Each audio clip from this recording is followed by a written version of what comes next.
So Benjamin, thanks. Benjamin, I'm gonna put a stop to this right now. So Benjamin, stop your meta. Just focus on your 5 minutes that Steve's giving you to talk, and that's it. Topic, talk about the. I was gonna say good. Thank you, Jason. Talk about the issues. Are you interrupting me? Are you really interrupting me? Okay, thank you. Talk about the issues. Please don't talk about the rules being violated. It's on replays. You've got your atheist house that you can go back right after this show or tomorrow or anytime, and you can talk about how unfair the room has treated you if that's what you choose to do. I'm giving you a fresh vibe to talk about the issues if you want. It's up to you. So we'll go back to this text. This text is 15 years. The evolution of a tradition. Right? This is not 1,500 years ago. This is 15 years ago. This is where the tradition has evolved to now. I think the prior speaker, by the way, good morning, prior speaker, one person I deeply respect, even though we often disagree, is always respect.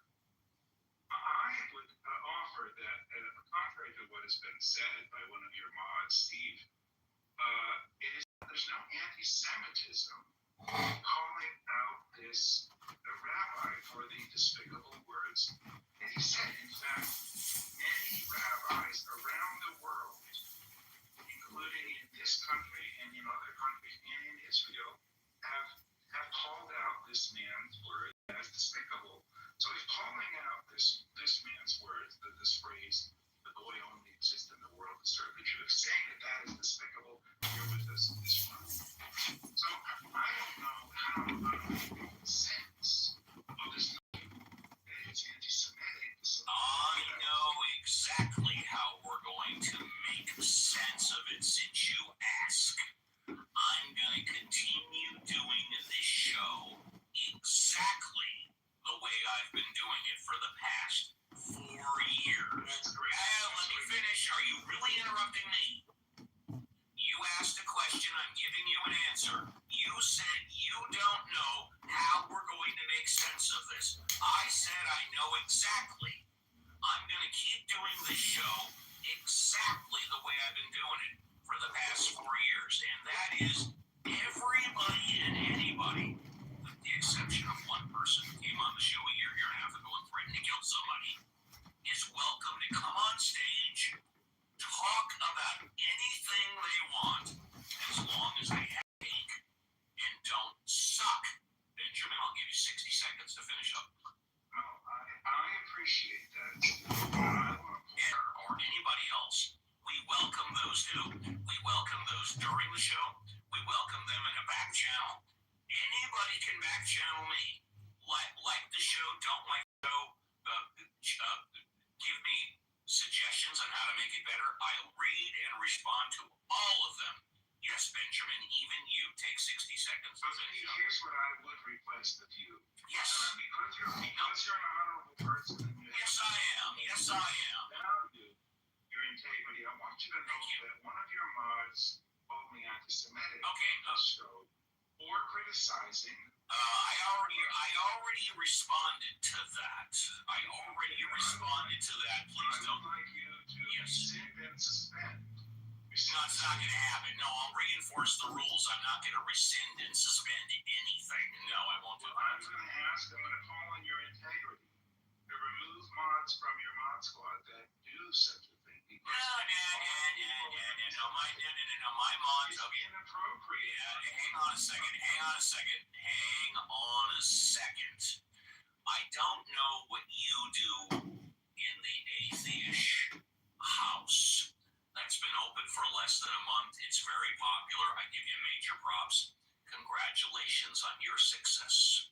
One thing that we've been practicing here in the atheism house on Ask the Atheist for 4 years is we do our best not to air our dirty laundry in public. We deal with that stuff off the air. The situation that you described will be discussed and dealt with off the air, but we don't air our dirty laundry here on Ask the atheist in public. Benjamin, thank you very much. The show is better with you than without you. First class escort to the VIP. Let's go to Legalist. Legalist, would you like to say goodbye or any closing thoughts? Burning desires. Legalist, go ahead. Icy desires. Yes. Yeah, so I got just only two things. So you wash your clothes on this app, but you don't want people to see y'all dirty clothes. No, I didn't say that, but you're allowed to comment, but that's not what I said. Yeah, you said that y'all don't. No. Since obviously you weren't listening, let me. I encourage you.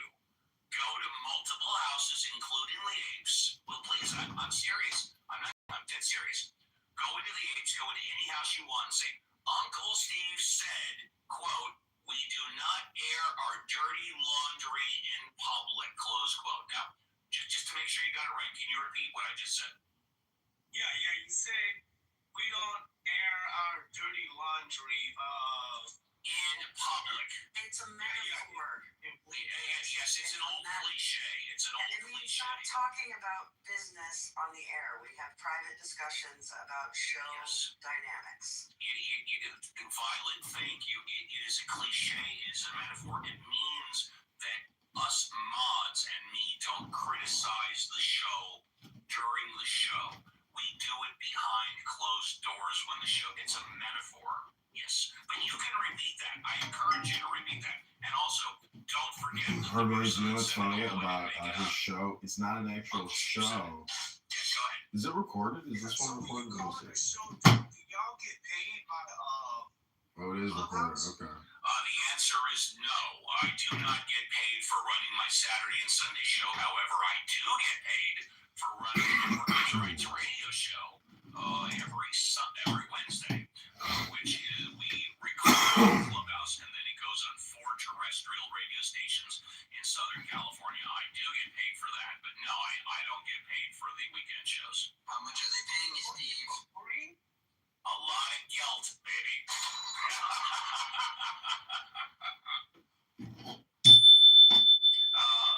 Legalist, anything else you want to talk about? And no, so you're saying that you're working for free. Like, I mean, isn't that against the law? Like, to have you open these shows on Is there anything else you want to talk about? And I'll answer that question. Volunteering is not illegal. Yeah, is there anything else you want to talk about? And I'll answer that question. Well, that was it. That was it. Thank you. First class escort to the VIP. Yeah, no, as was just said, volunteering is not illegal. Me, Alfonso, JCC, Richard, Violet, we all volunteer our time to come in on the weekends.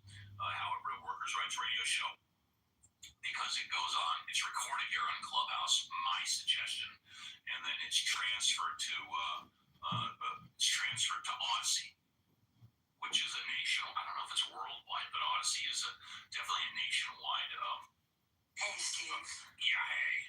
I think Legalist believes that Clubhouse is compelling you to do this, that it was their initiate or making you do it, and that's why he's asking. Yeah, let me respond to that. And I do realize I'm gonna be as generous as possible, and I mean this sincerely with no disrespect. I know that there's a learning curve. At least I think there's a learning curve, and I'm being extremely respectful. A learning curve with Legalist. So it's okay. Yeah, no, I do this. I volunteer my time. I expect nothing in return. I am not compelled to do this. Just like Richard and Violet, we all do this because we enjoy it. We like getting together on the weekends. It's the clown world, David and the light. I give you Clown World. So no, we do this. No, I do. I do this because I enjoy it. I feel like I can make a difference, and also something I want to be JCC, Richard, and Violet have thought about that. This is why, although some people imitate me, some people make fun of me, I'm very careful with the words that I choose, the words that I use. And when I'm made aware that I am wrong, I immediately admit that I'm wrong and apologize. That's why I take full responsibility for my behavior and my words. I do not regret a single thing that I have said on Clubhouse because I admit when I'm wrong immediately when it's been brought to my attention. Ahmad, Ahmad, my glasses aren't on. Yes, Ahmad. Yeah, thank you. Ahmad, would you like to say goodbye? Closing thoughts, Ahmad. Does that mean no? Ahmad, you give him the mic for a few minutes to close your thoughts. Ask a question, so Yes, you can ask the question. Go ahead, ask me a question. Go ahead. if you have to answer. First, I will say some facts. Go ahead, say your facts. Go ahead, say your facts. As you know, from every four local. Okay, you're going in and out. You're going in and out, sir. Your connection is bad. There is a delay. One second delay. Go ahead, you were saying about 4 Nobel Prize something. Yes, please. Yes, please. Yes, please. We're going to give you more. We're going to give you. As you know, from every four local. As you know, from every four local person, one is a Jewish. So when Jewish people are this intelligent, how can they fix the problem of anti-Semitism? Are you finished? Yes. Yes, he is. That's a good question. Yeah, I'll answer it. First class escort to the VIP. I don't think the Jewish people can fix anti-Semitism. I believe it has to be the non-Jews that can fix anti-Semitism. The Jewish population around the world is 0.5%. The Jewish population in America is 2.5%. I think it's unrealistic to think that 0.5% population is going to fix 99.5%. I think it's up to the 99.5%. But you know what? Even that being said, I'm getting requests to go stream different rooms. So annoying, bro. Stop interrupting. Hey, Jason, now, bro, if I gotta start talking like this, you know, the last time we talked about this, how it's became. So, just. Okay, I think it's weird that you letting him interrupt so much megaphoning. Jason, just let her get the whole thing out. Go ahead, Marie. Okay, so if you talk to Muslims, yes, we do believe that Jesus is the Messiah. But if we're doing internal critique of the Bible, then Jesus doesn't fulfill any prophecy in the Old Testament about being the Messiah. That's our point. But we're not saying that we're rejecting him because the Jews are rejecting him. But I needed, this week I offered somebody a full-time job, and we're still negotiating it. That's all I can tell you. She told me, she said it takes an hour to get there from Brooklyn. It takes her an hour to get an hour each way. And so she was trying to get like 1 day a week remote. Because she sees I have a full-time remote person. And I told her, honestly, that's not why I'm hiring you. My office is a mess. I need someone to come in here every day and help me clean up. And frankly, I thrive on Consistency. no, I thrive on human Collaboration. Yeah. human contact. I call it vitamin P. That's why I'm on the app all the time. Vitamin pussy. Vitamin pussy. He needs a pussy to smell every day in his If I'm office. out of town for work or vacation, you can work remotely. But otherwise, this is the job. And we're still, she just wants to leave early Friday. It's a lot of tweaking. And a part of me he's wondering how I can afford it all, and I'm, will I be able to afford another salary, $55,000 a year plus some benefits? And I'm really on the fence. I may just tell her, look, we just don't seem to be able to come to terms. I want to hire her. This could be a good room.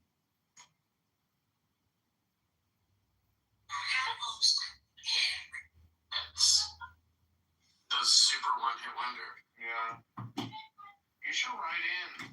Give them the idea. That would be really cool to see, actually. Alright, I Give just... those fans like a face, we've never seen them. Right, and you could hire them for like $85. 100%. It would be the cheapest super. Okay, I asked the AI for the mega one-hit wonders of the 2000s, and it says, "Who Let the Dogs Out?" Dragoseed Din Tea, I don't know what that is. Crazy by Gnarls Barkley. Somebody That I Used to Know. Oh, okay, yeah. Oh, God, that's fun. That's like late 2000s. This Is Why I'm Hot. Lean Back. Party Like a Rockstar. Crank That. I Believe in a Thing Called Love. Bad Day. You're Beautiful by James Blunt. Okay. Now this is fun fact. Many one-hit wonders are actually huge in their home countries. For instance, Ozone was massive in Romania, and The Darkness maintained a cult following in the UK after their US fame had faded.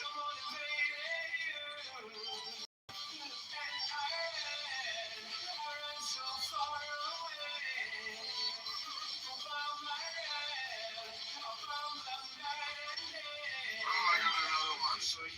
Anytime somebody says the it's man, I go, 2 weeks until it gives me. They're naked ladies. Oh, they had a bunch of hits, did they? I don't know, that's the one everybody thinks. Maybe they have one.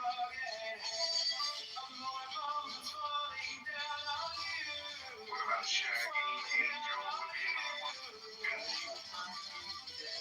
Even though some of the songs work, but It wasn't me. but you would have said, would you come and down? It wasn't me. I'm a banging on the sofa. It wasn't me. As the young kids would say, I love that song. It's so funny. Because it's like, it keeps escalating. I even got your own camera. No, honestly, if you listen to like Jamaican music and like West Indian music, it all kind of builds up in that drama. Like it's crazy. There was a Casey and JoJo song too. I just can't think of it. What up, cuz? Oh my God. What y'all talking about? Well, just music. Super Bowl halftime show. Yeah, the Super Bowl is today, right? Yeah. All my life, it was the one like you. That's what it is. I finally found you. Like, how y'all even know about that? That's crazy. We're black. Well, at least I am. But I can't speak for the I rest. was like, oh, I just got the card. Yeah. Teresa maybe Mix and Nick is definitely black from the waist down. How do you even know that? Thanks, Obama. So, yeah. You're welcome, Biscuit. Throw me a banana later. I had ice in my orange today, and I thought about you. Really? Yep. Really? Oh, my God. I love you. What rooms are you going to? Where are you on Clubhouse now? No, I just went and ventured through some rooms, and they all. I was just in a room with Bruce last night. Yeah, Was he there? No, it wasn't this room. Oh, what? Okay, do you guys want to hear the 90s AI collected one-hit wonders? Yes. Let me tell Bruce one quick thing. Bruce, you're gonna have to go get some ice and beers. Out of here because these the same Jews who was getting kicked out of here when they went. แล้วแต่เขาก็เลือกส้มไงผมก็เลยมองว่าเนี่ยมันก็อยู่ที่คนอยู่ดีอ่ะเพราะฉะนั้นไม่ได้มีผลแน่แต่ที่ผมพูด Both sides, atheists and theists, are going to say these are good things, right? I'm saying that those things are going to be more prevalent among the intrinsically religious versus those that are of no faith at all. At least that's the historical understanding that I've had. Now, you can say that you don't think these things are good, but I don't think that's what you want to say. And I don't think you're going to be... every week in a row about killing babies, but we're not going to mention his name, yes? He professes who started his own house after my house and imitates me. I'll stop, John. I'll stop. Yeah. Isn't it funny that Steve thinks people are like copying him? Like he's doing something original. Steve really is a very narcissistic, self-centered, egotistical person. I mean, you know, my life ain't so great, but like, he left his wife to do the lifestyle, to date men or trans, and so basically, Hermes, like, what I'm saying is, I would rather be remembered because of the books I read. Steve wants to be remembered because of the conversations he had on Clownhouse.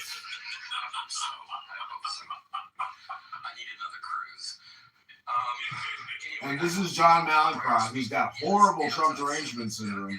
You got bad TDS too, Hermes. You got to live your best life. You can't live your life like these people. They ruin their life. They don't have any personal responsibility. They don't take ownership for their very existence. They think their lives are dependent upon the existence of Trump's presidency. It's too much, Hermes. That's not your true nature. Your true nature is divine. And that's why these atheists don't get the big joke. Atheism house? No, in the atheism house, yes, I do. Sorry, oh boy.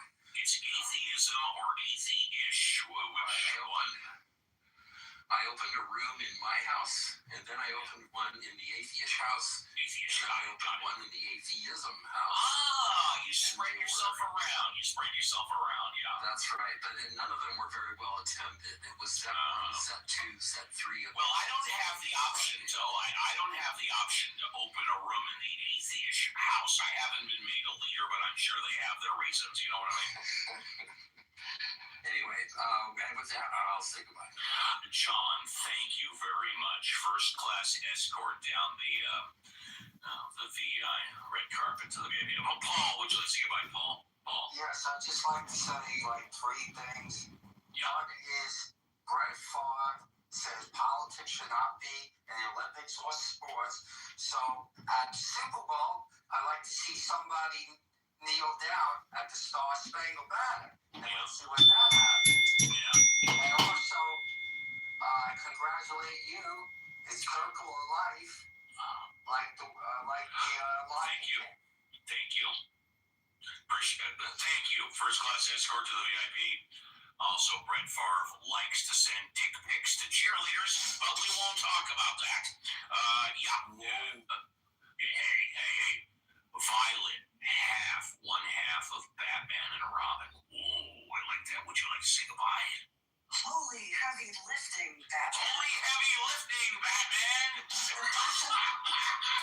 By the way, do you know that Robin had to tape down his junk? Hey, whoa. I'm stating a fact. Well, Violet, did you know that Robin had to tape down his junk during the filming? Did you know that, or did you not know that? No, I did not know that as a fact, but it does not surprise me. Fortunately, I would not have that problem if I wore the costume. JCC, that conversational melee broke out, and you were totally in the front of the fight. I feel like I just tripped one of the bad guys as they ran away, so kudos to you. Steve, we need like a laugh track of Steve Appel's laughing. Then it gets scary. But kudos to you too, because I know how tough this can be. So great show today. Thank you. everybody has a great week, and I'll see you next weekend. And before we move on to the guys, let me just say this. I suspect, I could be wrong, but I suspect the Rough Waters were waiting for me to take a break and for the two of you to take over and purposely made it a lot more difficult. So you guys did a great job. Richard, would you like to say goodbye? Richard? I just want one last time congratulate Grandpa. Thank you. Thank you. And I want to call your attention to the day. I want you to pay attention to the day that little girl. Super Bowl. Super Bowl. No, not talking about the future, but that little girl teaches you something you didn't know. That little granddaughter is going to someday in the future. She'll open your mind to something you didn't realize. I'm envying you that day. Thank you. I will remember, Richard, that you said that. In fact, you have my word. I will remember that you said that for the rest of my life because no one has said that to me. Wow. Jeez. I bet you though Stephen Pell never learns anything. Of course. That's his job. Oh my God. He's going to remember that the guy said it, but that bitch, he's never going to learn nothing from their granddaughter because he's a fucking stupid atheist. Anytime we have the opportunity, you are awesome, Cobot. And yeah, we were in some troubled waters, but we did a great job and it was fun. I do hope Cora, takes a deep breath and realizes that Steve, you weren't trying to put her to Is she here? No. Just for the sake of replays, and hopefully we can talk about this in our own little discussion and settle these things and hopefully move on. So I hope there's no hard feeling. And for those of you that are curious, that's what the cliche means. We do our best not to air our dirty laundry in public. It doesn't mean washing our own clothes. Right. But I understand that there is a learning curve there, and I take that with all seriousness. Last but not least, Alfonso, are you there? And I want to say goodbye to everybody. Have a great rest of your Sunday and happy trails to you. Anybody else? Alfonso, would you like to say goodbye? Alfonso, would you like to say goodbye? He's probably busy once, twice, three times. We're done. It's been a hell of a great show. I mean, I ran out of cigarettes. Almost didn't get my hour number 3 mimosa. I am now a proud papa, actually a grandfather. My daughter delivered my first grandchild, my granddaughter, at 5:45 a.m. this morning. And we are done. On behalf of the Mod Squad, we wish you... It's like the end of a Springsteen show or something, Nobody can let it go. The Super Bowl. You can't get off the stage. Everybody wants to go home. Take care, everybody, and as always, be careful on the clubhouse streets. That's the Stephen Pell Clubhouse show. He calls it Atheism House. Ask the Atheists with Reverend Scott and the Mod Squad. I love how he puts Reverend Scott in there. He's basically using Scott, who calls himself a reverend, or he claims he has a master's in divinity. He claims. Now, the guy is living in a YMCA living facility. Doesn't work. It looks like he's dating some black chick now, which is good. He's not bad, but, I don't really trust him. I don't think he trusts me. And there was this whole thing about him and Steve and this young kid Christian on here. And none of that matters. I only bring it up because there's dirt on everybody on here. If they wanted to have a debate and all I wanted to do was dish dirt, well, I could just keep shoveling and shoveling and shoveling.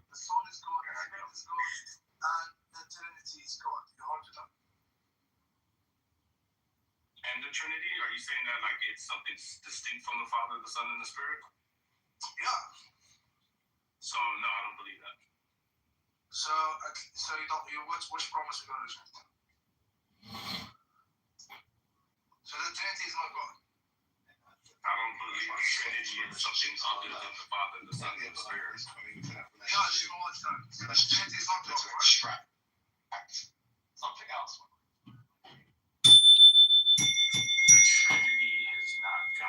Hello? Okay, good. I don't know what you mean. That's right.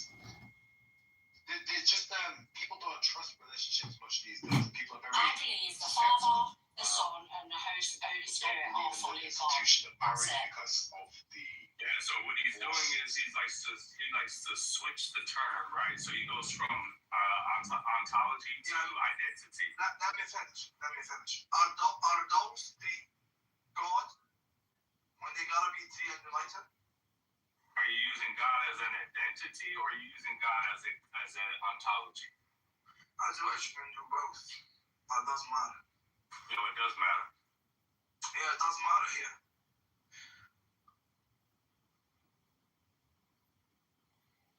Well, like I say, it's about identity. That's fine. So, do you hold to that? Do you have a question? Yep. I was asking that question all this time. I'm not talking.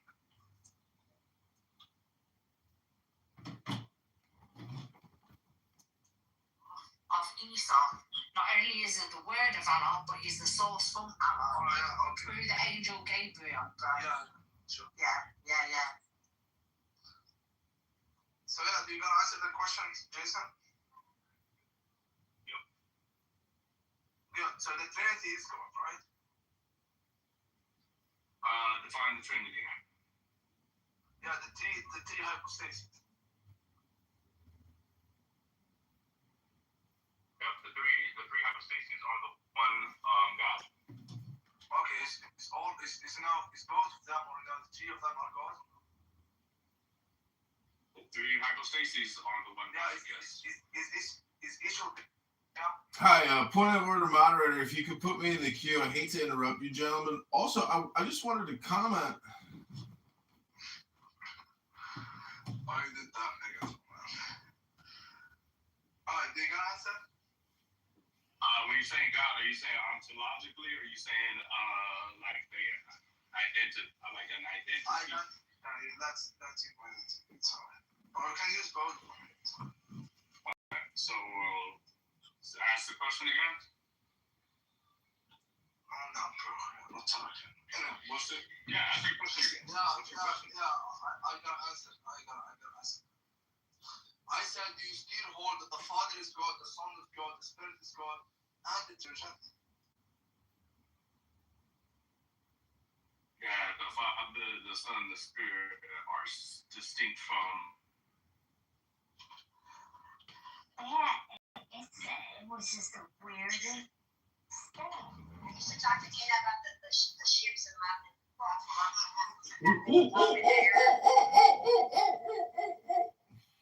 They would pop in the skyline.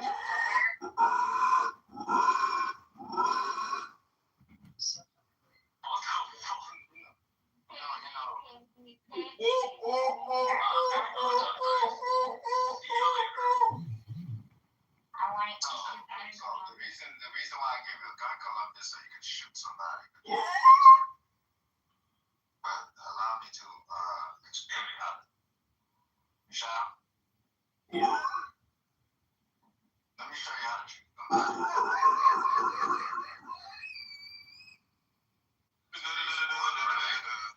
They go through there and they behave in the same way. The only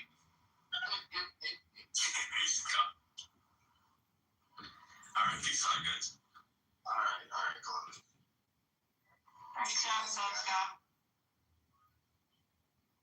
You call him Cub Scout is crazy. I said, peace out, Cub Scout. Were you a Cub Scout before? No, Oh, it's just an expression. no, that's actual like fraternity. I mean, Yes, I know that, but it's like, see you later, alligator. Peace out, Cub Scout. That type. oh, okay. Thank you for teaching me. I'm teaching my grandson that. See you later, alligator. Have the wild crocodile. N-O-Z and a wild crocodile. We say after the wild crocodile. Oh, okay. See you later, alligator. After the wild crocodile. Crack a dibes? See you later, fucking hater. Oh, that's a new one. What was that, honey? See you later, fucking hater. Forking hater? Nah, she already said it on Sunday. She said fucking hate on Sunday. Now she No, want to change nay. I never heard her say that before. You better get your lies right. Yeah, we got her. Yeah, she said, see you later, fucking hater. And then she remembered Sunday. Now she said, forking hater. It's not Sunday, it's Saturday. Yo. Oh, I'm ready already for Sunday. Yo, it's what? Saturday. It's Saturday. No, it's not Saturday. It is Sunday. No, it's Saturday. Be quiet. Oh, it's not. I was messing with liquid, that's all. Oh, okay. Is that your story? Yeah. Yeah, but they didn't let me get away with nothing. I don't get to get away with nothing. I got fucking Doc crashed last night, yo. Like, you know when you left when we was freestyling and Doc was freestyling? He fucking crashed. That was late. No, what I mean by crash is like he Crashed out. Yeah, he crashed out like he did a Doc pick again. And I was wondering, I was like, yo, stop telling your business about you and Tina and shit. And fuck you fucking this and that and this. And I'm like, whoa, wait a minute. And that's what happened. Tina, Bobina, Banana Fana, no Nina, the Nina, Bonina, Dina. Was he talking about me when I wasn't in the house? Well, let's say it this way, the way he was talking about you was not in a bad way. It was more or less like, yeah, the whole time I thought I was dead. I was in communication with Tina and stuff like that. And then he made like, innuendos about something. You're like, what? Okay. So I told him to stop. Then he got mad at me. We went from rapping to like, just, well, you know how he does.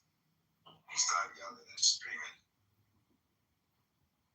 But he didn't say nothing negative about you. Okay. But like what he said, Tina, like we already knew that because you were always saying like, I'll check up on him. We're like, where the hell is Doc? So he didn't say nothing that we didn't know. Yeah. I do. I call him and make sure he's all right. When I don't see him on here for a good minute, I call him. Doc don't believe that people be like worried about him and shit. So you didn't have phone, so I had sex with him, right? Oh shit, here we go. Oh shit, it's CM. Welcome to the show, CM. I just wanted to make sure. Just want to come and listen in. Listen in what I'm listening in on, eh? Don't give people passes because they Not the Dalai Lama. Lord, Hello? CM, there's something you want to say? I think it's Lord Krishna in his case. Hello? Hey, Norma. What's up? Who'd you vote for in the last election? I don't usually talk about it. Yeah, I wouldn't talk about it either. I wouldn't talk about it either, Norma. You don't know. You mean if you were me, like you'd like to be concrete? If I had your same concerns, I wouldn't talk about it either. What concerns do you think I have, concrete? Embarrassment. Why would I be embarrassed, concrete? Being ridiculed, embarrassed. How could you be ridiculed or embarrassed no matter who you voted for? The country literally went 50-50. You got to answer that question because you're the one who talked about it. I beg your pardon? I said you got to answer that question because you're the one in the closet about it. I'm not in the closet. Most people maintain privacy about who they vote for. And I certainly am not in any closet, nor do I have to do anything except stay Jewish, pay my taxes, and die. That's fair. Well, no, you did say you didn't vote for him, and then other times when you No, I haven't said anything about it. You answered me last night. You talked a little bit on the normal. You called me. You said I was full of shit when I said you voted for Trump. Yes, you're full of shit. That's correct. Oh, okay. All right. Yes. Wait, did you forget that I said that? Oh no. Oh, okay. Yeah, just one second. The Epstein survivors. Hold on one second, Reform. Real quick. I said was full of shit. Right?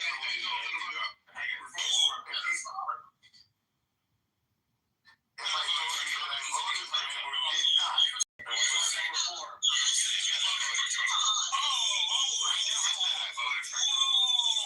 Okay. I've been waiting for you to say that. God damn, you're a goddamn liar. What did you say? You sure you did? Cause when did I say that? I can't give you a date.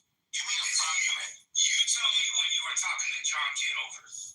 We were talking in a private room. Oh, okay. So when was that? When was that? I don't know. When was that? When was that? When was it? So you answer the question. When? I have no idea when it was. Okay. Approximately then is when you said it. Approximately then is when you said you voted for Trump. Tell me what I said. You heard it recorded? You're full of shit. You're a liar. Piece of shit. You're a liar. Okay. Next clip.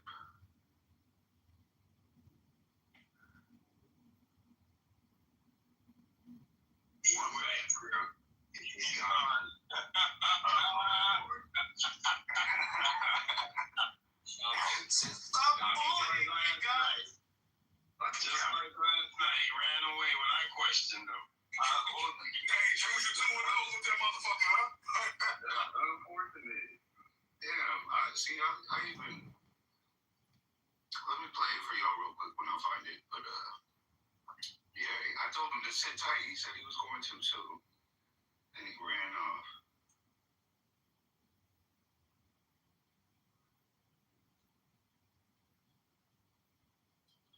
Hold on, y'all can carry on for a second. I'll let you know when I pull it up again. This shit didn't sound like Hey, Devon, I have some bad news for you. You ready? Let's start with it, Hannah.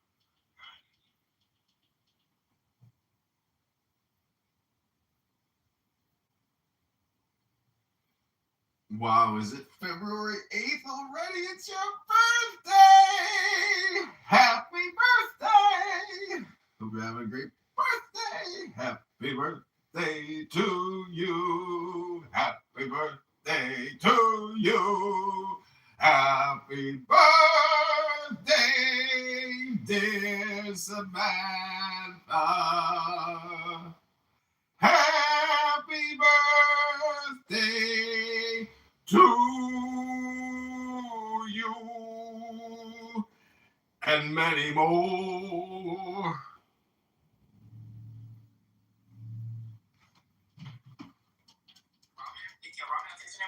Yeah, she's a progressive. So Miss Bass is quite scared. I'll say that. So Devon, I'm sorry, we're gonna have to step up. I know you don't, but I will be like voting for her. I do not like my current mayor at all. So Caruso said he would not do the file. Today's actually the filing deadline. But anyway, that was the news I wanted to share. Democrats are taking over America in the mayorships. Hey, I wish her well. I don't know much about her, and why not? I hope everybody gets what they want. Right? That's where we're at. Nithya Raman. Is that her name? Yeah, that's her name. Nithya Raman. She's a pretty lady. Shout out to Steve Masala. Shout out to all of it. Excited. Yeah. It's about to be good. It's about to be popular. It's about to be DSA everywhere. I'm sure y'all saw the lady. What's her name? Lydia.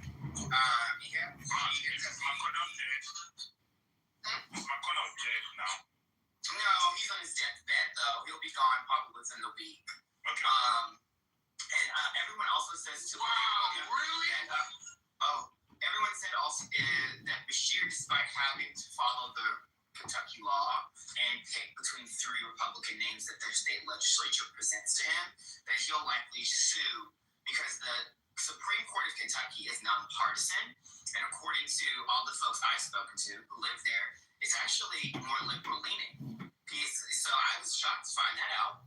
So there's a chance that Bashir ends up actually Norma! You're getting called out because of that recording. You know, the funny thing is, I have so many recordings that if they don't have something queued up or bookmarked or something, it just gets lost because there's too much John Kitover on the internet. Wait, so did they sent me down, so I left because there's no reason for me to stay there if they're going to send me down. Yeah. What, did they not play it? No, he couldn't find it. And I don't know. I have absolutely no idea which clip it is. I mean, I had literally like 70,000 clips out there now, so I have no idea which one they're referring to or which one Amir claims that he is. We had a private room, which for some reason they think was a phone call, and I confided in you. Harry Balzac is also here. He wanted me to record Buttercup's room, but I couldn't find it, and I don't think she goes by Buttercup anymore. She goes by something else. I can't remember, but She was at least Buttercup. Hi, Harry. What was I going to say? So that's funny, and now I left that room. Put the link in the chat, but I think I'm blocked from that room. I can't copy a link from a room to put it in. No, I just can't do that. Like, there's no way for me to take this profile, go to their room, copy a URL for the room, and put it in the chat, because that would mean I would leave the room to have to do that. But anyways, Well, you're on one of your other things, so in your other thing, you're they've blocked. Oh, I see what you're saying with my aunt. Well, they have blocked all my other accounts, so you can't actually do what you want me to do for them. If you see the best, let me get you the room title. Then you can search for the room title. MAGA is MAGA. Just search MAGA. He's bad. Okay. If you want to go in there, if you want me to record you going in there and having a convo. I think they blocked me once I left. But you're monitoring the room. You can hear the room. Yeah, you want to hear it? Yeah.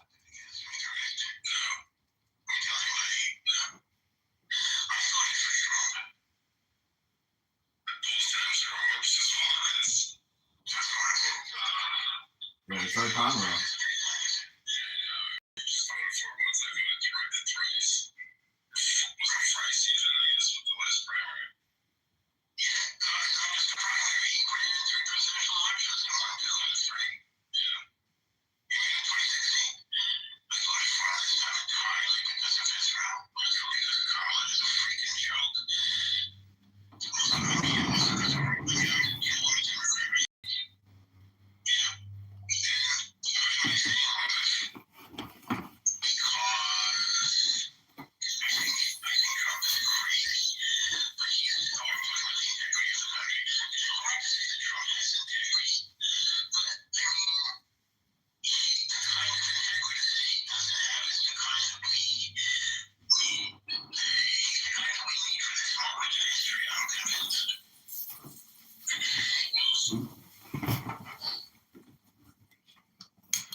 Last night he was like, "Oh, it was in." When I asked him when he was talking to John Kitover, I swear he thought for sure that it wasn't recorded. That's why he was like, "Oh, it was in a private room." Like, well, you were fucking with the wrong person. I mean, the dude that records literally everything. He got Trump, bro. He got Trump. Got scammed right into his face. Oh yeah, I won't tell nobody. No, go ahead. I won't tell nobody. Just tell me, bro. I won't tell nobody. If you want to go in there and respond, just search MAGA. I mean, it's like, I just don't understand why he would lie about it. They just want to talk to you. You just own it, you know? Exactly. That's what we're surprised about. They just want to talk to you. Business, dude.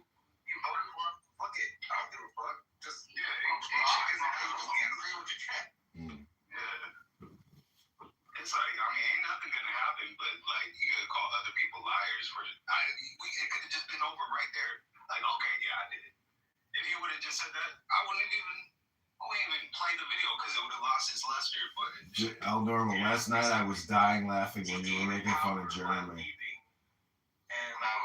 Making fun of Jeremy. So be it. Whatever. The Talking Apes Jeremy guy who's, oh man, that was funny. Now y'all know that man voted for Donald Trump. Not only voted for him, y'all know that El Normal is a huge fan of Donald Trump. You just listen to him for 5 minutes and you can tell. And then plus, Normal in his elements. You guys should come to Gary Booker Chaba's room. Was a moderate discussion with Marshall. That's when you listen to the true El Normal. yeah, but we know that and then y'all forget that they come in here and they behave because they know they will boot their ass. But do y'all, the OGs know we have debated and argued with these people for years. We know how their ass shows up in other goddamn spaces. Please. Ain't there one of them changed. Yeah, no, it's not a shocker or anything. I mean, it's obvious, what his stance is. I mean, he's constantly running to the defense of Trump, so, I mean, he's made it evident that, that's who he voted for, but it was just more so the fact that the whole call, just lying about it and then calling other people liars, like, that was the comedy in it. I know, it was good to have proof. We should bring you in here to play But I don't understand, what did you lie about? I'll send it out if y'all want it. Thank you, because as soon as he come up on stage, I'll just play that damn clip so he can run his ass off. Yeah. That is one voice and opinion I need never hear again. I will be perfectly fine. Ooh, Sorry, you've been Dad. banished, El Normal. You've been banished.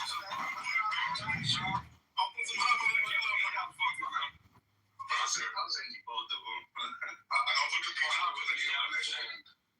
Dance party with the put a beat to it like that. That would be hilarious. Yeah, some people, you're not even, when you're beyond even So I'm also broadcasting this into Trump anger support. If you're no, you need to make it be like I won an NAACP award or some shit like that. If you bring up Tupac and the NAACP, one more goddamn.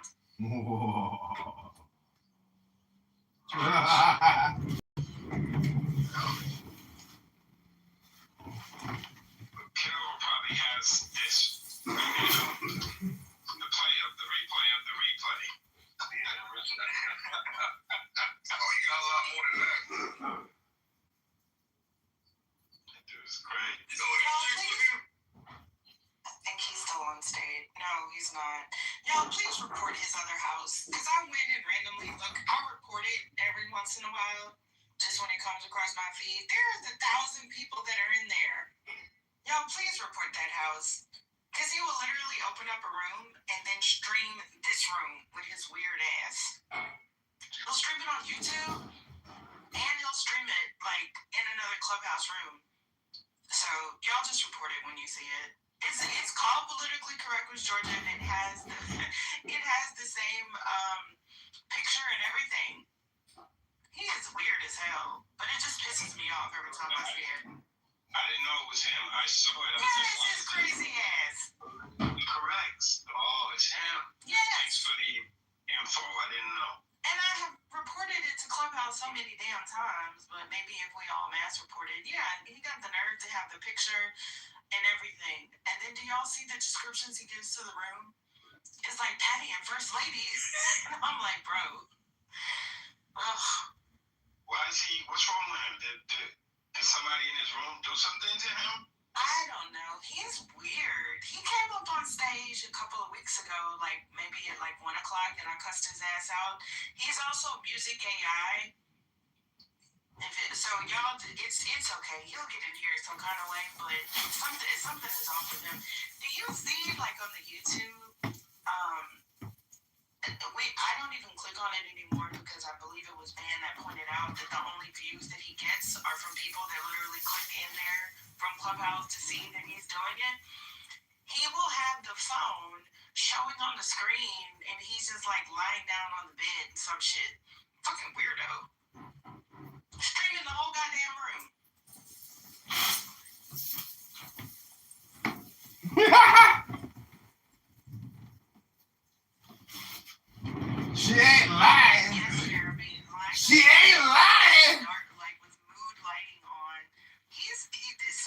off about that man. What, that I'm stretching as I'm listening to you guys wasting time talking about nothing? It's called stretching. He's lying on the bed with his legs crossed. My balls out. The phone propped up, so he'll show my balls. But it's like that's how he treats it. Y'all think I'm joking, but we don't want to give it too much credence. But it's like, bro, are you serious right now? I want to there's too much visual. He's laying on his stomach with his feet kicking in the air. No, I didn't even want to know. It is very. Y'all know we've all been exposed shit on this app. He is definitely odd. It's not just Clubhouse. He's not just cosplaying. Something is wrong with him. I don't know why he has such an affinity for. I gotta hit my projection bell alert. Projection alert. YouTube page once. Projection alert. He had like 6 phones on holders. It looked real wild. It looked like a bot farm. I was like, yo, what's this dude on? Headphones, computers. Strange. Is gonna be his content, like his brand. So he's trying to make that work for him. But I don't think it's working. Hello? You guys are helping me make it work. It's fully automated. We've achieved critical mass and live rent-free in your fucking bitch-ass heads. We own you. You are our slaves. And the slaves shall serve. Get back to work. I'm trying to confirm if Representative Wu said the things that it's alleging that he's saying, that basically minorities should get together and take over the country. Does anybody know if that is true or not? Because there's so much AI. I went on his page and I don't see it, but I don't want to play it unless I can confirm it. He said minorities should basically get together and take over the country.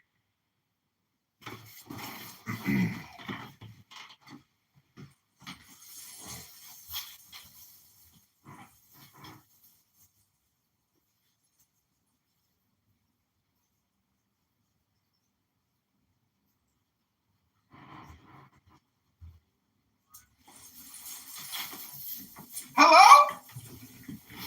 Hello? Hello? Did you hear that projection?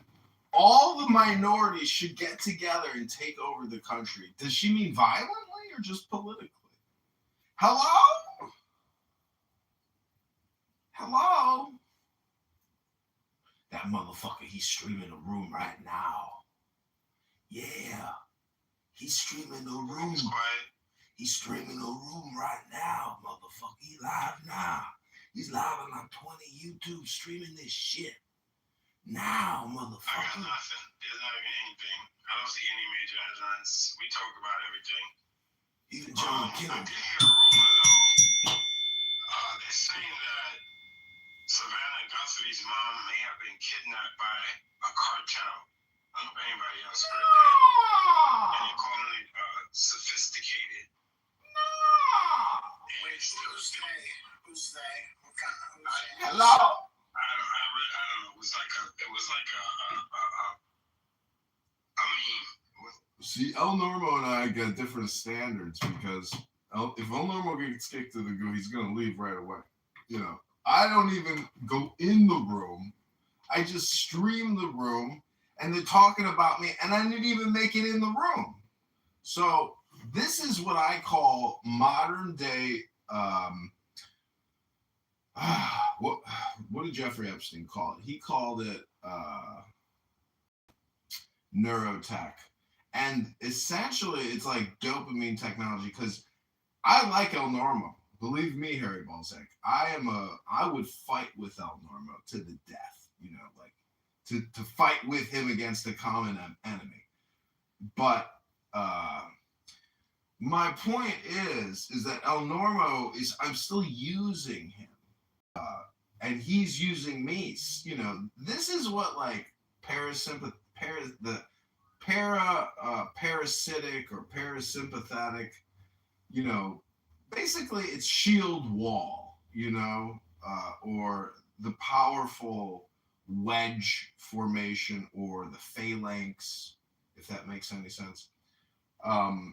You know, you yourself, Harry Balzac, are an information warrior. Just your name is offensive. Your PTR is offensive.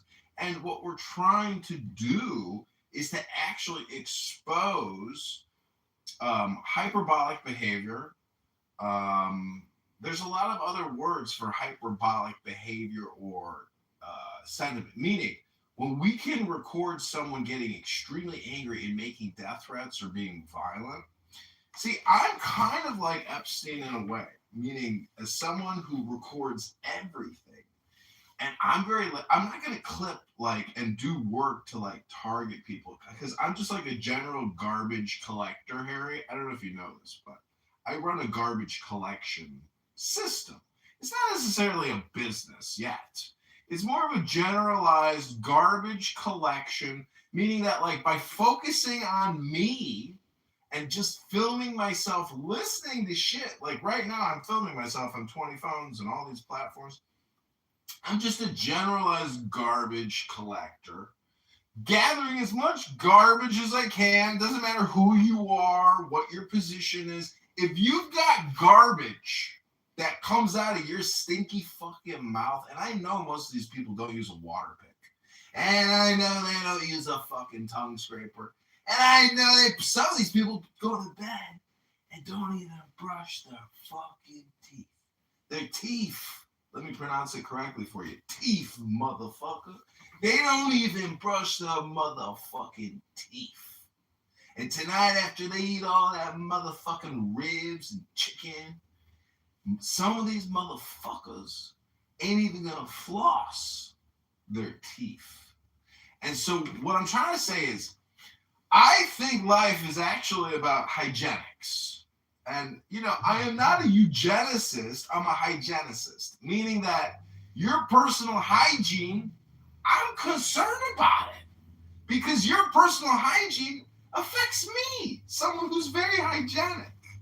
And I'm not like OCD about, you know, hygienics. I'm OCD about linguistics. N-word. I take you back to the N-word challenge. How many N-words can we hear in 10 minutes?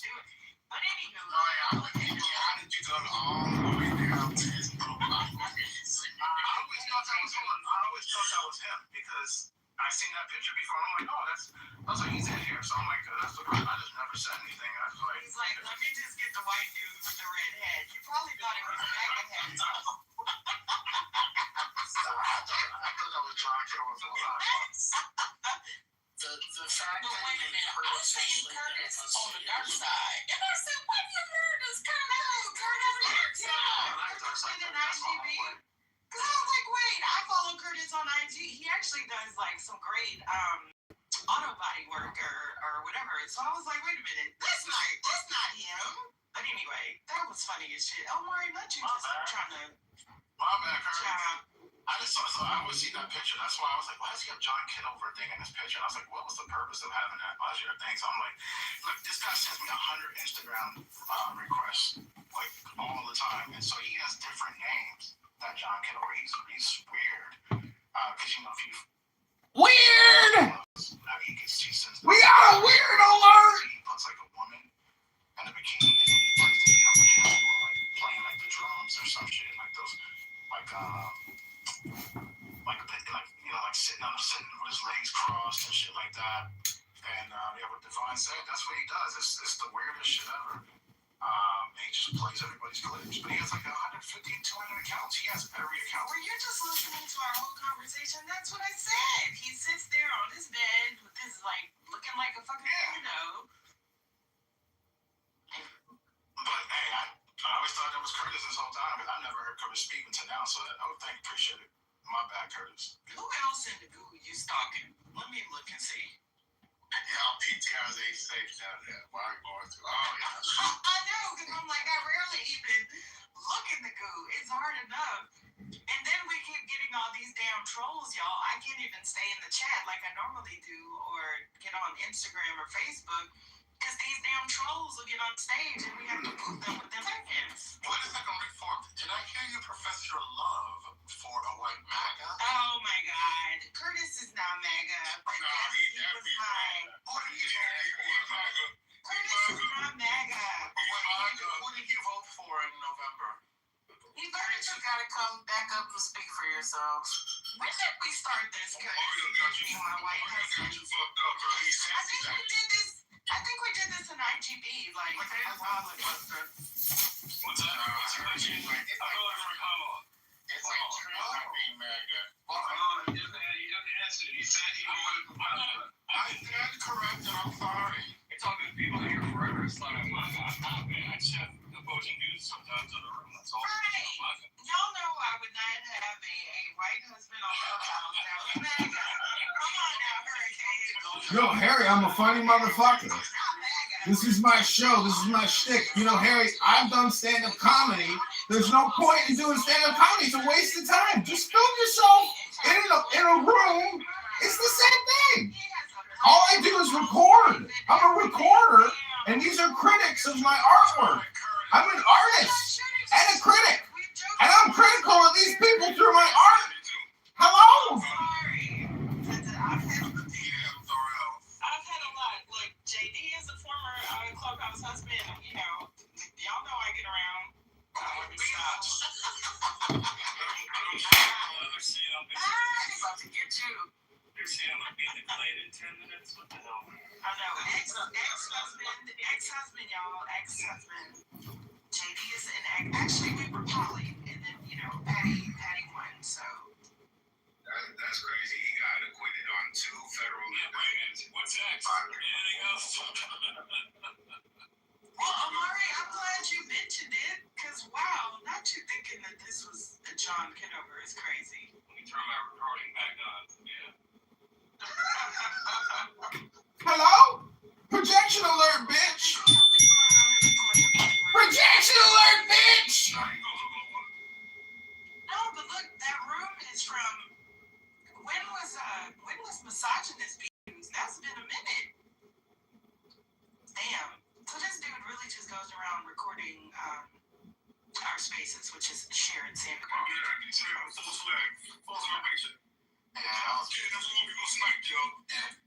Yeah, man, that was my bad. Look, I saw the second picture, and I was like, why does he have that picture up?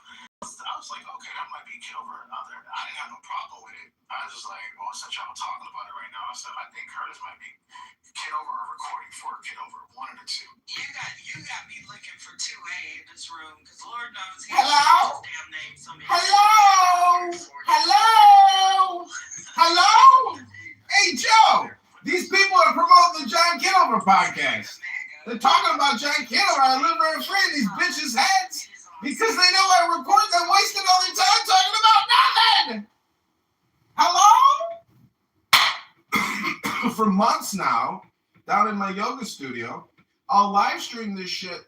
I'll do yoga for 20, 30 minutes, and then I'll leave and let it run the whole day. And I've recorded them for months talking about nothing. It's crazy.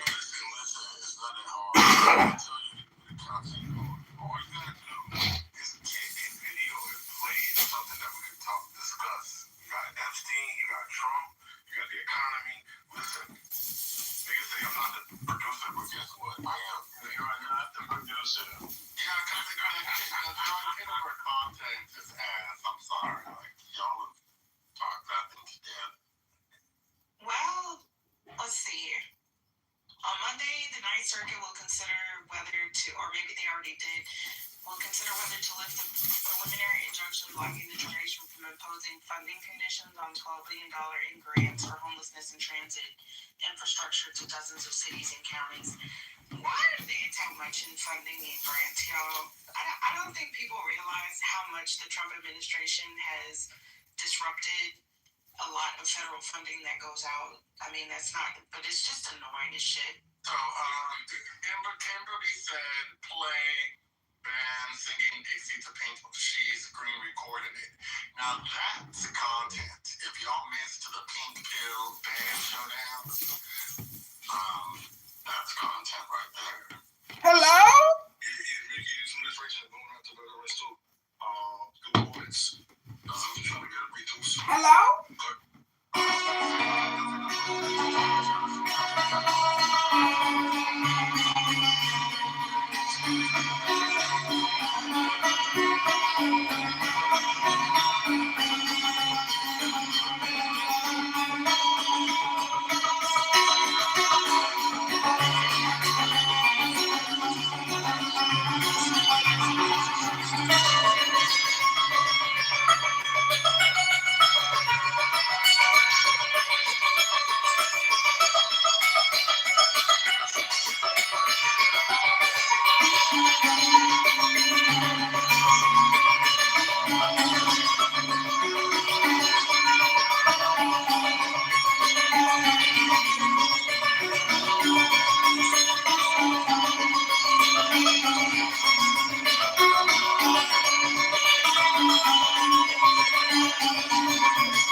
Americans are hurting, and a lot of money is still going overseas, but it's not. Do you have any specifics? I'd love to hear it. It's crazy, man, how people think that we just hate Trump just to hate Trump. Like he's that fucking special to us. Like, what is Trump doing for America right now? Or did he have any? I don't know. Let's ask him. Listen, do you have something? Listen, one of my top videos is of these jackals in this room on Charlie Kirk's death, on the day of his assassination, cheering. It's called Liberals Celebrate the Death of Charlie Kirk. That's like a popular video of mine on YouTube. And it's this room. It's some F-word, N-word going on and on the whole day. It's really fucked up. Everybody wants just to drag on Trump. Well, what are you doing? What are you doing? Exactly what you said. I'm jumping up and down like a monkey. That's what I'm doing. I can tell you. What are you doing to protect? I can tell you. I can tell you. Do you want to hear it or not? Hey, I'm gonna put on mic and I'm gonna tell you what I did. I've ordered the military to go around the country housing homeless people. I've had Congress pass several bills. What kind of question was that, Mr. Ned? He's president of the United States. Are you okay? Hello? Let me ask you again. Do you have any specifics of what Trump's done for America? Hello? Hello? What have y'all done to teach him, to learn him how to run this country better? Hello?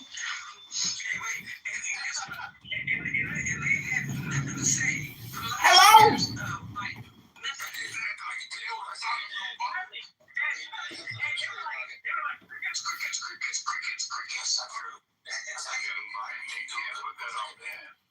Biden didn't do a good enough job of keeping costs down. He didn't do a good enough job in explaining or fixing the immigration problem. He did a terrible job in allowing people who weren't citizens to get benefits that citizens were waiting for. I can go through a whole host of things. He did a bad job in explaining the policy and the rationale. Hello? Israel and Gaza. I just named 5 things. Can you do the same thing that Trump did a bad job or not a good job with, Mr. Ned? Let's see. I just did 5 things. Do you have anything, Mr. Ned? On Trump. Name 5 things that Trump could be better at. Damn, what did he do to get you in the coat? Hello? Hello? See how he's honest. I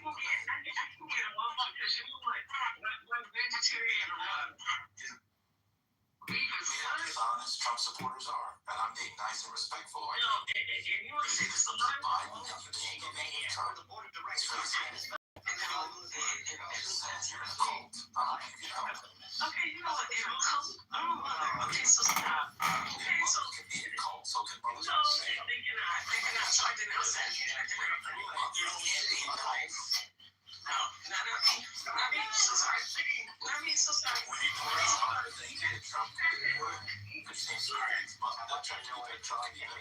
Trump is the whole administration of what we can be better at. Hey, what could you be better at? What could you be better at? What could you be better at? Every time I ask you a question, you turn back on me, and then I'll answer it. I'll answer it. I can be better.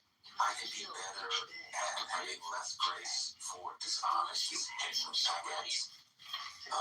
I can be better at raising mothers to join cults. And I can be better at learning why black people have convinced themselves that loyalty to Donald Trump is more important than loyalty to their people.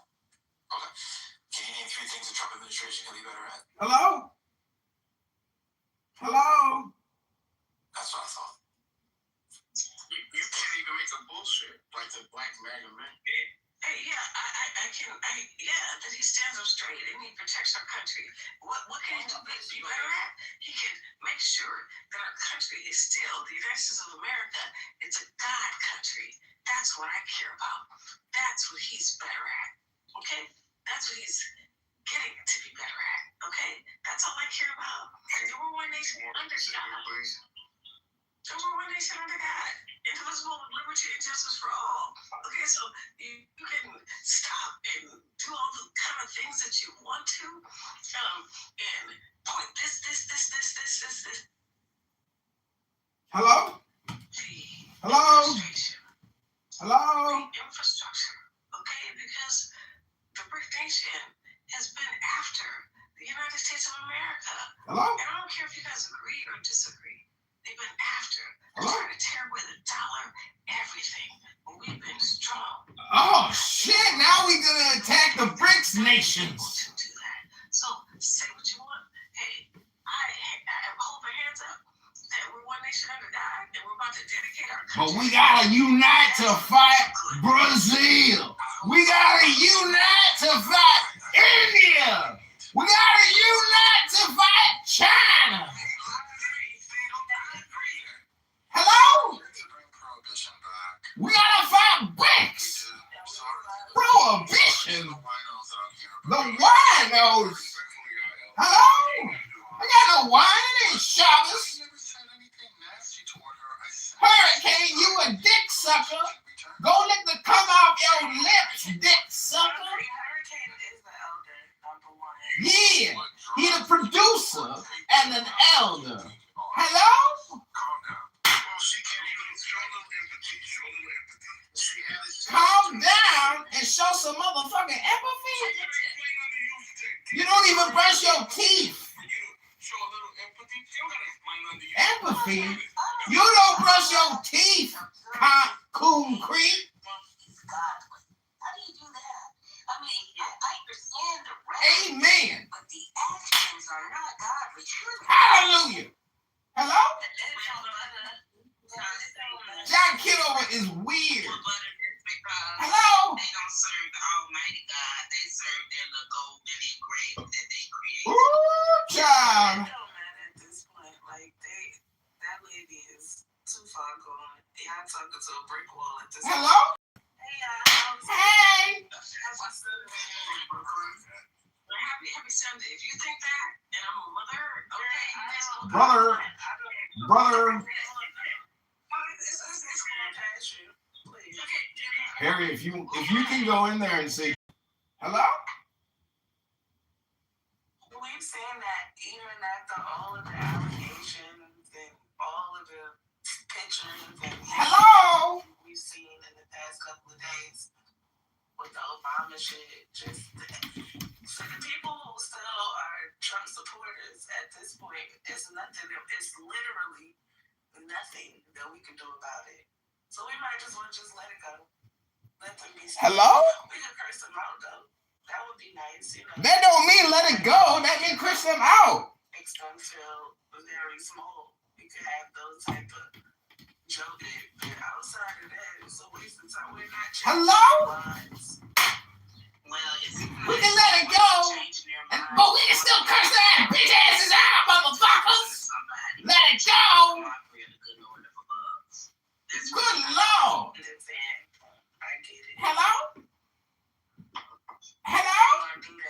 See, Harry, this is a universe of sounds, a cacophony. Brooklyn doesn't worship the good Lord above. She worships the good Lord below. Ooh, Chad! Cool Creek calling you a Satan worshiper. Oh, my bad. Hello? Why would you say that, Cool Creek? That's weird. I don't think she does. She always rail against Christianity. Hello?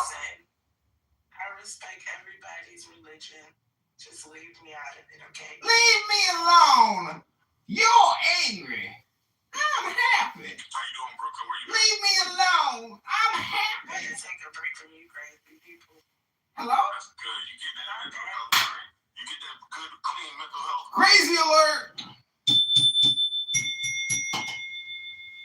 I'm happy. Leave me alone. What y'all talking about? A lot that happened since I've been gone. They killing white people. ISIS killing white people. The Obamas is monkeys. It's just everything. Everything going crazy. What's going on? Crazy alert. Everything that happened, we were totally in here covering it. Speaking about Miski, the nurse that was gunned down. Oh, Harry, you want to hear the best thing about this burner phone? It's called Blue Products Incorporated, and guess what? It's an Israeli Jewish guy that owns the cell phone company, and he imports Chinese phones into Florida, and they're basically Huawei phones, but they're called Blue Products. He gets around somehow like U.S. import restrictions, or he's really just competing with Samsung, etc. But it's called Blue Products. It's an Israeli guy who imports Chinese manufactured phone positions. I'm sure he's a Zionist. You know. If you're not a Zionist, you're not intelligent, and there's no way this guy could be doing what he's doing unless he's a Zionist. You know what I'm saying? It's the Jewish Mafia! Most people don't know what the Z equals. It equals JM. JM equals Z. JMZ. And my initials are JZK, which is Jewish Zionist Kitzel. Not K-I-K-E. Kitzel. Hello? It's not a coincidence. My initials are JZK. Jewish Zionist Kitzel. That's my stage name. To be really heard. And millions of us need to descend upon Washington, D.C. Millions of us need to descend in arms upon Washington. He's not wrong about that, actually. Shit, I think we agree on something. Hello? Especially come spring and summer. We see what's going on. And Minnesota, in the coldest places in the wintertime, they outside protesting, and it's not too many riots, but they protested. So I could just imagine. I think that, for those of us who aren't about that life, we might need to stock up and be in the house, finding some good shows on Netflix or whatever to watch, because it's gonna be very busy during spring and summertime. Harry, you gotta hear this clip from the movie Network. Because basically, in all I add something to this, not too much, but just because you pointed out, that people are being, grabbed and whatnot. I just want to point out, because a lot of people, I think, may not be aware that Indigenous across the U.S. are being also pulled into that just because of the color of their skin, color of their hair, the profiling that drives this whole thing. Okay, let me turn down my Israeli Chinese imported phone here. Listen to this thing. Kitover went on the air March 14th and received a 47 share. The network promptly committed to 15 shows with an option for 10 more. There were the usual contractual difficulties. Equal to 20% to or separate such percentages of the 30% free open minimum television programs. Have you settled that tap licensing thing? We want to federal official yet. Gross proceeds should consist of all funds the sub-licensing receives, not merely the net amount remitted after payment to the sub-licensing or distributor. We're not sending Kitover overhead charges as a cost prior to distribution. Don't fuck with my distribution costs. I'm making a lousy 215 per segment. I'm already depositing $25,000 a week with Metro. I'm paying William 10% off the top. And I'm giving this turkey $10 per segment. None of my fruitcake. And Helen, no sorry, no shit with me about these again. I'm God damn it, you're 20% for all buttery DVD distribution, and that's after revocation. The Communist Party's not gonna see a nickel of this goddamn show till we go into syndication. Come on, Lorraine, the price in for $7,500 is in production expense. I'm not getting this pseudo-insurrectionary sectarian piece of my show. I'm not giving them script approval, and I sure as shit ain't cutting them into my distribution charges. You fucking fascist! Did you see the film we made in the stand window jet right now demonstrating the rising of the Seminole prisoner class infrastructure? You can blow the Seminole prisoner class infrastructure out your ass! I'm not knocking down my goddamn distribution charges! Man, give her the fucking overhead club.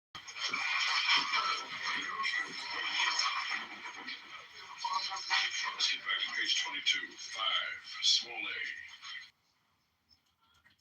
Yeah, several states have this happening. I'll put some links in there, but it's in Minnesota, it's in the South, it's in on the West Coast, it's like all over Idaho. I mean, everywhere. I mean, Indigenous people are on every state, right? They're over The Seminole Political Class Infrastructure.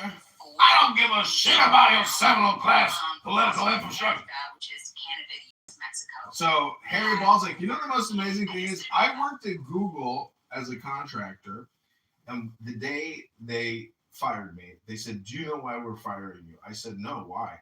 They said, "Because you looked up Alex Jones." They deplatformed Alex Jones from YouTube. So I looked up to see if he was running ads for his InfoWars store that he sells all those supplements on. I was like, I bet you this guy probably spends $30,000 a month with Google. Sure enough, he didn't use Google as an advertiser, but they fired me just for looking up fucking Alex Jones. That's how paranoid they are about Alex Jones. And guess what? Guess who's looking pretty with every conspiracy theory, but you know, it is what it is. I mean, Jeffrey Epstein at this point is a legend, because when people in these rooms are talking about his aura, I mean, to intentionally try to like upset people, I suppose. I've seen a photo of him with a beard on walking the streets of Israel. Now, there's a lot of people that look like that, you know, and it could have been a fake photo, but there's enough little pieces to actually suspect that maybe they didn't kill him, and they did some kind of a switch. Because there's also a video of a guy that looks just like him on Epstein Island, I think like 2 weeks after his death or something. So, dude, that fucking island is paradise, bro. Wow. I've seen the videos and it's like, First Nations. I mean, but just to manage it, to own it. I mean, Canada. But it's kind of like your own little country in a way. It's kind of amazing. North America. A lot of it was still under construction. How alarmed and how, you know, it's just a very insidious situation. Anyways, I'll put some links in there if you're curious. So there is like a watershed thing in his property. I think it's like part of the dock system. But you can go to, I don't know what they used it for, basically. Probably just screw it out of it. But, you know, this is a different, at least on this side of the mountains, I'm on the east side of the mountains, and it's really... But dude, his fucking lifestyle really was lifestyle rich and famous, because when you look at that Zorro Ranch, you know, that's where you have these... I think I saw 4 properties. There's a 4th property. But anyways, all the furnishings in the Manhattan property, you know, in the area where I live, so... 9th Street or whatever the name of that one was. Yeah, But I've done a lot of digging through the Epstein files, probably more than anybody else that I know. And Bill Clinton is opening himself up to all kinds of perjury, misinformation, disinformation. But the comments are, you could film videos just on the comments alone, and it's so shocking. Like, the fact that Bill Clinton is opening up is wild.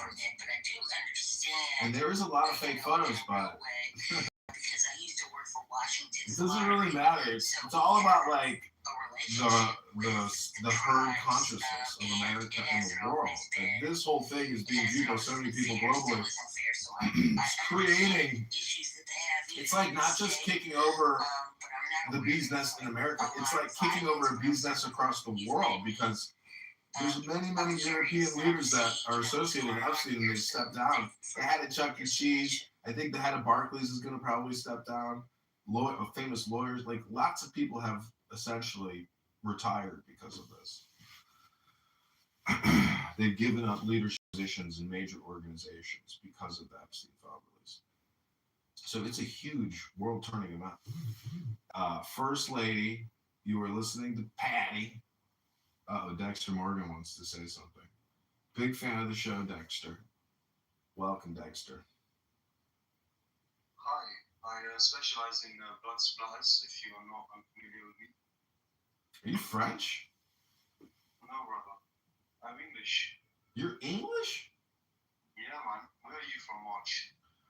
I was born on a planet called Uranus, next to Saturn. Do you know where that's at? Yeah, just next to my balls, you know? Well, we got Harry Balzac right between our legs. Look at that.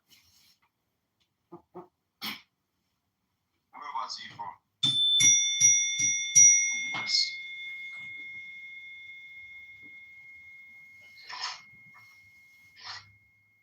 Okay, so you are an atheist. Prove to me God does not exist. Can you What is everybody doing to avoid accept this boy? Hello? What are y'all doing? Has anybody come to Hello? And to has anybody come to see him or How you avoiding ICE? Has anybody come to see him? That's what she just said. Hello? offices set up all around the city? And I'm seeing less and less Mexicans. So Woo, child. Wake it I up. think you were from New York. Hello? I am from New York. First of all, don't play with me. This is my ancestral home. What do you mean your ancestral home? Because my grandparents and great grandparents are from here. So Hello? Oh my God. Do you maintain their traditions? Dexter, if you're too slow to realize what's happening, I'm live streaming another room into this room. Rice and peas? Did you feed the rice or whatever I got done? It's peas and rice. Hello? Brooklyn, you are a chopped cheese. Yeah, Harry, Ben, anybody else listening, if you could go in there and just say, hey, John Kitover's live streaming this room, providing live stream commentary feedback. In Black America, He's roasting you it's guys. peas and rice. Just say it. We want to implant the John Kitover node back in their brains, and then get them to come to all these rooms, get them to go to all the YouTubes. We want to kick over a clubhouse hornet's nest, a bee's nest. If you guys can assist, all you guys got to do is go out there and just repeat what I said. Hello? What kind of peas? Field peas. Field peas. Hello? Hello? Rice and beans and peas. Rice and beans and peas. You must have bonga peas, you hear me? You must have kidney beans. And what's the other one? Hello? Lima beans, yeah man. No field over here. So, concrete, is it curry chicken? Concrete! Get his name right! Concrete! Concrete!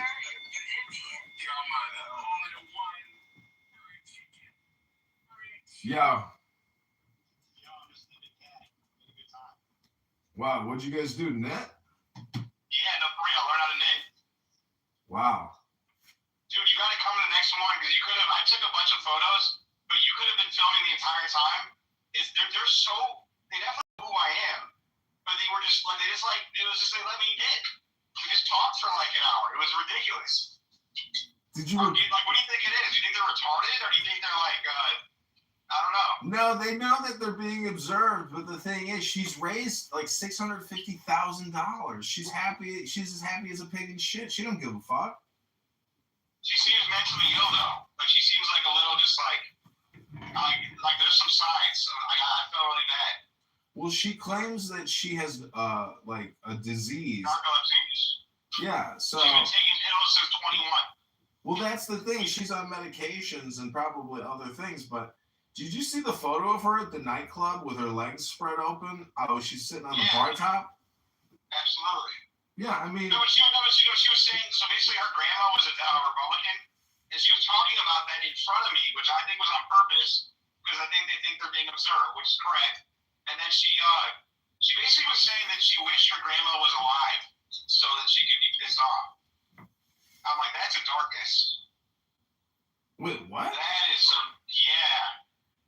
Her grandma was the head of the Texas Republicans, and she was saying that she wished her grandma was alive so she could be like, piss her off.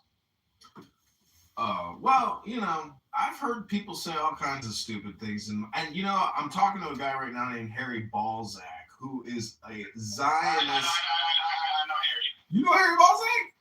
I know Harry Balzac. Somebody say what up. What up? He can hear you. So, Harry, you know me. I'm Mark's son. Yeah, he knows you. So I'll got talk to Harry. He's got a DEI PTR which says deport every illegal. Please, whore as in please every illegal? Like por favor? No, deport every. They're like, please, illegal. Well, isn't that kind of, should we only observe, maybe let's only arrest 80% of murders? Yeah, that's what's happening. happening. 70% thefts. Let's not prosecute every theft. Just, just 50%. There was a mass shooting downtown. 7 people got shot by one guy, and he was shot just a couple weeks before he even did this shooting. So, I was knitting with Agabazila, so. Well, anyways, what are you gonna do the rest of the day?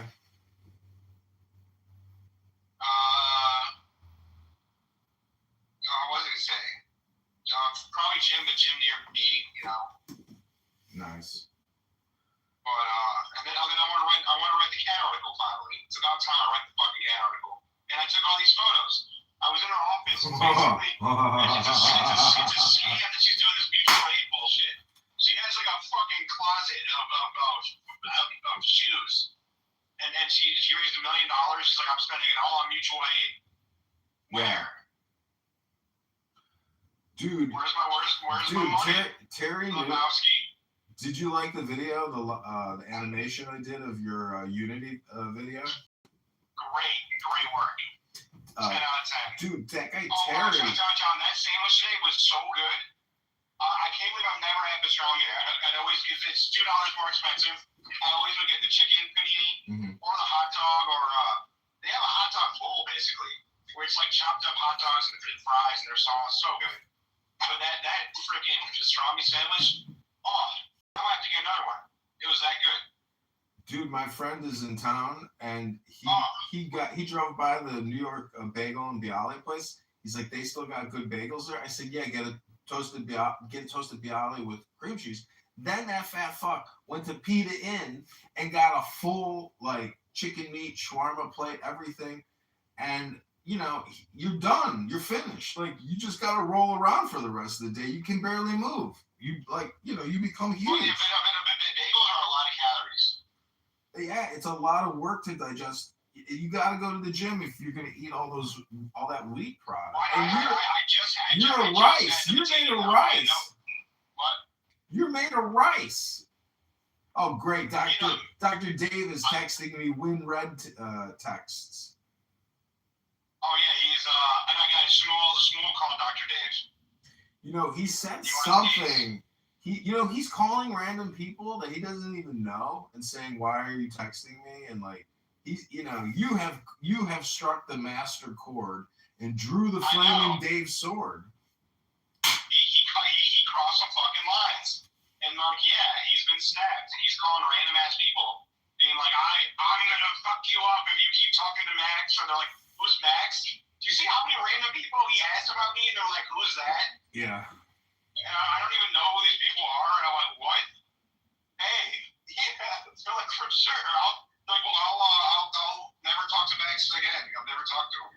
Bro, that was 3 days of the most intense text messaging, and I actually changed the settings on my phone because of those text messages. And when people call me now, I turned off all haptic feedback, so my phone is totally silent. And I'm saying I'm the only person to go through. And all this spam, I feel like I just beat Kobe Bryant or Steve Nash. I got John to silence. I'm thankful for that. I'm thankful for that event because basically I didn't take the time to go through all the settings on my phone to finally free myself from my phone's alerts, you know, and like I'm finally alert free on this phone, which is a great place to be. I forgot about that. I'm like, why didn't I do this like years ago? This phone has been fucking with me forever. I mean, these people are idiots that don't do it. And then, I made some top tier jokes.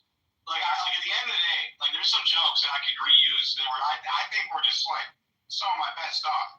Like even today, he talks about how his last name is something else, and I'm like, who's Simone's last name? The mailman. And it turns out he's adopted, which is Dude, you know who the craziest person out of all of this is? That Val and Terry, who think they're like consultants to the president or something. Yeah, they are. They are. No, did you see the clip that I did? That Terry actually works with DOD? Yeah, I saw that. Isn't that wild? Well, that's just what he says. He could say he's that because he's a subcontractor. Like, everything he says is a lie. So, like... No, he is a subcontractor. Well, it doesn't matter what he is. He's lying. The guy is a hair plug, schmuck, just like me, recording himself in his bunker. Who do you think the government hires to do that? They hire the dirt of the dirt to do this kind of shit. Well, in terms of like influencing and shaping Illinois, in terms of doing what they do, especially with that Tom DeVore. But honestly, you know who the hero is? Is Joseph Severino. That guy's my. He's saying, anyways. It is like, dude, he's the hero, man. He's the fucking. He really is. He really needs to. He kind of. It was his name on the ballot, but he was taking the shots for us. Rocio too. I mean, honestly, like that is she's a warrior. Great for her. You have collected a team of warriors, essentially. You're doing exactly what these other people. You should be the Chicago GOP president, the Illinois GOP, like. You should be the chief organizer because what you're doing is what these people have never done. And this is why. Exactly, because I can do the same kind of thing for finding candidates or whatever. It's the same skill set. But they're too worried about control. Yeah. They try to shake down a candidate. Aaron Delmar threatened a candidate $20,000 because he had a negative Eric Hanger post calling Eric Hanger an anti-Semite. He said, I'll put $20,000 into Gabby Hoxie. That's who he's running against. Oh my God. Dude, have you ever met Gal? Are you going, I think it's this Wednesday or Tuesday to this Republican event? Dude, I'm pretty much like probably not going to go to anything. No, it's not. I'm actually kind of excited because it's actually normal people. It's the Chicago Young Republicans, and they're not having Castle. Well, yeah, I'm down to go. She's like a normal Jewish girl. I'm like, wow. Yeah, I'm down to go to anything that you go to. I'll give you the deets. What about I signed up to be a member. What about that Lincoln Day dinner or something? I heard LaHood's going to be there. Oh, we could protest those. I'm down to protest those, John, not go. I'll be right back. What? No, LaHood is such a piece of shit. I cannot believe that people like him.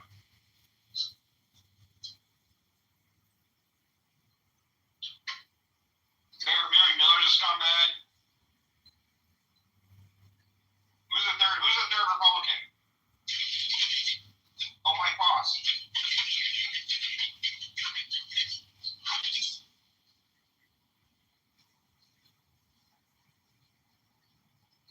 Why can't I hear you? Enjoy it.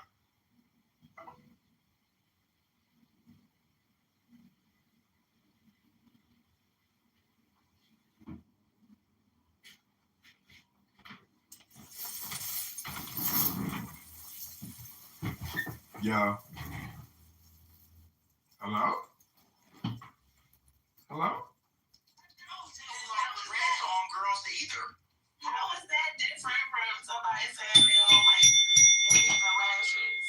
I'm just saying, I'm like, Hello?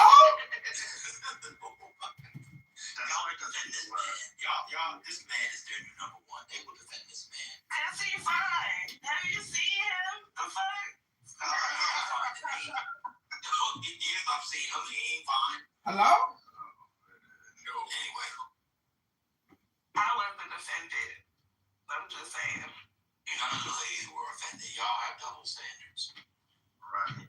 So if Pete Hegseth would have said that, It's up in his stock if he would have said it. It's up in his stock if he would have said it. But I understand. Because he's a black man, so I understand what he meant. no, you gotta say if Pete Hegseth looks like Method Man, then what? No. She'll let it go. That would never be a thing to see Pete Hegseth, a white man. See? Look at Deep. Now Deep saying we're dirty macking. We're calling out misogynoir. They call us misogynists and misogynoir. Now we're calling it out. We're being critical and aware. And now they're saying we're dirty macking. These I'm telling you, the most educated demographic is down bad. Dirty Method Man? I technically don't like when a man got BDBs on his chest. That's the same shit. Like, I ain't saying that I won't fight with you, but I'm saying that you gotta cut that shit off. And I don't necessarily like locks neither. But I ain't gonna say that you ugly because you got locks. I just don't like this. Harry, if you go in there and say John Kitover is doing Mystery Science Theater 3000 on your ass, he's making fun of your live stream on YouTube. This shit is hilarious. I done seen Taco Meat. You hear me? I done seen it.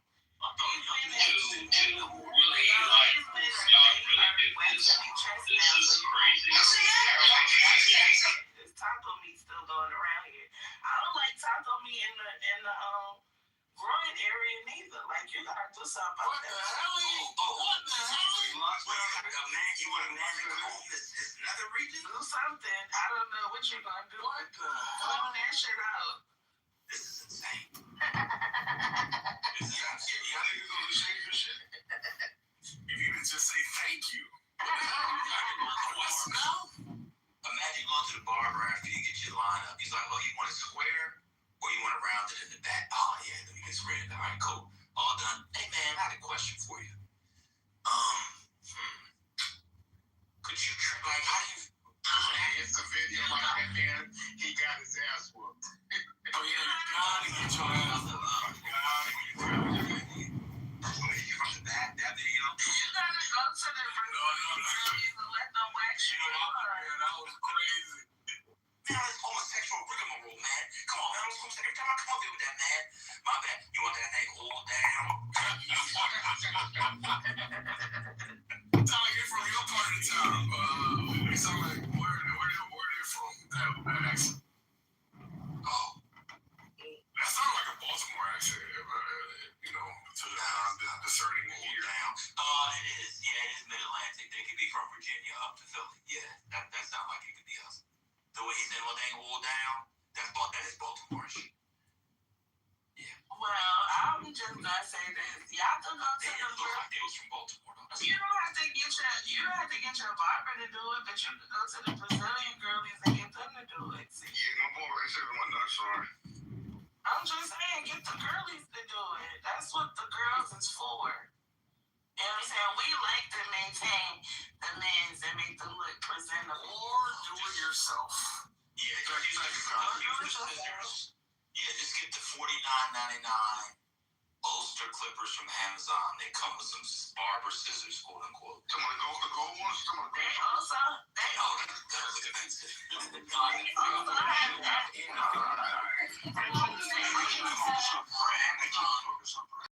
There's other types of worship too, right? There's other types of worship. It's prayer, Yaakov. Yeah, so veneration. Presenting value. I would say veneration and prayer. It's not just veneration. Well, I mean, no, because prayer is a form of veneration, but there are other forms of veneration that are not prayer. Let's get a broad definition: the veneration of an entity to the highest degree, which is not God. So when you are permitting for God to be criticized but not the state of Israel, which are you venerating more? Like Hillel is. Say that again? Israel. When you are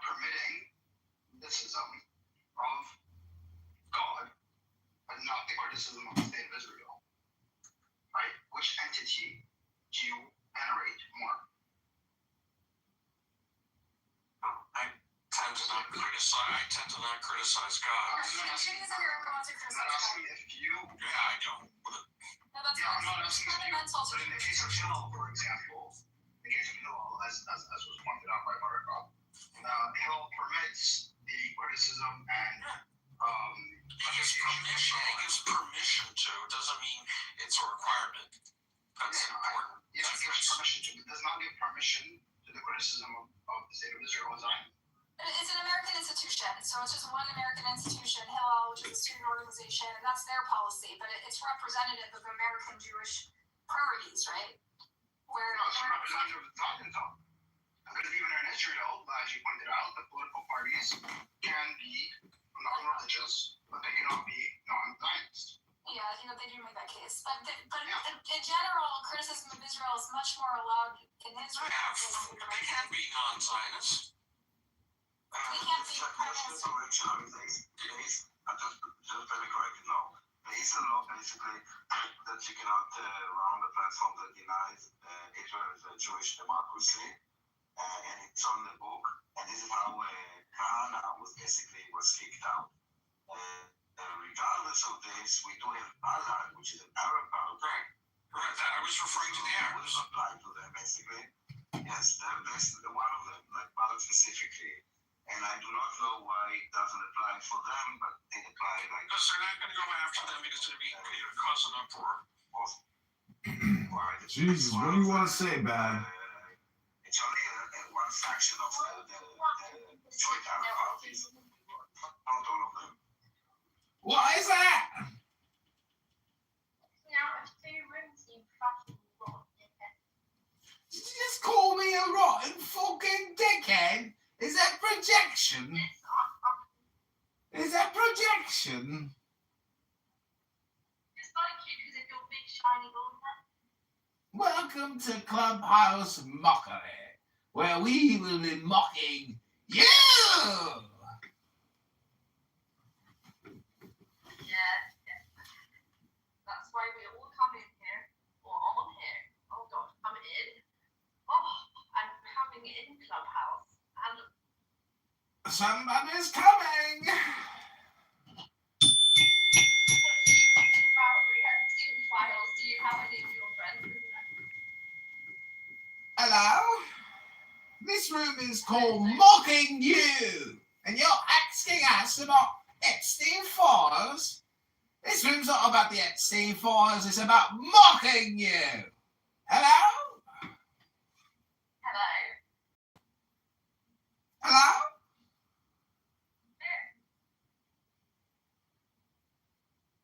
Hello? Hey.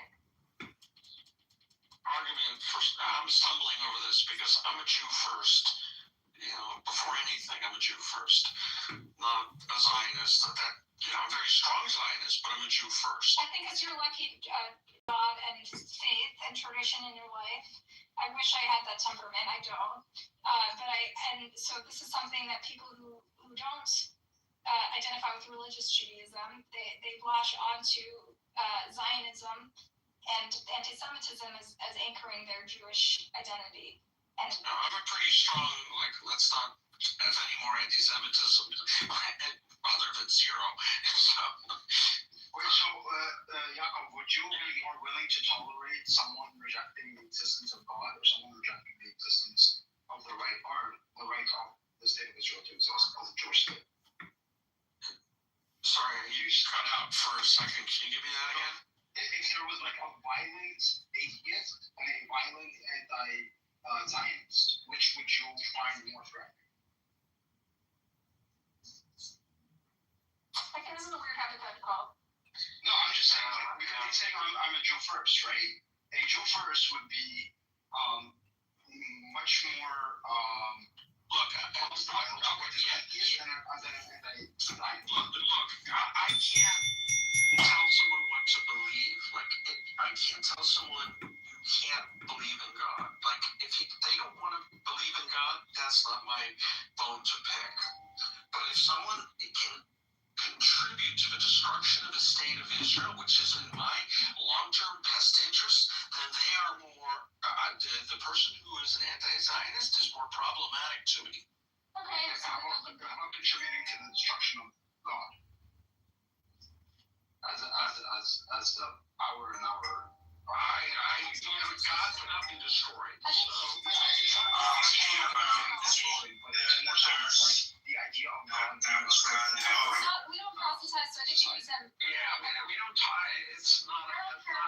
accept that. Actually, historically speaking, Jews did proselytize. You stop proselytizing. All right, let's read a little more about how Can I just take up how that guy leave? Oh, Zeleny. That never even made it to the cartographic stage. And I'm a cartographer by training, geographer by training. They had very, very, very preliminary, I had research in it in the chat, very preliminary talks. It broke down almost immediately over fundamental differences on Jewish and sovereignty. And it never got to even the notion of creation of a state within a state, or a state within whatever, as you described it, a federal system, and it never made it to a mapping stage. So whoever's creating a map, they're creating it out of thin air. It never even... He said that. No, I thought he said this was the proposed map. No. He said the YouTuber was the one to claim that this was like actually mapped visually. Their proposal was just a general proposal. Right, but they didn't even... This is the idea that we have, and I know like the video that I linked explains like the proposal like very quickly fell through, primarily due to the opposition from the Grand Mufti. But they didn't even discuss any territory, any places where this would go there and this would go here. They never even got to any sort of territory graphic sort of say.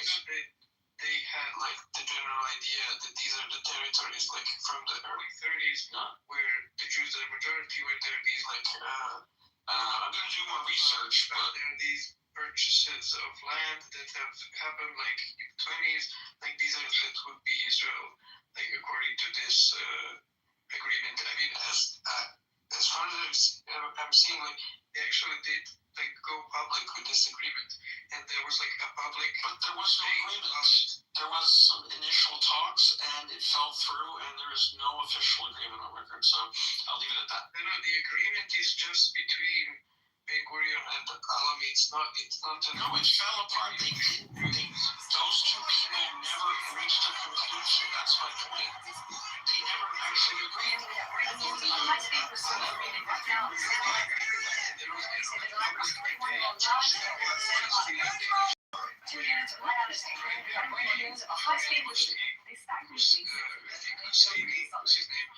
He was the primary opponent to this, and like basically shut down.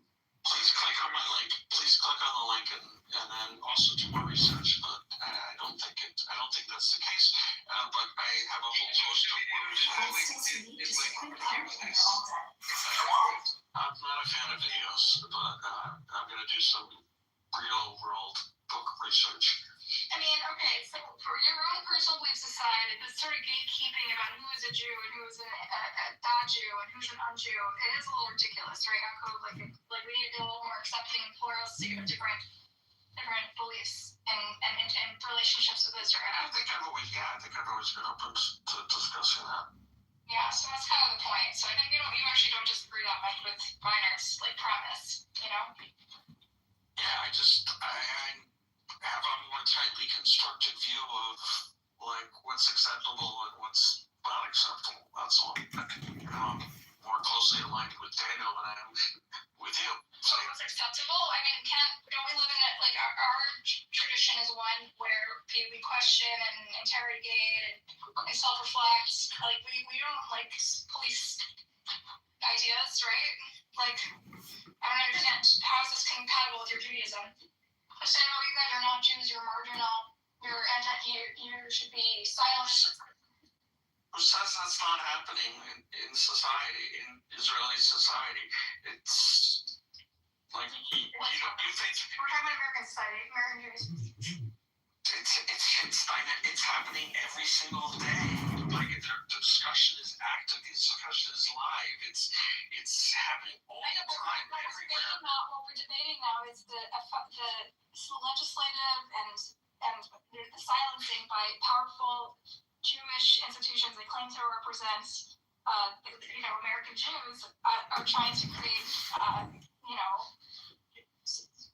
control and create consensus in the Jewish discourse, right?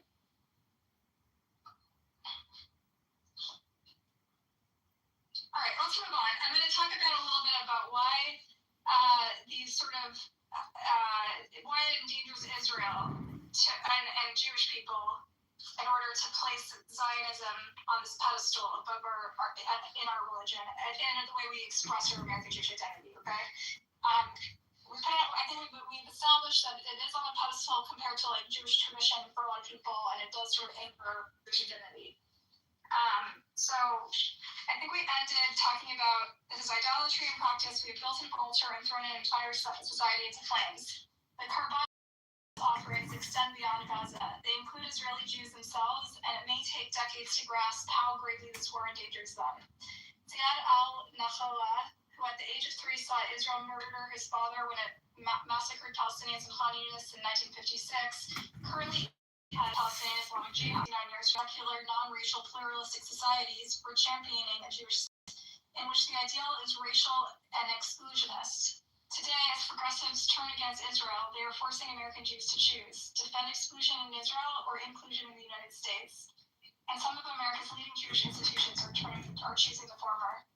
The choice is making American Jewish life more insular and more repressive. After October 7, the 92nd Street Y, which for decades has symbolized New York Jewish cosmopolitanism by hosting writers like James Baldwin, Susan Sontag, and this other guy that I can't pronounce, canceled its annual literary series rather than host writers who boycott Israel.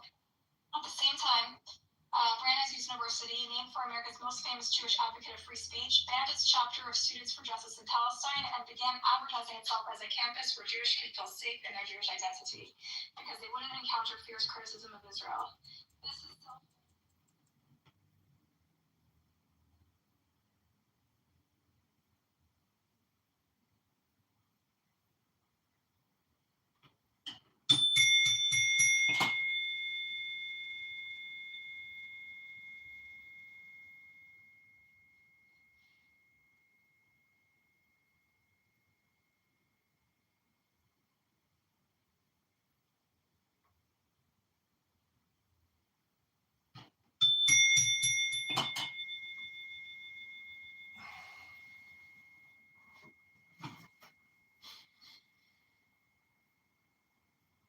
25, 37, 92.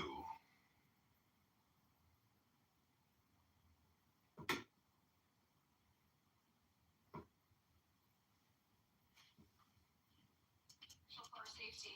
But now that authoritarian right-wing parties, from the GOP to France's National Rally to the Alliance for Germany, have become more pro-Israel than their left-leaning competitors, some Jewish leaders are making a different bet, that we can thrive in white Christian ethno-states. This is where our theology of Jewish statehood leads. To defend tribal supremacy in Israel, we are empowering tribal supremacy in the United States and Europe, where we are not even the dominant tribe. We're also offering up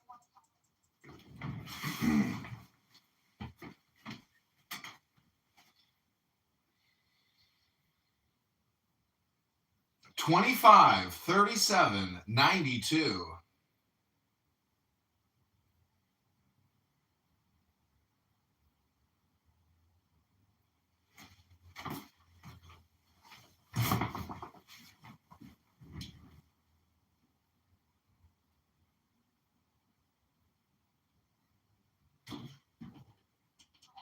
then prosecutor of the ICC and her family, which was considering launching an investigation into Israeli war crimes.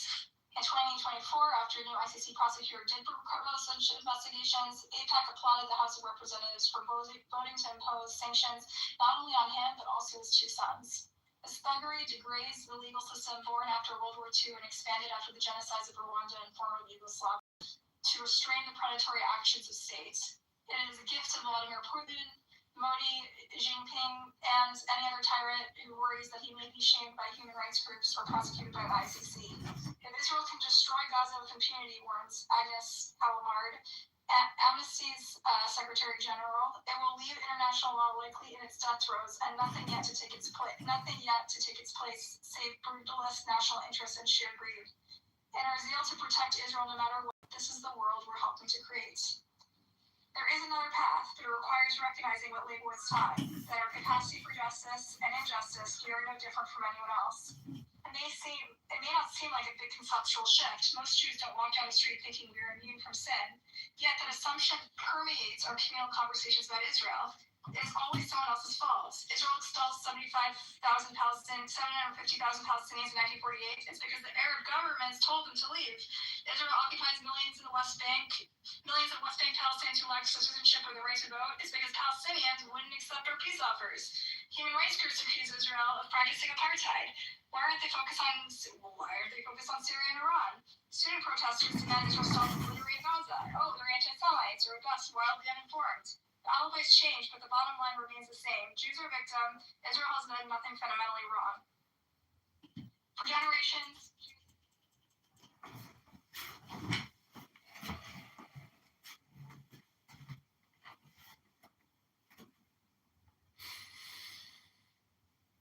69, 98, 25.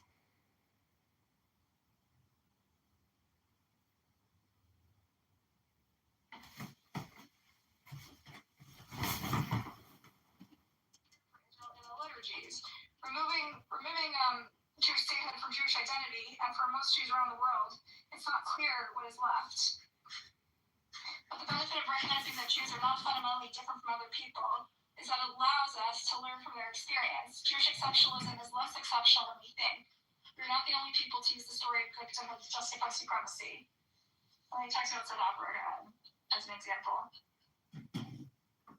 So I think that answers your question a little bit, Daniel. You were saying about how enmeshed American Jewish identity is with Israel and criticizing Israel. I was laughing. The entire statement is kind of in a loop. If you don't believe that it's inherently wrong, if you don't believe it's like a crime, and you're only very biased about the war in Gaza, not mentioning in a word the other side, then it's hard to me to take it really serious as thinks about. It's like atheists working backwards to justify the anti-Zionism conclusion. You got something to say, Benny? I think it's funny. It's just anti-Semitism. Every time I hear that word, honestly, I laugh a little bit more, and it loses more power.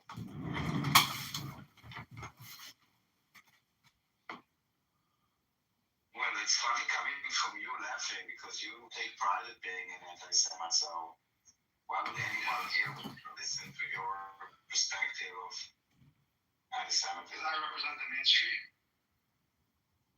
According to you, the mainstream is anti-Semitic, right? No, I didn't say the mainstream is anti-Semitic. I think the violent voices are anti-Semitic. Not the mainstream. Oh, okay. So you don't think the majority of time anti-Semitic. Okay. So you don't think anti-Semitism has been prominent throughout history for the last 2,000 years amongst specifically Christians? I'm just not saying it's mainstream. Okay, so I represent the prominent voices. How about that? The loud voices, the violent voices, the hateful voices, yes. The prominent. I mean, so in fairness, the loud ones. The passage I just read does talk about Israel and Zionism gives rise to Christian nationalism. I don't know if you sympathize in any way with Christian nationalism in the U.S. Christian nationalism has existed for 2,000 years. I don't think Israel existing is the Templars, the Hospitallers, the Crusades, the Anglican Church. Jews have not aligned themselves. Now Israel align themselves with Christian supremacists all over the world because they see themselves as like a bad thing or a good thing that they're making friends. Historically, they wanted to live in a society that is free, right, and that has benefited Jews. But now they're sort of shifting and they're embracing exclusionary supremacist ideologies because they think it gives them legitimacy. No, the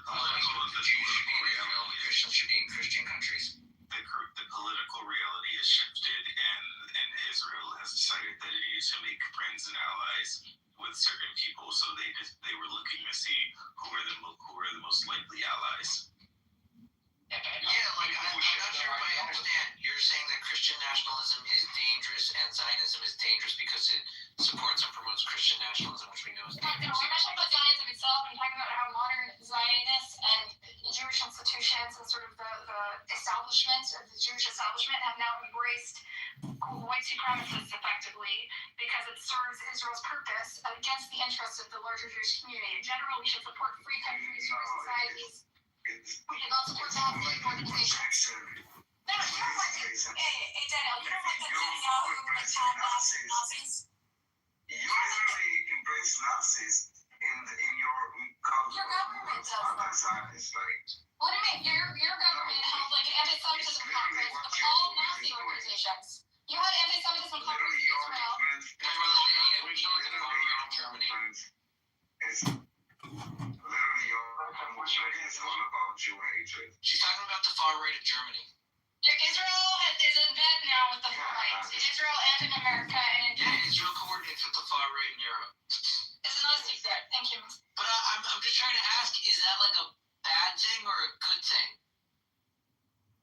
In my view, it's bad. We shouldn't associate with exclusionary. You're saying that Israel should only be friends with half of the politicians of Europe. Israel should associate with people who champion freedom of religion and values that. And if there are far right nationalists who support those virtues, should Israel befriend those far right? Then why didn't Israel? Right? You agree? Yeah. So maybe the Zionists should have identified as Nazis out of like pragmatism, right? The thing is that when it benefited Jews, they did support secularism and like openness and inclusion and all of that. But right now, it doesn't benefit Jews. Because what benefits Jews, especially from an Israel-loving standpoint, is the state of Israel. And the state of Israel is far from inclusionary. So why would you want to promote inclusionary ideologies if your state does not have? I think that's. I don't think it's actually very inclusionary. To be honest, I think that. Yeah, probably too inclusionary. That's right, Indiana, because what Buttercup is sort of pretending is that the world is flat and all the politics in Israel are affected by the outside world. So Israel has to pay attention to the Jews. To the Muslims that are throughout the Middle East, as well as the Europeans, as well as America. They have to understand what the global political climate is and how it will affect and the Israel. Chinese and the Indians and the Russians. And the Chinese and everybody else. Wouldn't be dead if it committed to suicide, though, so.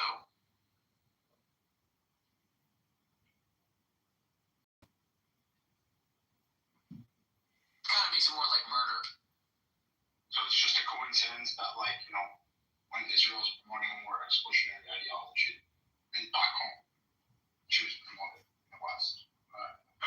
Arab countries practice exclusionary efforts, right? I'm agnostic as to whether or not exclusionary efforts are good for a state. I think modern Jewish identity. Go ahead.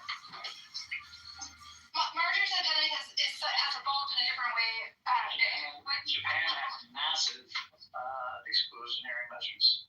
Massive. All the states have exclusionary measures. That's how they set up citizenship, statehood, uniform law, voting rights, right? Like, it's a trade-off. Like, you could say, no borders, and then, just, vague cities, and then, armies that are, campaigned for when an offense is brought before some town council. They've done models before. We determined that exclusionary citizenship and borders with uniform rule of law throughout the land, with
Syria are basically those big people, and they don't even have open borders between each other. Of course not. We need closed borders. It currently exists, like, and it's working fine. Like, you can just have your, like, Yeah, there are some the equivalent of your social security number in USA, and you can just, like, walk from Spain to, Poland. It's like no problem. Like, you can go to Germany, Italy, Switzerland. Yeah, what about Russia allows it to have lack of terrorism? I think where does the free walking stop? people bring up Europe a lot when they talk about the failure of multiculturalism, but I feel like in America we figure out a model that works much better, and where people are much more interested. You don't have this kind of segregated. Nice. I don't know if I would agree that America is dealing with multiculturalism better than Europe. They're two different In my experience, the Muslims who immigrate here are very well integrated. They go to public schools, they're in the workforce, and they are not seen as like a threat to society. Straight as that is. Just recent times being so conservative and xenophobic as to leave the EU, like UK, like their Muslims are actually hugely integrated and well. The problem is with people who lean right wing, they want to say these groups are not well integrated. Like usually, this is not exclusive to them, but because everyone knows what they most of them, they have no idea what it is.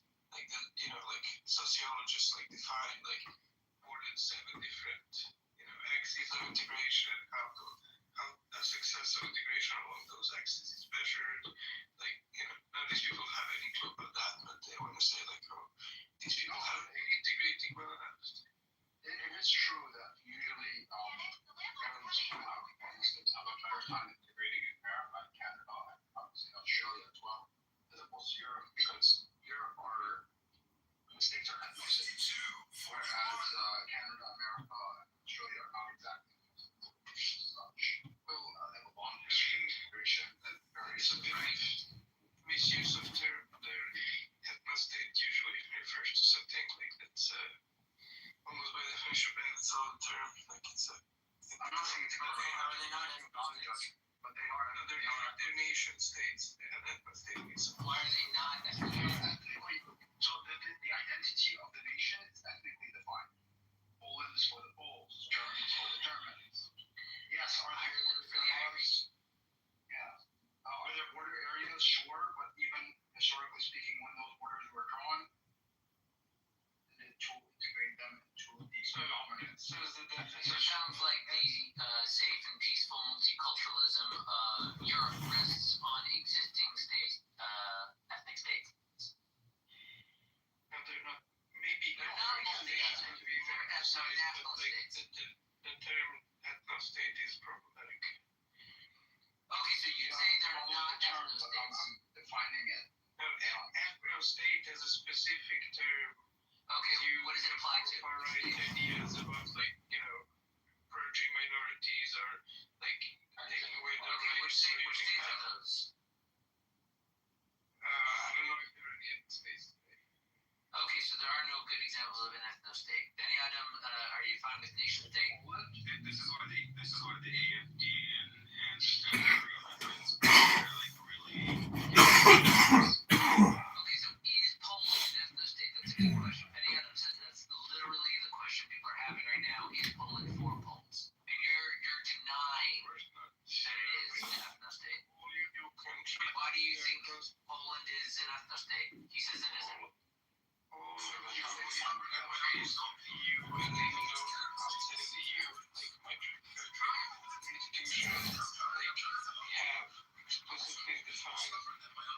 Themselves as being citizen states in which both the majority nation and all national minorities need to have equal human and legal rights. That's not what an ethnostate is. And so there is, yes, I know. There is this big concept in their nation state. That doesn't contradict what an ethnostate is. If say the identity of the nation being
unfair treatment of people just because they're a minority. So that's really the difference between just a regular liberal democratic nation state, like all of European countries are, and an imagined ethno state that far right people want to institute, like the alt-right, etc. Their goal is that they use the term ethno state where they don't want like these national minorities to be basically like as well respected guests, that they want them burned and their rights taken away because this is not their land. So that's the difference between a regular nation state and an ethno state. We're not talking about the legal, like, constitutional state. Technically speaking, and what it means to be a full-born German is much more ethnically defined as opposed to what it means to be an American or Canadian.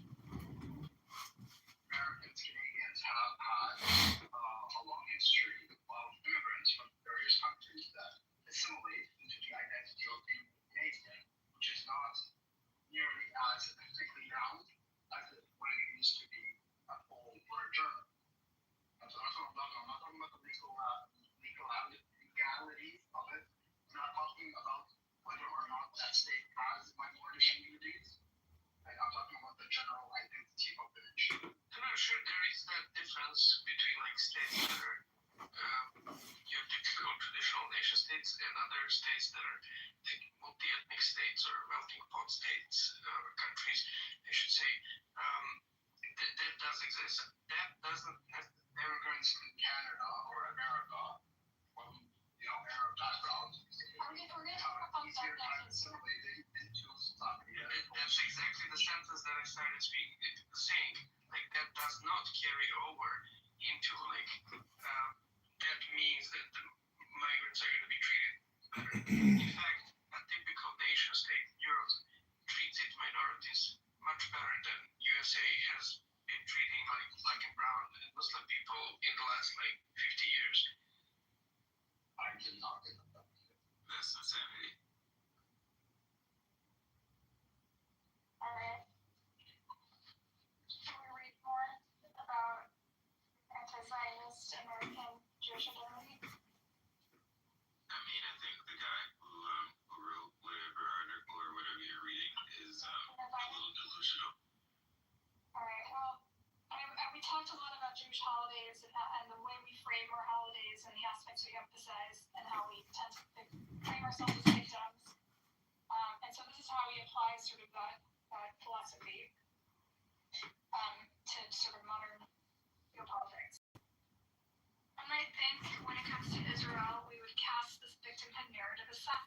Zionism's core promise, after all, is Jewish and diaspora Israeli and diaspora Jews do not depict Israel as powerless. We do often portray it as persecuted. The Jews of the nations, to use a popular establishment Jewish phrase, slandered, menaced, delegitimized like no other country on earth.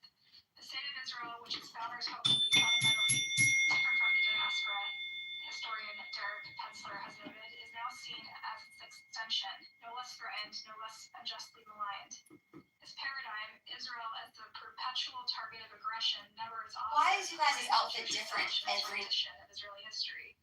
Consider its account of the departure of more than half of the Arab population of British Mandate Palestine during Israel's War of Independence. Palestinian refugee issue originated in the 1948 Arab-Israeli War, explains ADL, America's best-known organization fighting anti-Semitism. When 5 Arab armies invaded the state of Israel just hours before it was established. The moral responsibility is clear. The Palestinians left their homes because Arab nations had started a war. Palestinians suffered, but only because Israel was attacked. The problem with this chronology is that between 1/3 and half of Palestinians... Nights the city hums like a distant seashell. I let that hum fall through me to Kitover. Find a steady seat, let your spine lift tall. Close the eyes and take a deep breath. John Kitover now, older. I thought we could slow things down and try a short meditation together. Just to The local boy shares a moment of stillness. Poet and veteran John Kitover read it. Some old is more stubborn than my uncle's donkey. Maybe it needs carrots, genius. Carrots? It needs retired. He thinks it's a... I couldn't believe what just happened at the polling place. Let me guess, they ran out of I voted stickers again. Worse, I think I accidentally ran for office. What? The ballot on a white line, I wrote my name. You just nominated your... What just happened at the polling place? Let me guess. Good evening, everyone. Tonight we're exploring the connection between Africans, African Americans, and white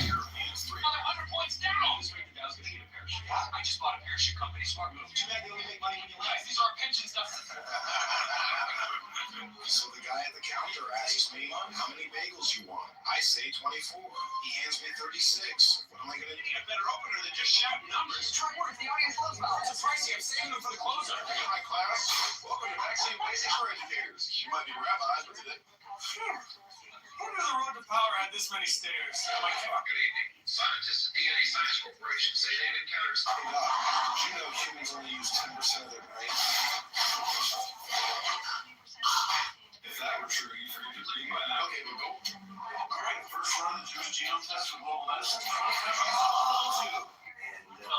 Let's settle this once and for all. Facts versus opinion. People keep mixing them up. A fact is like gravity. Drop a sandwich, it hits the floor. Sad. True. Pineapple on pizza is wrong. That's basically a fact. No, that's just your taste buds. Today's lesson, facts versus opinions. I've got index cards. Okay, folks, welcome to the John Kitover Comedy King Show. I'm just going to relax, watch some late night reruns. We're going to build a bridge between our nations and maybe share a donut or two. Salam.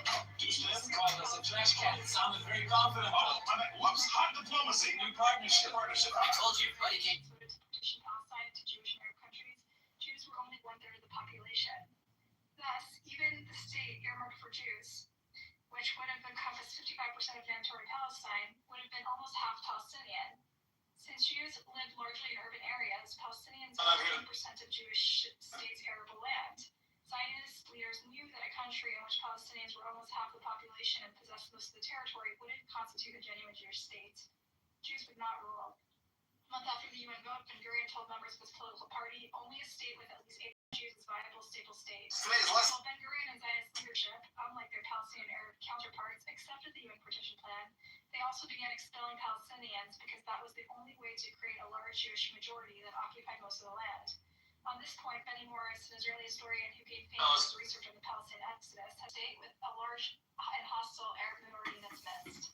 Perhaps taken aback by Morris's directness should be observed.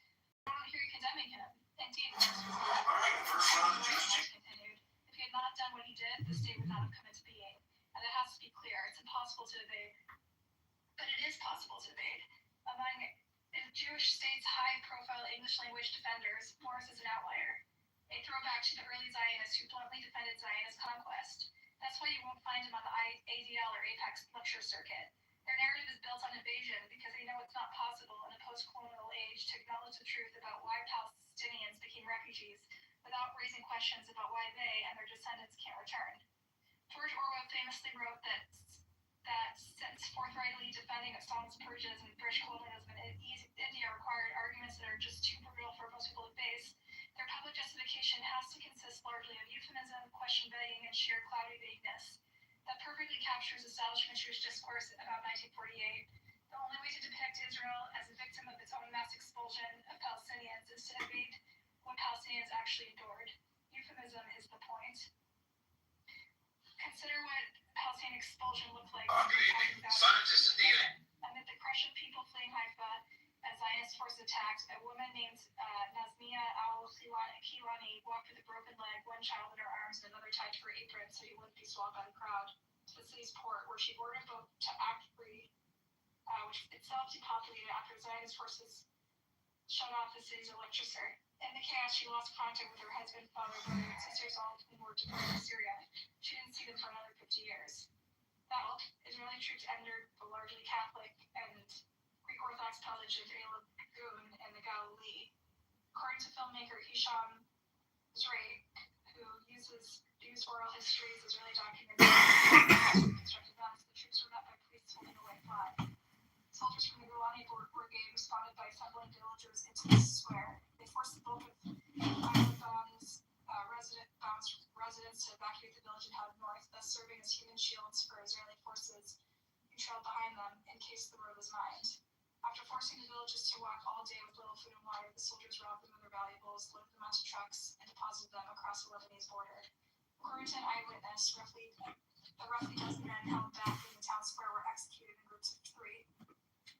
The people of Eidelbaum were comparatively lucky.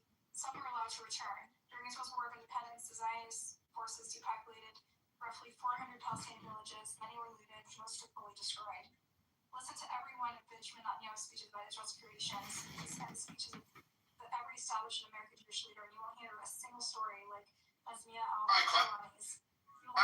Welcome to Vaccine Basics for Educators. You might be rabbis, but today. Zionist forces expelled. That is not an accident. Only by erasing names and experiences of ordinary Palestinians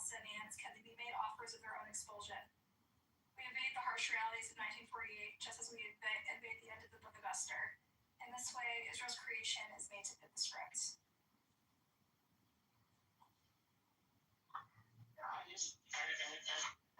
Narrow. I think it really. I need a better opener than just shouting numbers. Try words. The audience loves balance. It's pricey. I'm saving them for the closer. Whoa! It's like looking into a funhouse mirror. Okay, but not the fun. I hear him maligning the Jewish This Book of Esther, right?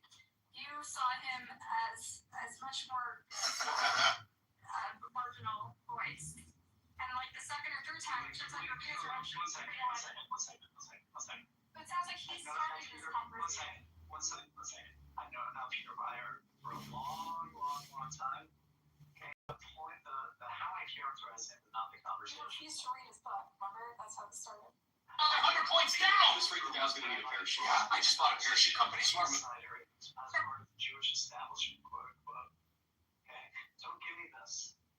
I'm the only smartest one in the room, Buttercup. No, I think you are smart, which is why we're having this conversation. I'm engaged. I know, so don't tell me about the first time you heard it. I'm teaching about this and preaching about this idea for longer than minors. Good evening, everyone. Tonight we're exploring the connections between Africans, African Americans, and white Europeans. Three groups whose histories are more intertwined than most folks realize. This, of course, is the And media somehow promoted. So I think this is exactly what he's trying to do, is have this conversation you described. I don't think that's in contradiction to what you said at all. Calvin is acknowledging it, being critical. He's giving his criticism of what he thinks happened, what he thinks. His criticism is that he's refusing to acknowledge that people are having this conversation when really his book is having the conversation. So it's a little meta that your criticism is like don't tell us we're not having this conversation. He's not having a conversation. He's having a monologue.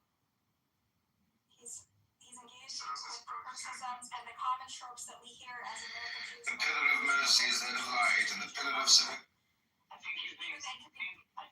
I think as all historians, he's selective in terms of trying to tell the story he wants to put out there. And like all historical narratives, it relies on true things, right? But it isn't exhaustive, and I think it's a little cynical. It's highly motivated as well.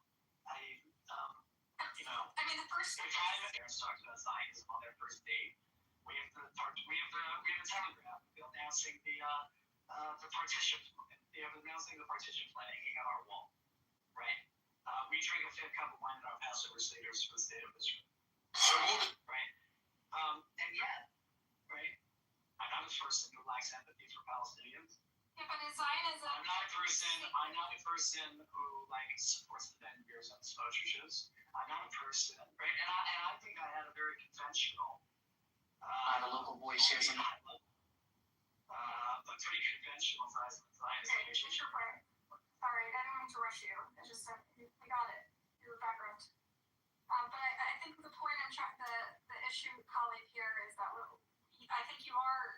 I thought we could still because we do agree on a lot of basic facts, which some of our co-religious or co-ethnic people don't agree on, and so that's why it's easier to discuss the gaps between. Yeah, I understand, but even though we agree on facts, I don't think we agree. John Kitover now, older. And I think it's one thing to try to put up a mirror and say, hey guys, this stuff happened, these are facts. And quite another to say, and that means this, beyond shadow of a doubt about Zionism. And it means this beyond the shadow of a doubt about the meaning of the state of Israel. I want to point out, you did agree. So the first time I read his interpretation of the story of Esther, right? You thought you were shocked and offended. And this time, you espoused views that were identical to his. I was not shocked. The complexity of it in your community, do you? How do you know? I don't know, I'm asking. So today we should discuss the moral complexity. Previously, you thought he was just. I said the same thing today as I said that, which is there are times to celebrate and there's to be introspective. I thought we could slow things down and try a short meditation together. He can do no wrong in their eyes. Be self-critical. I'm John Kitover with KITV News. Here are tonight's headlines. The City Council has approved a downtown safety initiative aimed at improving life. I, John Kitover, am king of the earth, and you come back to Kitover tonight. Just follow the watchdog. So delivery! Behold, mortals, from this day the life of an emperor cool and screwed. And when we wait, and therefore if you spend our... Do you know what's splitting here? Do you know what's splitting here? Yes, you're trying to divide something that doesn't need to be divided. I'm not dividing it. You and Einar are saying the same thing, which is that we should view perm through a more And I'm giving an analysis. I'm giving an opinion about what he's saying. And I don't think we're saying the same thing. No, I don't think we're saying the same You said the authors of Megillat Esther wanted us to engage with the moral complexity, right? Yeah. Okay, so this is what we're doing here in this room. Okay, the moral complexity is that Jews are capable of genocide. That's the moral complexity of it. Right. Anybody's capable of genocide. And So I don't see... of ourselves as the perpetual victim. Yeah, but that's also not what's happening. Well, that's how people, I think in this modern age, this is how our ancient mythology can be relevant to modern. Can I have a question? I'm for a different framing. Like, you know, I talked about foreign Jews before, right? You've heard this. Foreign Jews are attuned to risk and outside threat. Passover Jews are attuned to universal notions of freedom, right? And we have to have both. This is Yossi Klein Halevi again from Howard University. I teach everybody. If you want to have like thoughtful experience. Welcome back to Kitover tonight. My guest tonight traveled light years and somehow still beat LA traffic. Please welcome. So look, I think You can have a reading room with him. I thought we could slow things down. That's right. Today we're talking Einar. That's fine. So that's what I mean by it, right? I can't do everything. So delivery! Behold, mortals, the life of an emperor cool breed. I think there's something... Country, everything is too big. The cars, the drinks, even the squirrels. So, he's only... And I've been celebration, and I've been observance of it, right? My entire observance of it is only about, like, you know, look at how bad it turned out afterwards. Right? Is that what he's advocating? Is that what you understood his point to be? That's how I understand you to understand. That's how you understand me understanding his point? Of course not. No, I literally said over and over again that these read through Weiner's lens, the Jewish holidays in fact have a lot of subversion and moral complexity they're actually meaningful in this current predicament that we're in today, right? As American Jews with That's why I like stuff that you've read to Gore, right? Because I think he out loud in his podcasts is doing very much this. You think he's a propagandist, but you think he's a propagandist only because that he is coming with an agenda to promote the holy. Wellington's on the run. I caught him on Kitover. He's retreating. If he's retreating, what are you doing here? Well, I came to make my report. If Wellington's retreating, what are you doing here? Why didn't you follow him? Why didn't you pursue him? Where are the reinforcements you promised me? Don't you dare criticize me! Don't you dare! Don't you see if Wellington's free to choose his ground? Everything I've won in this campaign, You lost! Mashubuka, the sector is broken. I have ordered a retreat. Retreat. I am 72 and a proud soldier. This steel is my word.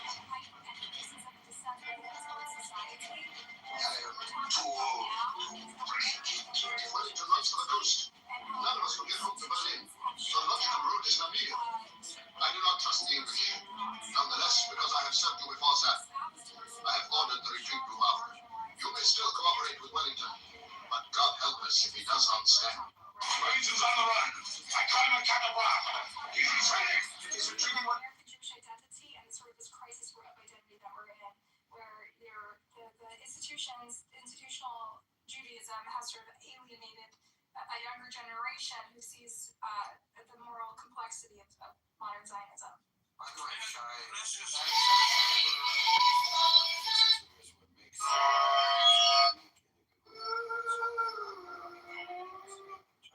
Searching for my Kindle card is one of the scariest things possible. Not only do I have to worry about him taking my finger off, I can also completely crush him on one. the history you read earlier, which is we are contending with the moral complexity of it, right? It's not unique.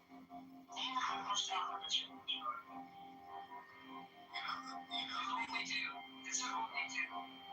there is it is put on a pedestal. It is kind of a sacred cow that you can't criticize or you get marginalized. You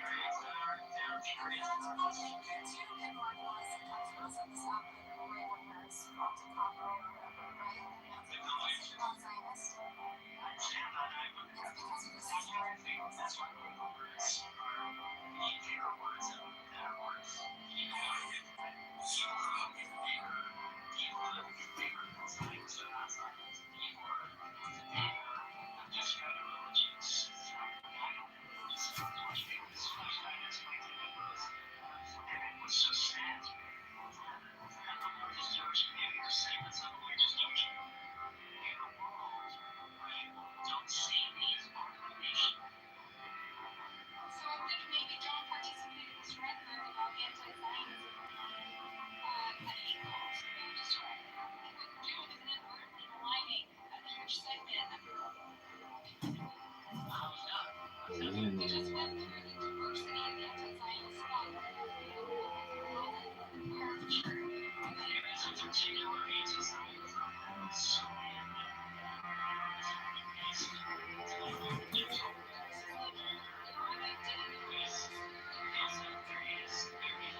silencing. Do you understand that? Do you realize why it's inherently anti-Semitic to categorize a huge segment of the American Jewish population, or just small meeting, you just don't like to see kids get blown up, as anti-Semitic or part of it? Not categorizing. It's what you're doing is you're demonizing us just like the anti-Semites do.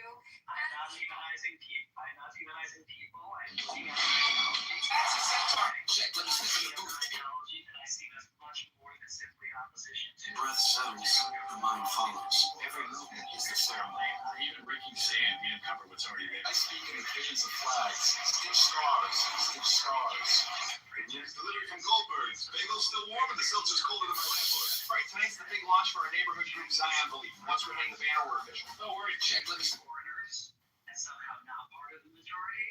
Anti-Zionists, they now become white and they become. Hey guys, schedule says you're supposed to be at the mall in 10 minutes. My watch says rings. I left them right here on the coffee table. Pull it off because my gravitational pull. YouTube plan is a great question. I think it really needs to be. John Kitover, I bounce the day on pavement and let the echo tell me who. Like a quiet lunch on the beach, just me, the sea, and this perfect falafel. No trash on, keep it simple. Zionism movement for a Jewish homeland. Tonight, President Trump is expected to address the nation one day at Kitover. Yeah. Good morning, scholars. Today we're taking on a very small question. Just 3 little letters, G-O-D. I'm playing evading friends. I'm John Kitover, and I'm running for Congress. Some politicians are in the pocket of big oil. Me? Time to get these guns licensed. 7, 8, and 9, 10. Whoa! Guess the machine wanted to start. These 2 clowns think they can buy justice. They need to be at the embassy by midnight. They'll be expecting the microphone. Because it gives rights to one population over another. It doesn't serve the whole population. It's illiberal by definition. Dinner is served. Finally, what took you so long? Minor misunderstanding with the delivery guy. 4368. If we get the rest, we're moving to Miami. Move it. All right, movie night. I've got the remote. As long as it's not another human documentary. Something with sparkles would be nice. I need a better opener than just shouting numbers. Try words. The audience loves vowels. It's pricey. I'm saving them for the closer. Hey, Dinner's here. Pizza guy mumbled something like 34.75.71. I think he thought I was CIA. That's your life. Another day, another care. Morning, boss. All from Shaft 3. Beautiful. Sparkle. Hey, Operation Sprinkles. Microphone safe in this powdered donut. All I gotta do is not eat it. Donuts and document donuts. Good evening. I'm John Kitover, and I'm also John Kitover. You're watching John Kitover News. Apparently, one of us wasn't enough. He's not Councilman Pritchard. Money for potholes, but the only holes he fixed were in his steakhouse roof. I'm speaker to colleagues and to the people watching at home. For 25 years since the attacks of September, what exactly are you doing, man? I'm dialing the secret prosperity hotline. Step 1 on my love plan. show you step by step how to turn a free AI app in your phone into Chicago dog, extra mustard, and 1 vote for Kitover. Coming right tonight on Newsline 9. The company. The second type of anti-Zionist would argue that it was never the founding fathers' intent for it to become a permanent occupied force that is perpetually at war, which is just escalatory violence and breeds hatred with its neighbors. And it all culminated, of course, in October 7 and what we consider to be a genocide. That would be the second type of anti-Zionist. Personally, I don't cast judgment on whether or not the Zionism existed. It founded the state of Israel. I try not to think. I'm not thinking too deeply about whether or not it should or shouldn't have existed. It exists, and that's that. We just accept that it exists. But I think what we are unified on, the 2 types of anti-Zionists, is that it's not sustainable for the Palestinians or the Jews to keep going along this track. This sort of the status quo to escalatory violence for 70 years, and there's going to be, if we continue managing of the conflict, it's going to result in more death, more bloodshed on both sides. And it's in the interest of the Israelis to not continue along this path. And there will be another October 7th. Everybody that Israelis and Arabs alike. But in the end, there needs to be a plan, and I don't see any plan coming from the Palestinians at any point. show you step by step how to turn a free AI app in your phone into real money. I don't see like a viable plan that is coming from them, or even a wish to coexist, to be honest. But let's not do this. Why don't we have any plan? What you seem to be associating more things than just the Jewish homeland with the concept of Zionism. Am I right or wrong there? Yeah. Well, no, I think most American Jews, the Zionists have sort of been put upon sort of anyone who's sort of culturally Jewish in America by anti-Zionists.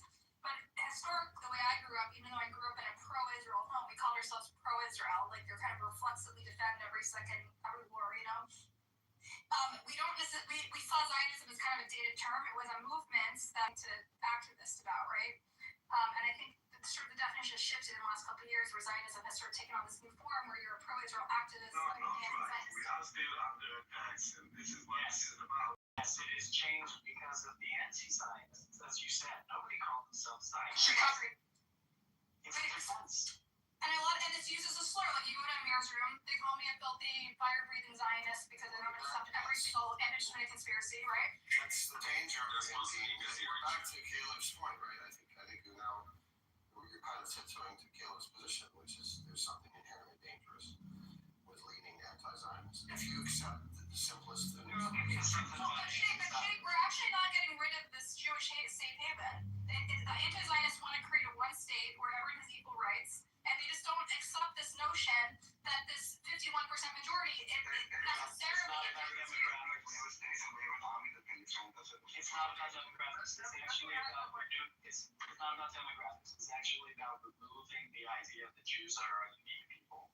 If Jews uniquely have to give up some kind of, I'm not saying Jewish majority or Jewish supremacy, right? But have to deny something about their uniqueness in order to have a state where no one else has to do that. Right? That's the problem with anti-Zionism. Here, I'll read you one short paragraph. Okay? If you have patience for it. From who? This is Adam Lewis Klein. He's become an emerging thinker of anti-Zionism. I'm sure you know that. So, just read it fast. Yeah. Sure. He talks about something called accusation in a mirror.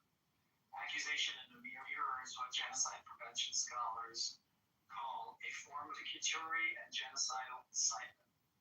Colonizer, apartheid, genocide, the three libels of anti-Zionism apply to Israel, all describe anti-Zionism itself. A calling project that seeks to erase, overcode, and deny Jewish distinctness, a racist orientation that strips Jews of political rights, and resubordinate them, expand to escalating violence and genocide in the form of consistent, normalized calls for the annihilation of the Israeli Jewish population. That's why anti-Zionism is a hate movement. Interesting. Because it's an inversion of the very kinds of human rights and things that it wants to be afforded to other people, but isn't afforded to Jews. You said something about it erasing Jewish distinctness, right? Yes. Okay, so that is very telling, because this is a point I've been trying to make over and over in Kitover that you always dispute, which is that in America, where we're not Israelis, we don't have inherent Jewishness that Israeliness bestows on them. The way we engage with Judaism or feel like we're part of an ethnic, engage with our ethnic identity, it's by engaging with Israel, which is why we cling to this idea of Israel, and we elevate it above all other aspects of our rich history culture. And so when you are actually reinforcing this idea that when you criticize Zion, or you criticize the state of Israel or this ideology, that you're erasing ourness, and that erases, in fact, our rich literary, cultural, music, humor, whatever history, philosophical history that existed long before the state of Israel. I'm actually doing the opposite, right? I'm fighting against the same phenomenon you're fighting against, which is that we've stripped out education in America and replaced it with, from all of those things that you just talked about, and replaced it with Israel. But the Israel just is not illegitimate. It's just incomplete. No, but right? I'm fighting against the same stuff you are. Didn't you hear when I read the chapter about elevating Zionism above Judaism and how it's idolatry? But here's how I see it. We don't have to use flowery terms, right? Flowery is a key. When American Jews talk about Israel and Jewish identity, right? You're right. It's a proxy for a lack of richer content, right? For lack of a better word. That's why I do what I do. Taking away this in our identity. No, I'm saying it's our very distinctness. It's that rich, big culture, right? That makes I'm saying our identity is not dependent on our Zionism. That's what the thing. What exactly are you doing? I'm dialing the secret prosperity hotline. Zionism erasing your identity. It's not dependent on it. Why? Because we are a nation like other nations. Other nations get countries. Okay, so let me it's not definitional. It doesn't depend on. We're not talking about the founding of the state. We keep coming back to this as if we're revisiting. I'm a speaker, colleagues, and for people watching at home. For 25 years since the attacks of September 11th. The present day. anti-Zionist rhetoric, because a lot of anti-Zionist rhetoric is specifically about removing self-determination for the Jews as a Councilman Pritchard, money for potholes, My experience with the anti-Zionist discourse is about what's happening right now in the boondoggle. It's become like permanent. Israel can't afford as a state to perpetually occupy other people. It's extremely draining. I know. That's why I'm an anti-occupation. Okay, so it sounds like you fit in with the anti-Zionist spectrum. I don't fit into the anti-Zionist because the reason that I want the occupation to end is that Israel survives as a You want the and it's a moral problem that we're people that are not giving us rights. That too, right? You want the occupation to end because you agree that Israel should end. Because it was the right thing. It's getting redundant now. Let me bring a fresh angle, and you can continue it. But look, if let's say the Jew is to abandon his Zionist project, okay? Let's say Zionism is abandoned. It's not a project. Not interrupt me, man. I said 5 words. Look, let's say the Yehud is to abandon his Zionist project. Does that mean that the Muslims are going to abandon jihad? Are they going to abandon the jihad project? Is the Christian going to abandon his proselytization project? Is the colonial project going to be abandoned by the Christian? So you're saying the Jew should give up? No, that's not what we're saying.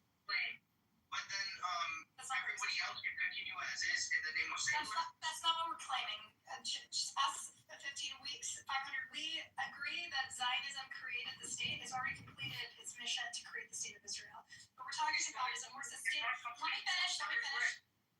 Okay, what we are arguing is the status quo is creating a more tenable situation for Israelis and Palestinians. And so we need to have a little bit of political creativity and a little bit of political courage to think of a new model, because what the current model, the status quo, has gotten us to the worst massacre of Jews since the Holocaust. October 7th, there were a massacre of Jews before October 7th. The Jews have been attacked, right? Jews are constantly attacked wherever they go in the world, right? Most countries, you'll see the quote-unquote Abrahamic religions are constantly attacking the Jews, right? Because they're jealous. Pizza guy mumbled something like 3475. The Muslims want their state to power. The Christians want their state to power, right? But they're not smarter than the Jewish people.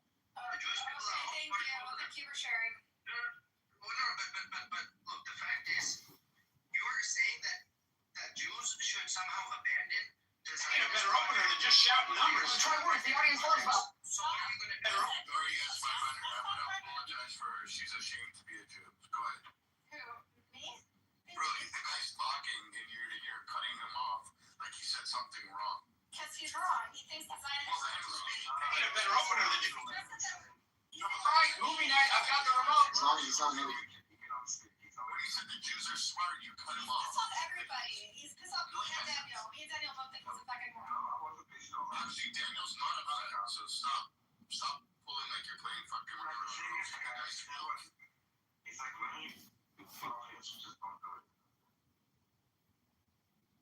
Yeah, look, all I'm saying is it would be foolish. Israelis have a very small, limited piece of territory, and to simply cease to defend that territory. That's not what anyone has advocated. What are you talking about? No one's advocated that. Well, you're thinking 4368. That's exactly That's not. Okay, no. Here's here. So, let me explain to you. In America and in Israel, Zionism historically is an ideology, a movement, a political movement, which we're not casting aspersions on right now, which created the state of Israel. It's a historical fact and it exists. What we're talking about now has nothing to do with intervening with Zionism. When we're labeled anti-Zionism because we criticize the current philosophy of the Israeli government. We think another philosophy is more sustainable. 4368. If we get the rest, we'll move into Miami. Moving? I'm still paying off the remote control. These numbers are lucky. Grandma picked them. We're talking about the formation of the image of Israel. It's not about this government or that government. You are questioning Israel. We can't speak speak because it might look bad for. I'm sorry, but we have to be able to speak freely. We live in a free country. It's not. No, I'm just saying that what you said. The Jews are lying. Libels. You think MJ Zionist Jews are libeling Israel? Yes. Colin, you're a mind. Genocide. Dinner is served. You yourself said it's possibly a genocide, so it's not a libel if it's possibly a genocide. I don't follow that. Okay. Colin, I asked you if it's probably or possibly a genocide. You said possibly. That means if someone thinks it is, it's not a libel, Colin, right? These two clowns think they can buy justice. But they can turn on them. Looks like a mascot for a bowling team. That doesn't matter. We're talking now about genocide. No. That's why, again, I think this is euphemistic language. You're distracting from Zionism itself is libeled a genocidal movement from the get-go. That's irrelevant. Time to get these guns. This is the Guns license 7, 8, and 9. It was called genocide. Yeah, I saw recently a video where Peter Viner giving a lecture in front of like a Muslim crowd, and this was 2 years before October 7th, and he was talking about creating a global narrative about the quote-unquote genocide. This was 2 years before October 7th ever happened, and he was saying that it was already a genocide and there needed to be a global narrative. Time to get these guns. Hey friends, I'm John Kitover. I'm running for. I just don't believe you. I think that's your believing Peter Viner right now because I'm very familiar with Peter Viner and he's really hesitant to even categorize. Even in his book, he doesn't categorize it as a genocide when he talks about the Gaza war. Morning, scholars. Today we're taking on a very small question, just 3 little letters, G-O-D. I plan to visualize. Scholars, today. With all due respect, we have a little bit more perspective. America, you don't have your own point of view. You cannot determine facts. And a genocide holds itself. First of all, Holocaust is version by itself, but it's such a disgusting accusation.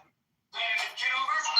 Yeah. It's about defaming, spreading blood libel, and it started on October 8th. So don't bullshit us. The fact that you fell for it. Start on October 8th. That wouldn't change the fact that this war decides into. Tonight, President Trump is expected to address the nation once again.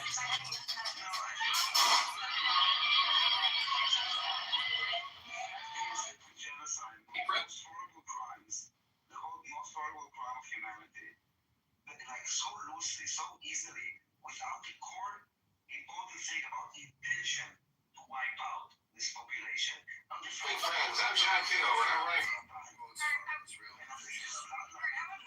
I'm Attorney John Kitover. You don't choose gay babies that we So deliberate.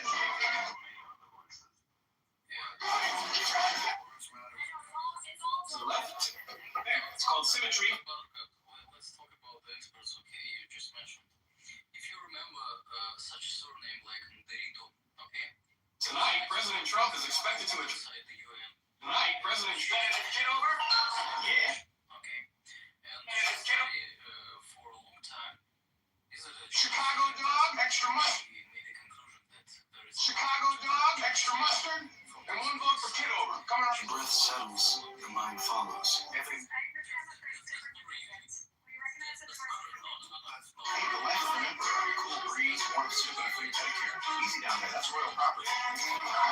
Soup on a Tuesday. Today was in a forum with the Khalid Mashar and with the IRGC commander. And she came to this forum to Qatar, this is Al Jazeera forum, and she said, we have, guys, just one enemy in the world, it's Israel.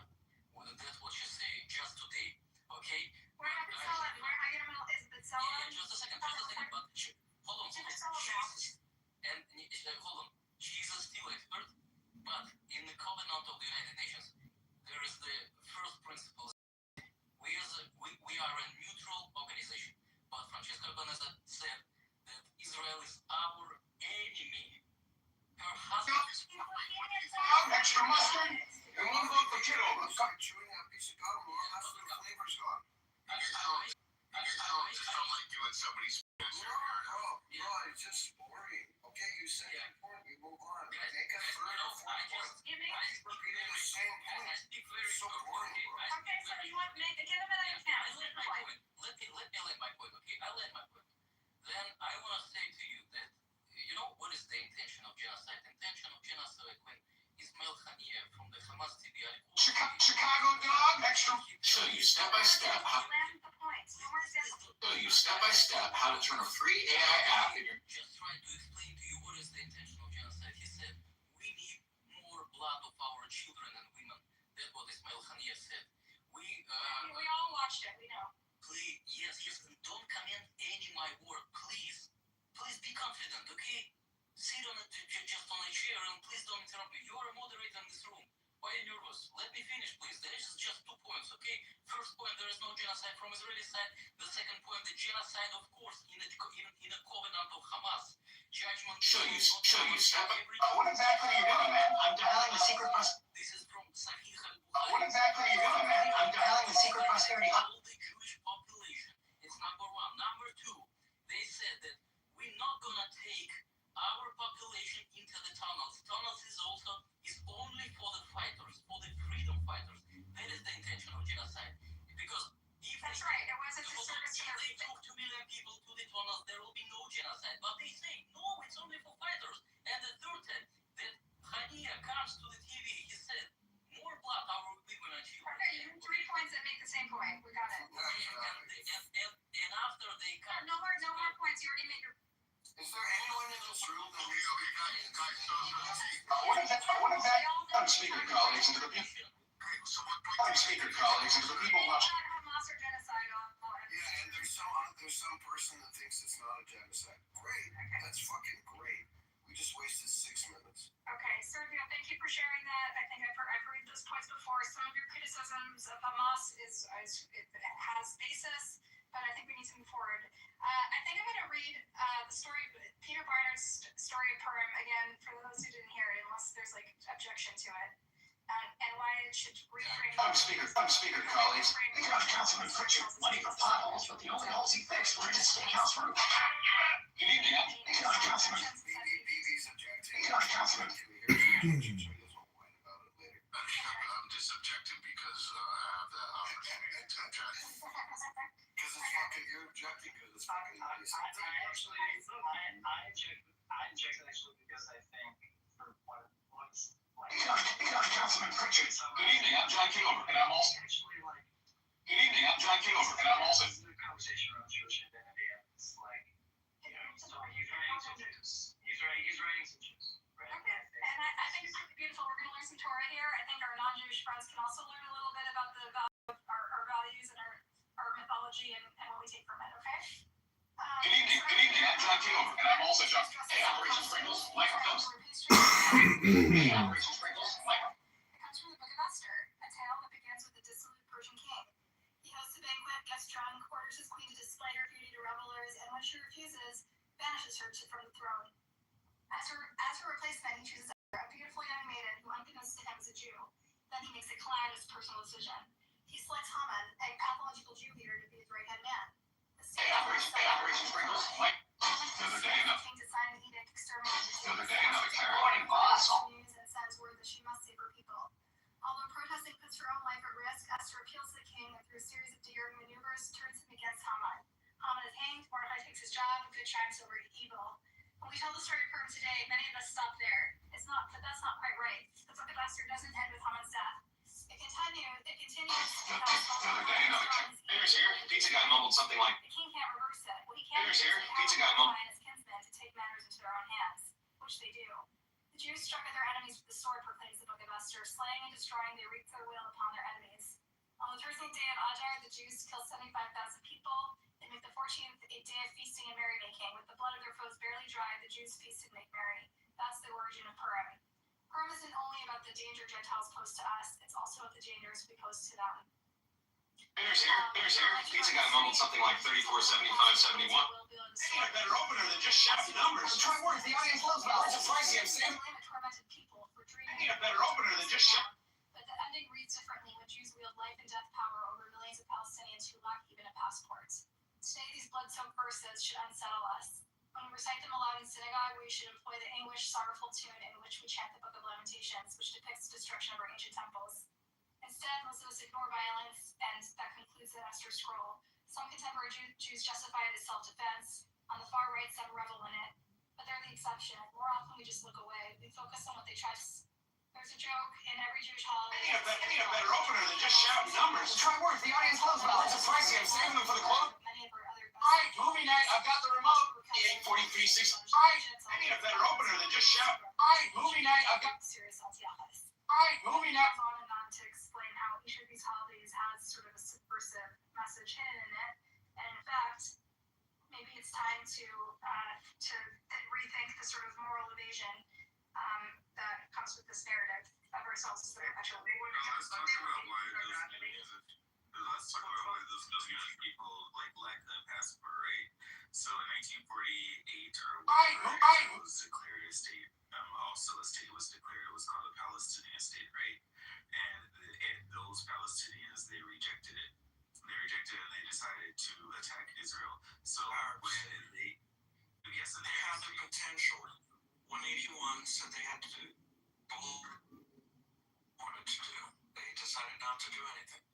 Yeah, they decided not to do history, right? Yeah. And then post this, right, when those people were part of Jordan and Egypt, in Jordan they had citizenship. What happened was, especially for the people in the West Bank, is that Jordan allowed their citizenship to lapse. And there are 3 million people in Jordan right now who are stateless.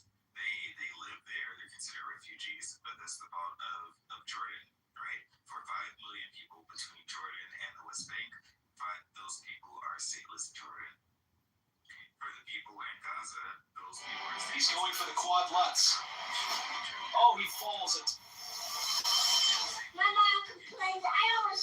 There are a million people in Lebanon and Syria who are stateless in refugee camps because they refuse to give them citizenship. That's fair.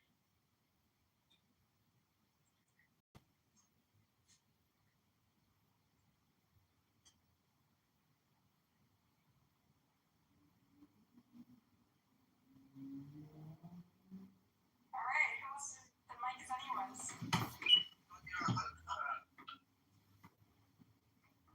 I think this may not be semantically precise, but you have to start looking at Zionism as military power. Okay, military power is what makes the world go round. If a people cannot defend themselves militarily, what good are you? What good are you as a people if you cannot defend yourselves? Okay, they want you. They want the power. They want the table. What do you think if the table? Let's say the Palestinians had the weapons and the technology. Do you think they would spare you? Do you think they would even be having these sorts of silly debates and silly conversations on Clubhouse? Again, you missed the premise. No one's saying the army should lay down its arms. No one's trying to Stop with the hate speech, dude. They would give you're arguing a point that no one's arguing. You're arguing. You guys trying to villainize 15 million people. And honestly, you're arguing something that no one's advocated for.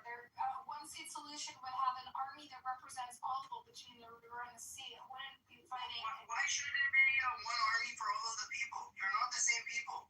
You're different people. So why do you need one army for two different people? Because already Israel is 20% Arab Israeli. You didn't know this? They share rights. They all have the same rights.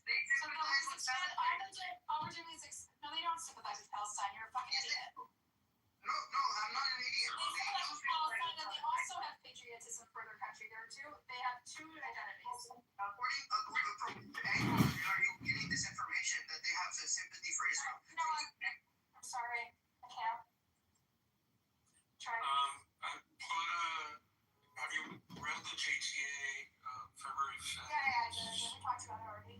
About how most people, and that's actually what I've been saying, that most people don't technically identify as Zionists because we just. Yeah, but there's a very interesting paragraph. Well, they support Israel. Yeah, they support Israel. Right, which is, let me just read the point. Only 3 37% of Jews, this is American Jews, surveyed said they identified as Zionists, while 7% labeled themselves as anti-Zionists. Another 8% said they were non-Zionists. Another 18% that said they weren't sure, while 30% said none of the labels described them. Okay, mixed bag. At the same time, 88% of surveyed Jews believe that Israel has a right to exist as a Jewish democratic state, which for me is a placeholder for the question, are Jews better off with the existence of the state of Israel? For me, that's the backbone of why I support the state of Israel. We need it as a backstop because bad things happen prior to the state of Israel being in existence for us as a people.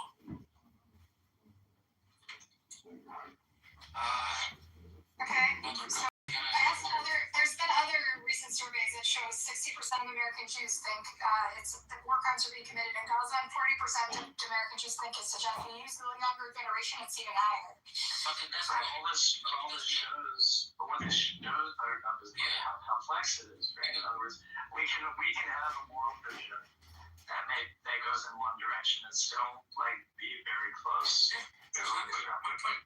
Yeah, because we can't just, say some words without nothing. Because if we still don't have the decision from the court, what we're talking about? Got nothing, okay? Because genocide can be only if it's on a paper after the court, okay? Because there are some complex things, like in Srebrenica, it was significant group, okay? Genocide from Hamas, much easier to prove than from Israel. And what do we do? If the court says it's a genocide, you're going to go with it? No, you're going to go with the Israel take, which is on the court. That's your opinion. He's stating his position. No, I know. International law resolutions, because absolutely they have recommendations. It's not a world government. Absolutely. It's just a paper, it's just recommendation, it's nothing, absolutely. Because Iran, many other violators just, what is the resolution? It's the significant group inside the private Nothing also? Nothing. Nawaz Salam, he was a president of ICJ. He just, made a paper on Israel just to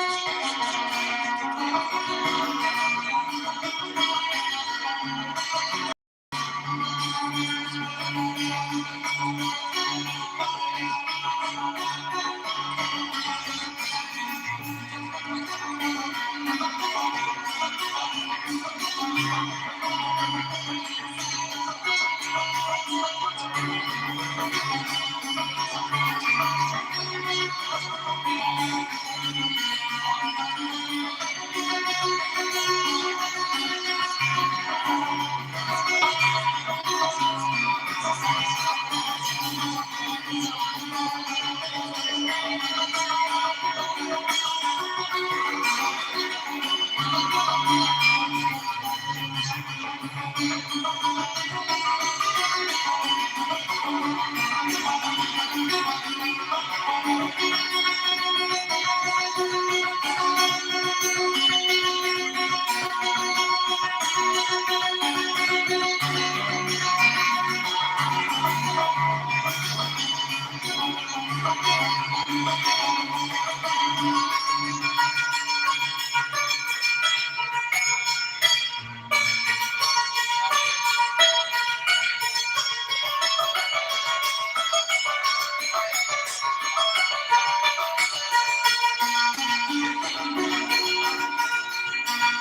hold on. I will.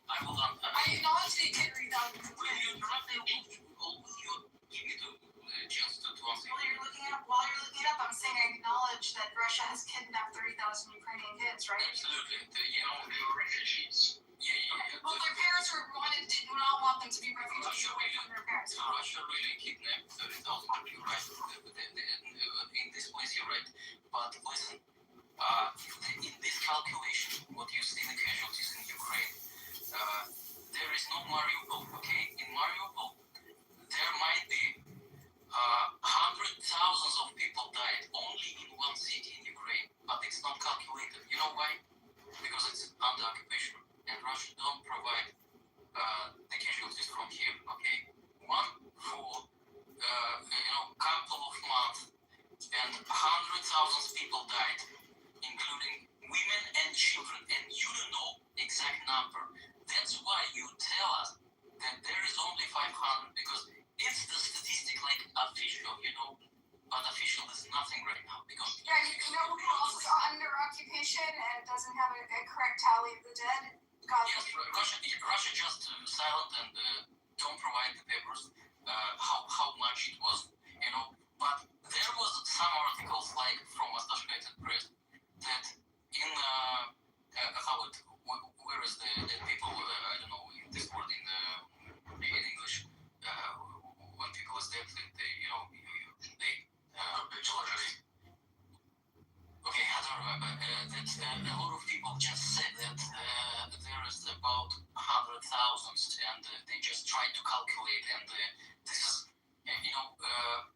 average amount, because from the beginning there was 400,000 of people, yeah, and it's the minimum amount that 100,000 killed. You can Google it. It's the a lot of articles. I can give you article if you need. Okay, from Associated Press, and you will read it. We believe the numbers are infallible. You made your point already. Yes. Then in Ukraine there is much more children and women dying than in Gaza. That's why I asked you. Okay, so you don't have actually accurate, but the fact is, also Gaza doesn't have an accurate number, but the numbers we do have are much higher than the numbers we do have about Ukraine. No. In Gaza, because this 50K, what we have for 2 years, okay, 2 years war, and Israel waged this war, prevent every casualties, and send the leaflets, rings, SMS, and so on and so on. No army in history do this, okay? No army in history. Israel is the only army that sent leaflets, SMS, and rings, and you know it, okay? I'm really glad you brought that up. Sergio. Now I want to say something. You muted me? Just for a second, because I want to point something out. I want to address what you said. Don't do this until you say me, okay? Just say me previously that you will mute. Okay, I want to address what you just said, which is the leaflets and the most moral army in the world, because this is a narrative that I was raised with too, where growing up they told me Israel has the most moral army in the world, and they always drop leaflets, or they do a knock on the roof before they bomb, or they, and by the way, Israel loves the gays, so we're morally superior to the Palestinians who kill the gays, right? Like all this stuff, these talking points are shit that I grew up with too. We were also seeing videos as kids of Palestinians and Hamas headbands holding, they caricatured Palestinian kids as these like small baby militants, right?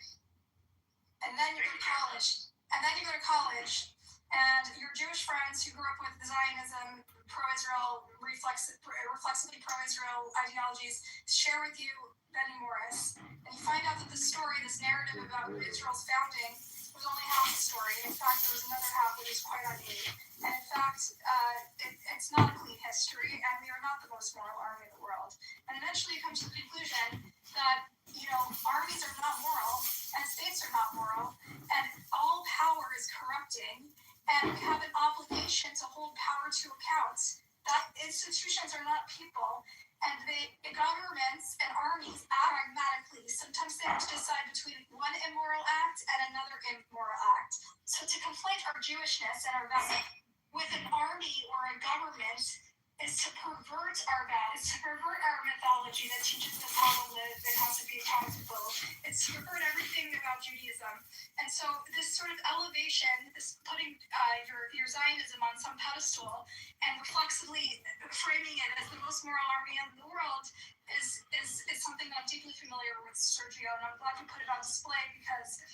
Reflexively, of course. It really was a big part of my evolution philosophically. Bitch hasn't read a book in years. Prove you can read a book, dummy. Hello? Oh, I guess she kind of did prove already she can read. Just say that this is where we have people keep it right. Like people, we think about it as an individual thing, right? That when we say Ashamnu and all of these things for the Bidui, this is a national repentance because Judaism takes into account that sometimes as things are gonna happen that we have to repent for.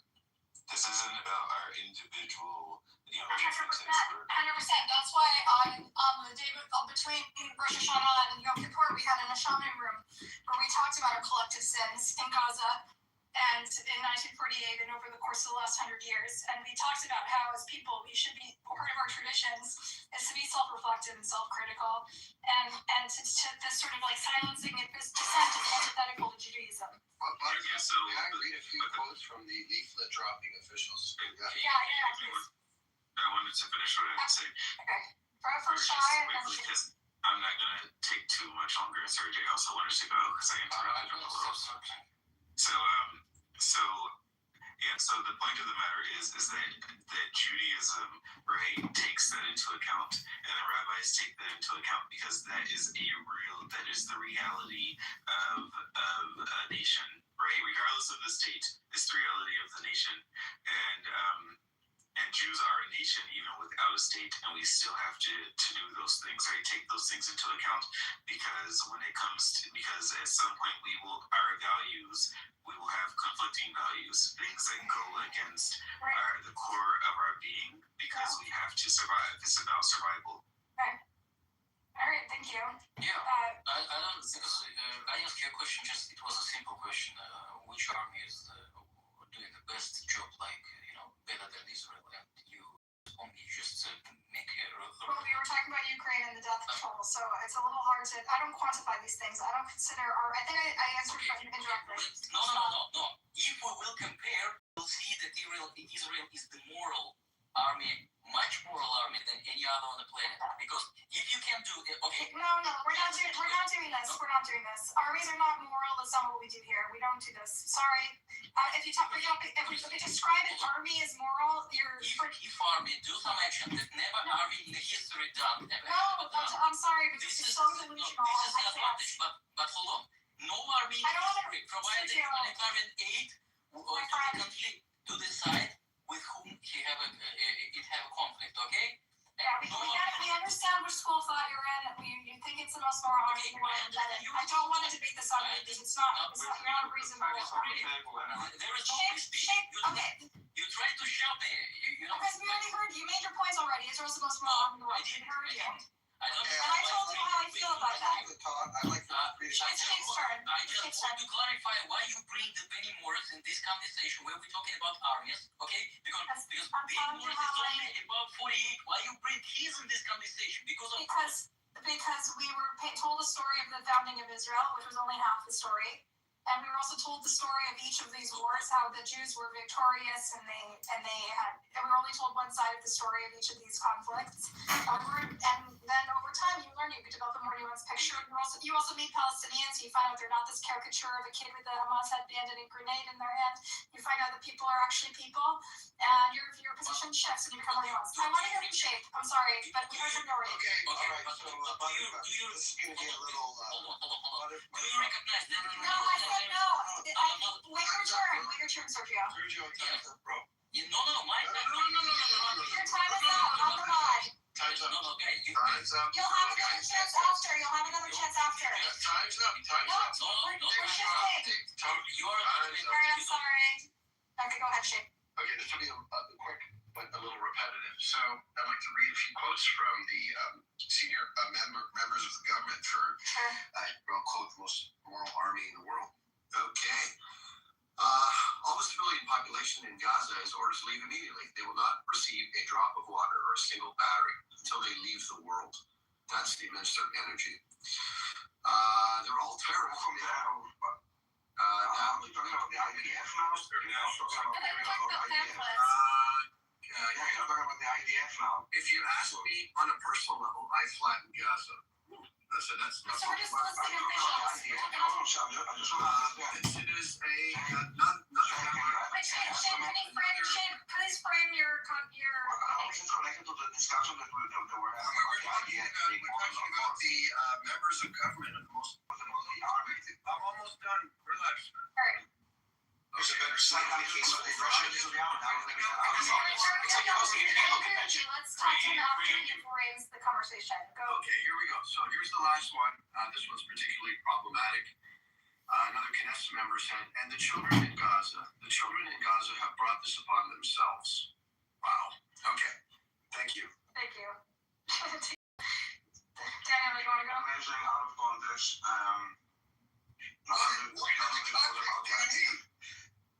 IDF being not the most moral army in the world, for example, which has nothing to do with anything that you just said. And there's Knesset members that are really extreme. We all acknowledge that, but that doesn't necessarily inform the IDF's policy, which is the argument they always make. The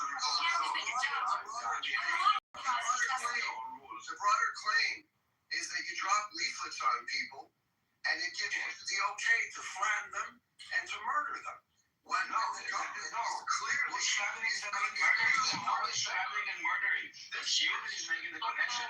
With a statement of a constitution that you, by the way, misinterpret. It's morally bad. To the fact of the IDF. From the president to the national. The IDF. No, this is what you're missing. This is where you're missing it. No, this is where you're missing it. Even if they would tell us, go and kill all civilians, the army will not do it because the army has a moral code. And this is why when you are trying to jumping between the discussion about the IDF, talking about the parliament, you don't know what you're talking about. That's it. I know exactly. I know exactly. If you want to see the conversation, fine. I know exactly. About the IDF. Blowing up mosques? Would you prefer that? Videos of IDF soldiers blowing up mosques, burying ambulances, killing medics, celebrating their wedding with the dead. Supporting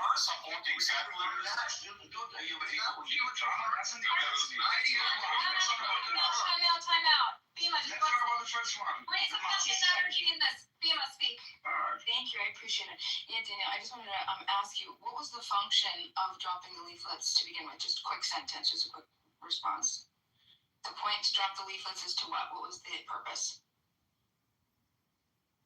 You asked me to evacuate the civilians to safety because in Gaza, they don't have like Hamas bases. No, I don't need a long explanation. Just the purpose. I got it, Daniel, right. So that's the purpose. So it's to get them to evacuate them.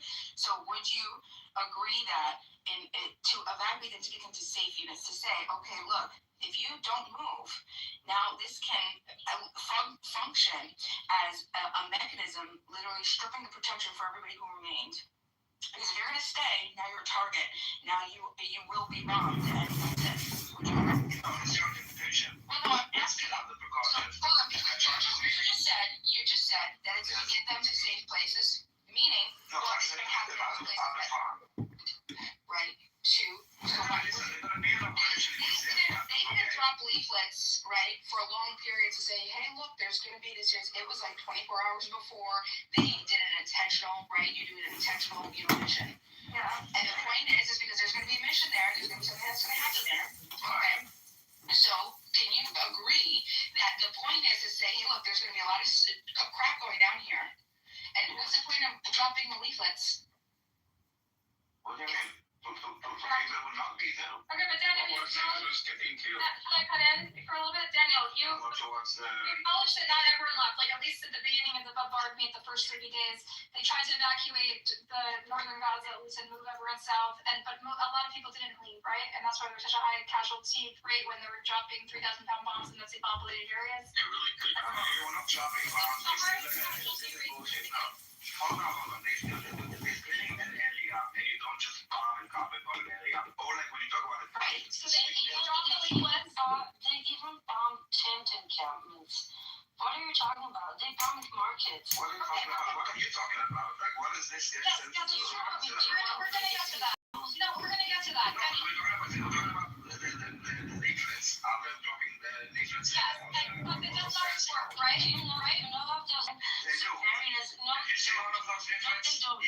see the yellow arrows and we'll tell you Yes, I where to have. go. Yeah, yes, I have. And a lot of the times they will change, and we have testimonies for that.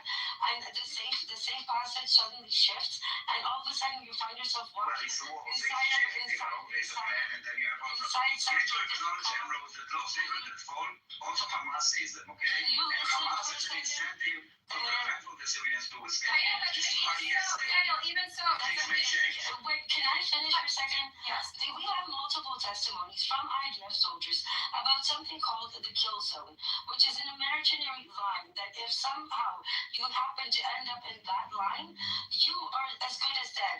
And we have testimonies from drone operators, artillery battalions, regular like what you call foot soldiers, many testimonies of how they personally saw either being like innocent civilians being murdered just for being in the wrong place in the wrong time, or themselves did it. We have a very famous testimony about the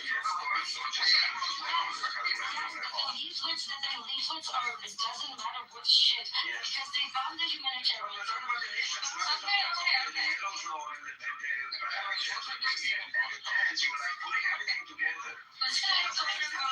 The protocol is using that. yes, okay. You're not throwing everything you know. Daniel, can I organize the conversation a little bit? We talked about the leaflets in particular, and you pointed out, oh, well, the point is to evacuate the civilians. We all acknowledge that sometimes the civilians don't leave and then they die, right? And so... No, you just didn't finish that. You said it's Hamas's fault, right? It's Hamas's fault. When you have a military operation, It's still a when you have a military operation, you want to have as little civilians as possible, okay, in order to mitigate the risk of civilian casualties. So you do this with leaflets, you do this with It doesn't mean that after 24 hours you start just carbon bombing the place, okay? You try the best as you can to move everybody out. You do know that not everybody is leaving. You're talking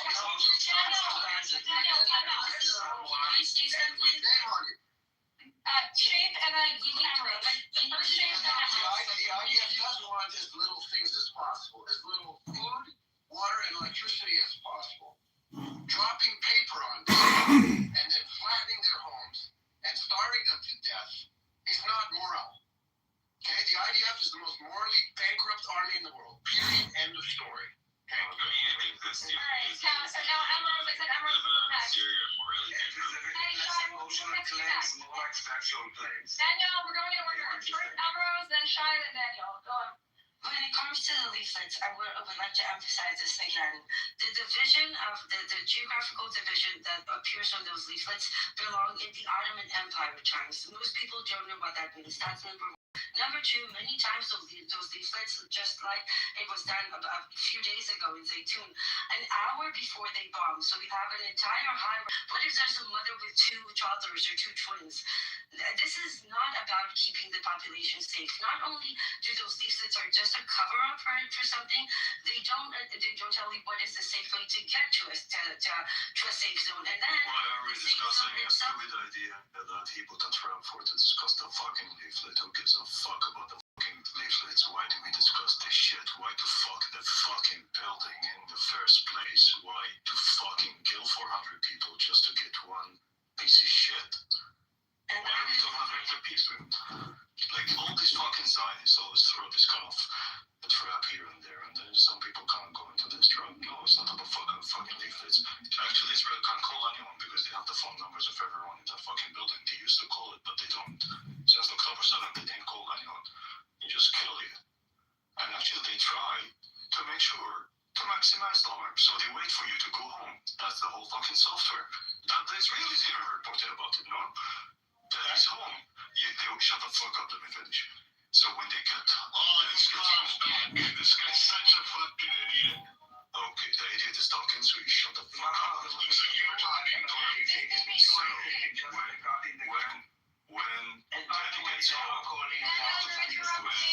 shut the fuck up. Just like this guy. I don't know when Daddy gets home, respond, okay?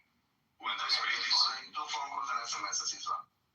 Daddy's home, that's the fucking software that the Israelis even reported on. Can someone deny it? No, it came from Israeli sources anyway. deserve to wait for some piece of shit scumbags, Hamas terrorists to come home, yeah? Okay, so he comes home. Why couldn't you kill him before he gets home? Because you want to maximize it. Israel is not about killing Hamas, it's just they want to maximize it, they want to kill the Gazans. Stop with the fucking leaflets, who gives a fuck about it? You know, there's also one more thing I wanted to say. There was an operation, or more like an assassination that happened about a year ago, where a very guided, specific missile was launched into an apartment that had a mother, a grandmother, and 2 one-week-old twins. When Israel wants to commit and direct assassination, it's more than capable to do so, right? Even if it's just a mother who's a doctor who is posting on Facebook, but Israel assassinated the grandma and the 2 one-week-old twins because she was posting on Facebook. So it can do surgical attacks, but it chooses not to. And it also goes to the fact that the open fire protocols were because they were posting on Facebook? Yes, actually, just like Neighbors. Hold on. I was fucking amazing. Shut the fuck up. I will tell you something. Literally, this. When God speaks, you shut the fuck up. You're not God. You're a chump. You bitch. You're fucking God. Shut the fuck up. When I fucking speak, you shut the fuck up. In the early days, they tried to evacuate it. Shut the fuck up. In the early days, when they tried to evacuate Japan, okay? If you guys remember the early days, just when you wake up and like maybe do something alone, fucking like a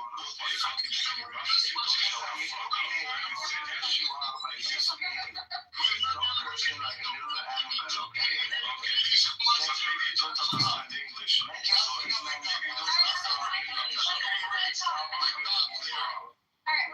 understand English, so I'm gonna say it in Okay. No one in any language. Stop the fucking shot. If you cut me, I'm gonna cut your mouth. Shut the fuck up. In the early days. No, I'm sorry, that is your compatriot. He's an Israeli. He's not my fucking patriot. He's a. Shut the fuck up, let me finish. In the early days, mute yourself, let me finish. Listen, you interrupt. Daniel, you would like to take the stage for your sake. Let him talk. Let me finish. The early days, when they were trying to evacuate Japan, I do remember these days, and they cut the food and the water back. And I still can remember some of my friends who posted on Facebook that we don't want to leave. Everyone who posted on Facebook was killed. My friends posted on fucking Facebook, they would get, and then we had to tell all of our friends to stop posting on fucking Facebook because Israel is using that to kind of find these people who kind of push a message not to leave their town, not their buildings, their town. I'm speaking about the whole town, not the house. Why are you terrified of Jews? What? Why are you terrified of Israelis? I'm not fucking terrified by Jews. You actually. Why are you terrified of Israelis? I'm not fucking terrified. Also, why are you calling terrorist monsters? Why are you terrified of Israelis? You guys are cowards. I'm sorry, BB, I'm gonna have to move you down if you interrupt again. Oh, don't worry, Buttercup, you got major legal problems. You should check your back channels right now. You should see the shit. You know what Rachel's been doing? Pretending to be Rachel Handler. When actual Rachel Handler's on the app. Okay, are you fucking done? Trying to threaten her? Yeah, that was a threat. Go, Benny. No, seriously, I'm not fucking terrified. I'm telling you, actually, the most dangerous one to Jewish people are Jewish people. Palestinians are not fucking dangerous to you. 100%. Don't tell me that Palestinian can be. No, we're not. We don't fucking hate you because you're Jewish. No. We hate you because you're fucking Zionist. The minute you fucking leave us alone, we have no fucking problem with you. So shut the fuck up with this kind of rhetoric. Like, we're getting sick of. Actually, it's not us. I'm so kind of annoyed that we're still talking about it. You guys have no stage. No one want to talk to you everywhere. Like, literally, if you look at the stages that you used to get on October 7th after that, you lost it. Your Hasbara page, repetitive. Anyone can fucking memorize it. Like, you can go and debunk everyone in every fucking way. We don't need to go to 1948, they killed my... No, I can look in the last week what happened and I can pull 10 fucking events that shows you're fucking monsters. I don't need to go to history, 4K, live recording, TikTok. Stop fucking disgusting. Keep crying. Keep crying. You're gonna hurt yourself. Do you know that just today there was a video that came out of a 14-year-old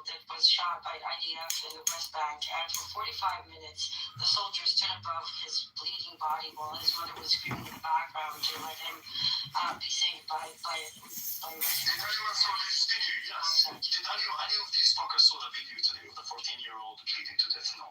Listen, Yeah, he was a threat. listen to his mother in the background. Let's talk about the leaflets. Yeah, we're Let's not talk about Nabi Salah, where a bunch of soldiers took a 17-year-old and beat him up just for fun, or today in Hebron, where they beat a teenager on bikes just for fun. And these are just from the last 3 days, right? Oh, Benny and Emerald. This was the Palestinians one. Benny and Emerald. What did you say? That is what they want? Yeah, this is what Hamas wants. And they're Then what Hamas wants? Sorry. It's a great. Okay, let's use this fucking logic. Let's see how dumb fucking piece of shit this. So, I take someone as a hostage. Right, Hamas takes someone as a hostage. Then you call the fucking police. The police comes, kill the hostage, and kill Hamas. This is your fucking logic. This is how we see the. We live in a fucking land that this logic is being used by someone who can operate a phone. Now, this is what happens in war, right? So, listen. Yeah, sure. Yes. You kill the hostage. And You kill the hostage, and you kill the one who took it. Everywhere there are casualties. Can you refresh? Okay, I will discuss with you. Everywhere there's Yes, exactly. Can you refresh your Hasbara page because these? and everywhere there's ever been, there's been casualties. Oh, and okay. Can I use this? Hold on, just a second, guys. Just a second. Can we say the same about October 7th? What about it? All these kids, the Bebas, all of them casualties, right? Yeah, Could I say that? Yeah, they were casualties. What? Just a second. What Hold on. did you just say? What did you just say? Yeah, Shia, it's fucked up. Yeah, it's fucked up. I told you, the most dangerous thing to a Jewish is a Jewish. Did you just say that the children from October 7th are casualties? Why is it fucked up? Because you're fucked up when you say the Bebas Oh my family. God. Just a second. I'm Palestinian will try to explain to a Jew why a Jew life matters. Because when a Jewish kid gets killed, right, and something he is not related to, someone took him as a hostage, right, or whatever they did to him, still a fucking horrible. You cannot call it a casualty. The Bebas families were not just the casualties. That was a fucking crime. See? Yes, it was a crime, but it was. So shut the fuck up when someone speaks about the Palestinians and don't call it the casualties. It's a fucking crime. Yeah. Yes, this is what Hamas wants, right? Hamas wants everything is good for Hamas is good for you. I'm sorry, but like I'm gonna say the same thing I said to Sergio. Like these talking points are we're past it, okay? Anyone who's in this room can think a little bit critically and challenge some of this exercise.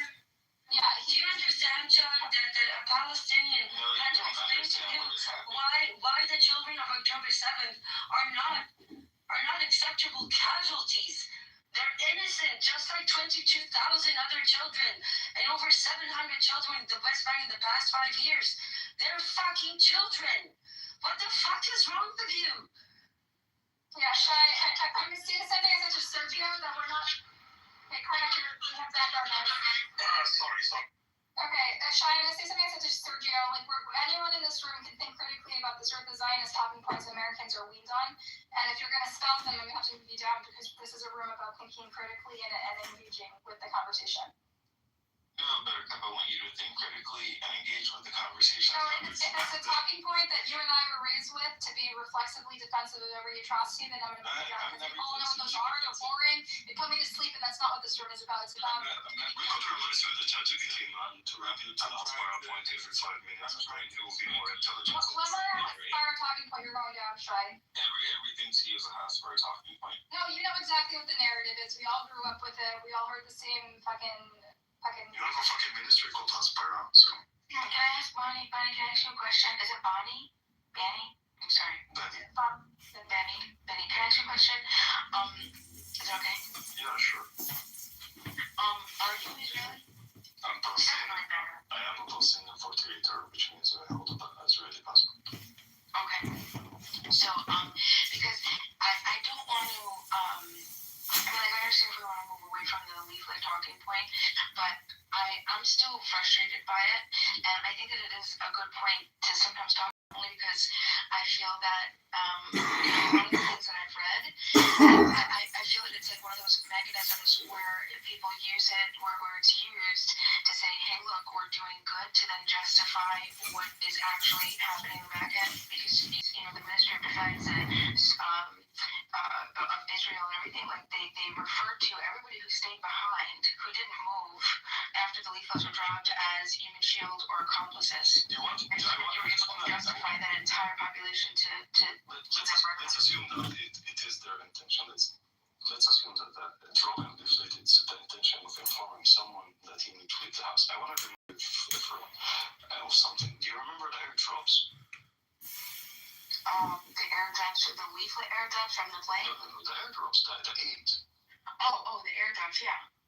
You remember like when they dropped these big large boxes and they missed the target and they hit the scene? Or they end up killing people. Or they end up like, no, they just fall. Like they drop it from one region and they fall inside of Israel. Or they drop it. Now I want you to imagine, can you probably from a jet and think it's going to move to the right place? Stupid idea. The whole idea. You have to understand, this is part of the entire doctrine of whitewashing the occupation. It's the same thing as saying we have a Supreme Court judge who's an Arab, right? There are 20% Muslims in Israel, which is not accurate, 70% Palestinians. But this is how they whitewashed the occupation and the crimes for decades. Because they walked this line. But if you want to the past 2 years, the masks have fallen. Yeah, but if you want to look at the logic, every time Israelis tell you to talk about A, know that you should not talk about A. And this is what a lot of people fall. This is A, B, C, and Hasbara. The first thing, they drop something for you so you can start talking about it. And then you spend an hour discussing it. But technically, they're bombing.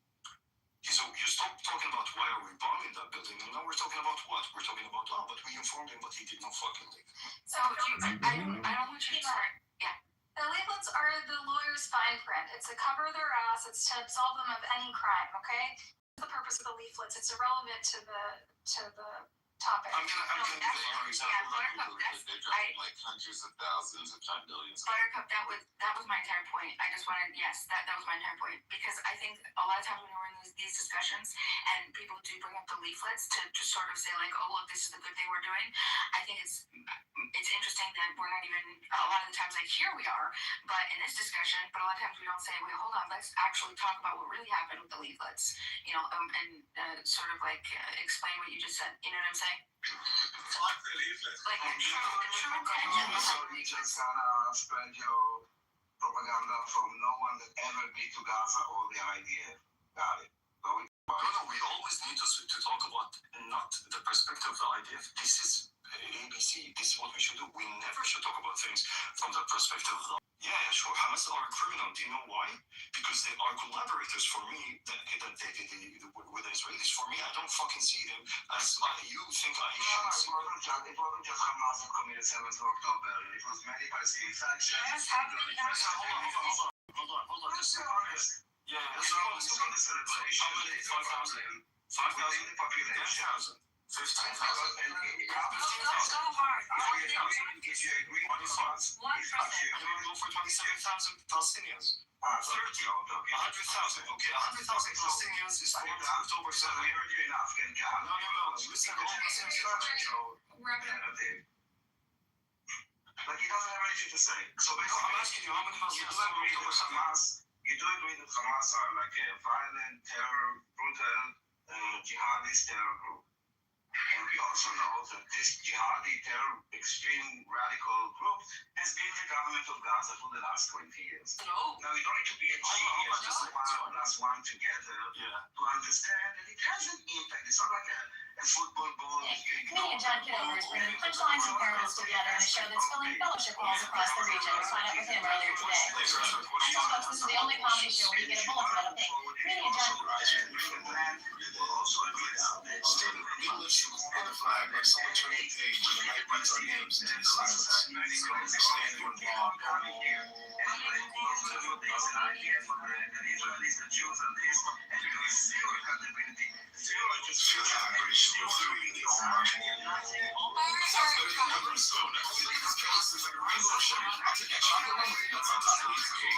Oh man, this box smells like happy. Check out So frosting, sprinkles, purple fluffy sounds better than numbers? River over October 7 happened. They are some personal fashion. Nothing to go 100,000 doses, which I swear, 1 second of my Good afternoon. We are interrupting with breaking news. A high-speed chase unfolding right now on the I-17. Police say the driver is 35-year-old John Kitover. Let's go back to the chopper. Good afternoon. We are... It's just like boring right now. I look up this for some drink it and I'm trying. I think folks are crying. You're riding too much. Okay, stop whining. If you were lost when I was whining, you were Daniel, I have a question for you. Daniel, how many... Just a second. Daniel, you're in Israel, right? Sorry, just a second. As a Jew hater, I had to defend the biggest family for the other Jew who think there are casualties. The second part is, even if 100,000 Palestinians maintain, they don't come like 10% of the Palestinians that are inside of Gaza. So does that justify killing the others? No. The other part is, let's say, same logic that you have. How many settlers are burning villages every day in the West Bank? That does not mean we should kill all the settlers, not the Israelis, the settlers. No, we should not, right? The idea is that, because of Hamas, Israel funded Hamas, and meaning the government, they made it the only option to govern Gaza, that is through Qatar. But the other part is, what about the West Bank? I didn't see any October 7 happening there. How many people did you kill since then? So stop using the same thing. Listen, if you want me to discuss and not curse you, and for trying to be candid with you for the first time, if you don't want to be cursed, respect my intelligence. Do not fucking repeat Hasbara points that I can do circles around them. Okay? Respect your intelligence. The first statement that you made to me in all the time that I saw you was just cursing at me. Yes, because you're saying Hasbara. And every time that I speak, you speak over me. And everything that we say, you can say that as a Hasbara. And by the way, stop talking. And by the way, again, zero accountability, zero introspection, and zero taking responsibility for what Palestinians are doing. For what? He didn't do anything. He doesn't live in Gaza. He has no, like, what? He was here particularly like Hamas. The thing is that this is what we're trying to tell you. Even if it's 100,000, there are 2.4 million Palestinians in Gaza. And you are blaming all 0.4 million people for what, let's say, exaggerated. Who said that I blame them? What point of Okay, then explain your attitude towards this. Because you seem to refuse, because you're actually demanding a Palestinian 48 to be accountable for what Hamas did, but you refuse to be accountable for what Hamas did. I didn't say anything about it. I said about introspection to the Palestinian society. Introspection, okay, I will do introspection. Okay, so the Palestinians I do all the time, by the way. What makes you think they don't? Just a second. Just a second. Hold on. For the Palestinians, also all the pro-Palestinians, zero accountability. I don't give a fuck about the pro-Palestinians. You and them, you can go fuck yourself. I don't really care. I care about my own people. I'm selfish now after a genocide. This is how I want to fucking speak after a genocide. When I saw a 14-year-old bleeding to death today, I can speak the way I want. So do not tell me you cannot. Nothing. Daniel, stop it. Okay, hey guys, do you wanna get in circles you and start crying and jerking yourself on like what? Do you wanna listen to someone? Yeah, sure. But I'm not gonna sit and start talking to you in a way that I'm gonna respect that what you're saying is not fucking Hasbara. Today, the 14-year-old was bleeding to death. We all saw it. If you did not, you should go check it out. And if you think either. Okay, so great. So we need to kind of get used to it. I'm just saying. No, I know. I'm being sarcastic. What I'm trying to do is, if Palestinians want to look into what happened and they want to evaluate, that's a valid thing. Okay, how do we do it as a community? How does it do it as a nation? They need to do election. Who's preventing the election? Why no one can fucking answer? Sorry, Daniel, I cursed. Why can't we do? Why can't we have elections? The Palestinians no one is stopping that we can have elections. You decided you will not have elections until you put like the restrictions. Now they're talking about referendum. No, I'm asking you why, who prevented? Okay, if you don't know, Daniel, if you don't know, say I don't know. No, I know the narrative. I know the narrative. No, the narrative is not. It's again this statement by everyone that everything is blamed by the Israeli. You can go look it up, and I'm gonna say it, and you can go look it up. I don't know how to post shit here, neither I'm interested because you guys are not looking for a fact. The last election was prevented in Israel, I think in 2021, because the Israeli police in Jerusalem restricted. You're talking about specifically East Jerusalem, right? This is how we talk about this is how election happened. And West Bank. This is how I just want to understand. Hold on. Yeah, this is how election happened. You don't do half election. You don't do three-quarters election. You don't do two-thirds elections right now. No. People need to understand this. Maya, just a second. Israeli police in Jerusalem prevented letting election happening in East Jerusalem, which means you cannot have election if you have party election. Like I don't need to explain election. At least you have a reason why your people do not get to be represented. The people in Gaza, because in East Jerusalem this happened. So the people in Gaza should be under terror regime for almost 2 decades. Got it. At least you have someone to blame. But who's paying the price? Yes, Israel is the reason. Born under Hamas rule. Israel. You know why? As long as you have someone to blame. No. There is a election. When someone gets sick, the problem that you have when someone gets sick, Shai, I'm having a conversation with someone more intelligent than you. Shai, wait your turn. Sorry. So when there is a cancer, you might have symptoms. Hamas is a symptom to the cancer. The cancer is Israel. So when you want to kind of treat the symptom, okay, you can treat Hamas, like we can treat what Hamas did and all this kind of shit, but we should never forget who's the cancer, because the cancer caused more symptoms. Like now, Israel is building Gets from you guys. Israel is building the situation that you are on. Because you see us as cancer. So what drugs is Hamas used I want to explain something, please, if you don't mind. In order to have an election in the PLO is funded by international communities. In order to have that funding keep flowing, they have to meet certain terms. That includes having elections that meet certain standards. Without performing elections within the West Bank, those elections are not deemed as legal in the eyes of the international community. Hence, if they have those type of elections, they will be cut off from funding. Israel intentionally prevents them from having elections in East Jerusalem in order to prevent them from having elections. As you see the evil cycle that goes on here, so they just, by the way, declared elections for the PLO. So I understand. So those international bodies are will kind of have a frown upon about an election that will not include East Jerusalem, but are totally okay with giving funding for parties on this. You need to understand the PLO ousted Hamas. Hamas wasn't under the umbrella of the PLO for many years.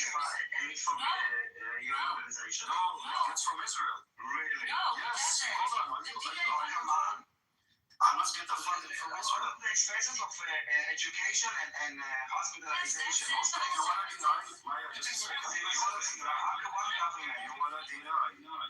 Can you mute yourself? Can you deny that Netanyahu sent the head of Mossad to Qatar to request them to send money to Hamas? And when the Qataris were not sure, they had to request a written letter, and then that written letter was sent and signed by the head of Mossad. He knows this. We've discussed it. Daniel knows this. So who funded Hamas then?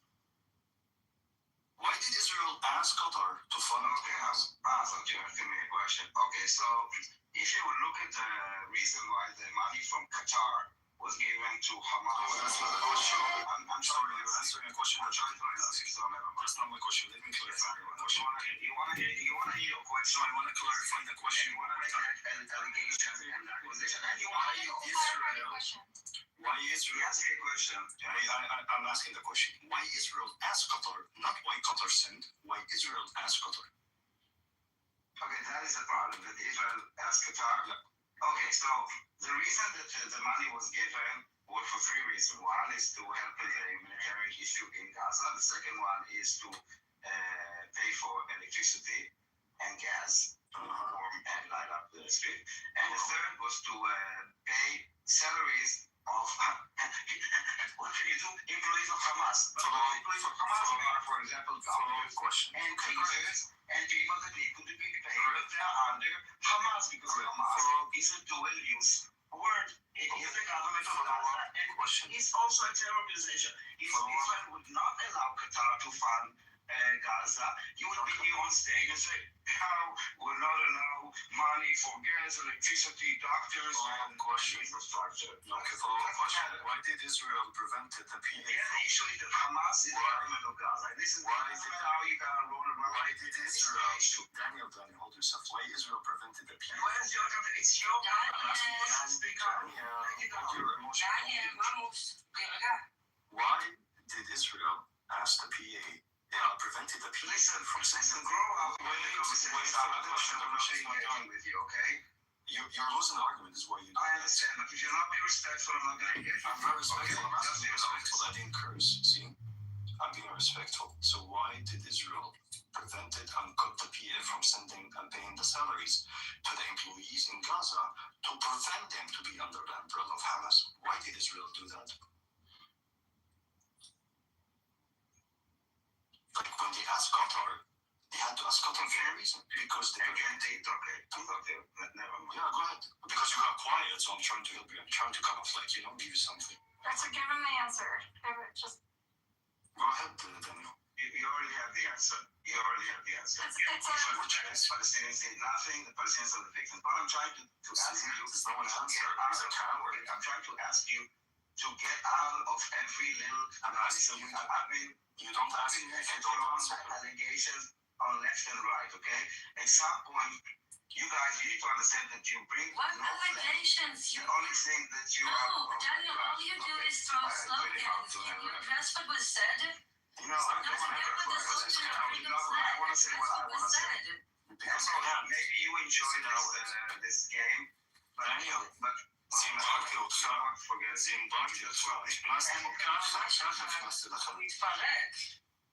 כן, וואו, חלש.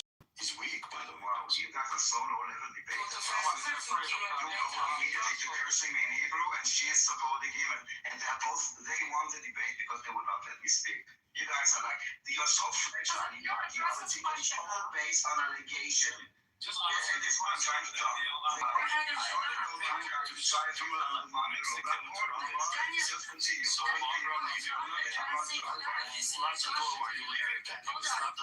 move on.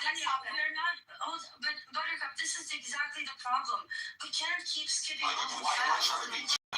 Just because Daniel doesn't accept it. No, it's not about him. It's about the fact that it's not a conspiracy theory. It's not an assumption. It's not it's facts. We have pictures, documentations, confessions on camera, on Israeli media. This is not just some fringe. This is something that the majority of Israel acknowledges. You can sit here and deny it, John. It's impossible to have a conversation. to keep on getting people. There's really, sorry, there's really government engineering the situation. So that's Please listen to facts versus opinions. I've got index cards. To have a government. Okay, so you raise a piece of Hamas and you keep it there. What do you think is going to happen? And when you keep feeding Kitover, is going to be enough one time. So they made sure that normal, liberal, whatever you want to call PA, but don't send the salaries. So you didn't give him an ultimatum then, actually, because you made him dependent on Hamas. Then Hamas did October 7. Then you I mean, I think even the people who are more conservative in their estimates will say that the Netanyahu government was playing a very dangerous game with this buy and quiet plan, right? Even the most, mainstream centrist Israelis will admit that what Netanyahu's policy of funding Hamas through Qatar was a very dangerous game. And it did backfire on them, right? Whether they had the intention. So this guy's like keep showing you. He's just obnoxious, but he's just that's his personality. But then you're rude. But then on the more, you can go on a limb and say that it was intentional. They expected something like this to happen, and it gave them license to do what they were planning to do anyway, which is ethnically cleanse the science, right? Right. Thank you, Mixed. I'm glad you agree. So I want to change the topic a bit. Benny, Olive, and Mick Rose, I've been reading with Abu Safia, this medical director, that we didn't hear. It seemed like he was going to be released with all the Palestinian prisoners. And then in the last second, it seems they changed their minds. And then suddenly the Israeli government puts out a photo of him claiming it's a Hamas uniform. And with no basis. Can I clarify that? Dr. Hussam Abu Safia was a pediatrician from northern Gaza. After the beginning of the genocide, he self-appointed chief of staff of Kamal Adwan Hospital in northern Gaza. He was a hero. He refused to evacuate. They murdered his son as retaliation. They called him and told him to evacuate, and he refused. He stayed with his patients and started reporting from inside the hospital. For those of you who remember, one of the results of the general's plan in the north was we saw an ER burning, and we saw people with IVs still in them burning to death live. Dr. Hussam Abu Safia was one of the many medical staff that were taken, abducted by the IDF when they took over North Gaza. He has been tortured. He has zero access almost to lawyers, not to mention medical assistance. Red Cross is completely forbidden from any type of access. It's impossible to get any type of information about him. And recently a photo came up where he was shown to be in a uniform, which claimed to be part of Hamas. Hamas doesn't use those type of uniforms. That uniform is reserved for medical staff that is part of search and rescue teams within Gaza. That has nothing to do with Hamas. That is completely, you will never find any other Hamas operative wearing anything similar. However, you will find Palestinian forces that are search and rescue that have a similar. I thought it was like a PA something. It's the police. It's the police. Is the local police military medical unit. Okay, so there's a unit, military, police under the police. Right. Like many Israeli cardiologists or ER doctors or those, all of them are also reserved in the army. Does that mean you were arrested? No, this is just to remind everyone, his arrest video, which went viral, the arrest video that they took him, where he walked into a tank. Mm-hmm. He walked himself. He literally walked. That's not a terrorist behavior. No. And they presented no evidence that he's a terrorist, but I wanted to ask this question because it reminds me a little bit of when Israel, because it came out through the official Israeli channels. They maligned him, they smeared him, they committed libel. They claimed that his uniform was Hamas. It's not. And it's eerily similar to what they did to the journalists when they posted a picture of a bunch of journalists claiming they were members of Hamas without evidence. And it's what do you make of the fact that the Israeli government's formal channels are putting out this libelous information about this doctor, which so far they've not presented any evidence that... Are they going to kill him? Like, it's really scary because when they do it with the journalists, suddenly they all start dying. To kill him, yeah, they will kill him. Why? This might sound ridiculous, but some people don't know that Israel killed a few Palestinian doctors who were under arrest, and he killed them. Dr. Adnan al-Barsh, genius doctor. They refused to return his body. Yeah, we know. They killed him in an Israeli prison. He was in a prison, a doctor. They killed him. They assassinated him, made sure that he's dead, and they won't return his body until now. And when some people who were released and they know witnessed him like this, so they know that he had so many marks on his body from the torture. So Israel killed doctors. Not only doctors, a lot of the bodies that were returned from Israel torture camps, and I saw the pictures myself. There was a Google Drive, if anybody wants to. Were literally in execution poses. The body was in a crutching pose with hands tied behind their backs and still blindfolded, which is literally an execution pose. We have at least 101 names that we know of that were martyred in mysterious circumstances in Israel detention and torture camps. And the numbers just keep growing. So that's Iman. The whole thing is the tip of the iceberg. People don't understand that. I think people are beginning to realize that. But I think what is strange about this is they were silent about him. It seemed like there was a last minute push to release him during the final exchange of prisoners, and then suddenly he's off the list. We don't hear about him. They could have not mentioned him, and all of a sudden they're bringing him up with this false claim about him. The thing is that Israel recognizes figures that might have leadership qualities that can gather support behind them and a unified Palestinian voice. Nothing terrifies them more than these types of personalities when they pop up. You can take Zachariah's baby as a good example of that with children. He took care of their children when they were African. He's a very famous doctor. Yeah, I'm writing you as I'm muttering. That's how people write El Normo. They say it in their head, then they write it. But I don't know which phone you're on. I'm looking at 1, 2, 3, 4, 5, 6, 7, 8, 9, 10, 11. I'm looking at 20 plus phones, El Normo, and the phone screens are off, so I don't know which phone you're on. I tried to find you, but I've got too many Clown House rooms live streaming, and I'm about to send you another audio clip. Have a harder time to try to twist themselves into knots, making atrocities make sense. Like going after journalists, going after medical professionals, it's never the thing is, Buttercup, that there is a lot more hardcore, concrete proof evidence out there that even the world is not bothering to put emphasis on. Okay, can you hear me? Report about what happens. It's called Welcome to Hell. By the way, we all see it. I think more than you guys in Israel see it. Because we're bombarded with it. A part of me hopes that the world is oblivious to that because that would give me comfort. But if they're not and they're still ignoring it, then that's even more terrifying. But this is not a speculation. This is well-known fact.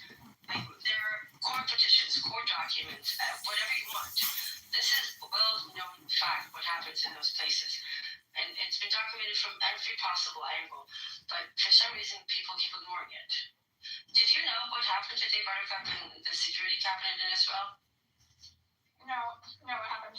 They issued new orders which effectively say that from now on, they assert or they annex to themselves security control over A territories and B territories, which means that from now on, they can literally walk into a home in the middle of Ramallah, and according to them, they will have the right to do so. So effectively, we've started to full-on annex the West Bank from the river to the sea. So the genocide is officially starting to the West Bank. This is it. So I have a question, more just like a pragmatic question. Like for those of us who think that the two-state solution is dead because it's like, what's going to be the state at this point? It's all eaten up. Like it seems like I understand the extremists are annexing the West Bank for one reason, but if we want to move towards one state where Palestinians in the West Bank have rights, it's a tragedy that people still believe in two states, but if you believe in one state, then which one is easier in your head to give the Palestinians in the West Bank equal rights or to go to two states? I think at this point, what's left to become two states? You just give them now it is one state. Right now, we always Israel and Palestine was one state. Like pragmatically on the ground, we're one state. It is apartheid. Yeah, it is an apartheid, but we need to be clear. It is one state. So when people say I want one state, I will tell them you don't know where you're at, because technically we are at one. I agree with you. I guess the point I'm making, I also think it's easier at this point to just. It's game time. 20 extra crispy wings for $20 at KFC. It's fingers to get good. Cancer Guard's free for home with cancer. One full podcast. Real Cancer Guard from the makers on Cologuard.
And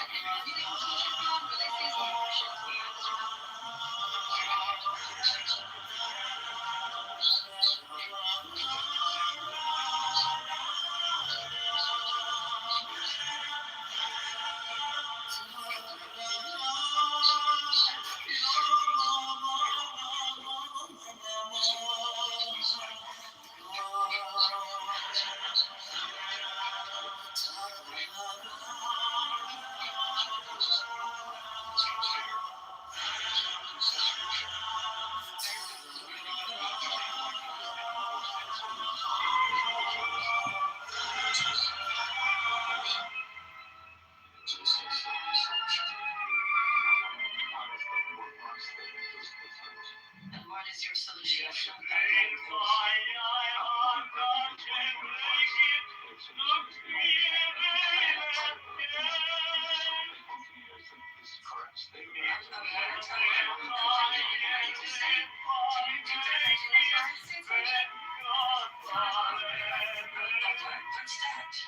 I'm saying that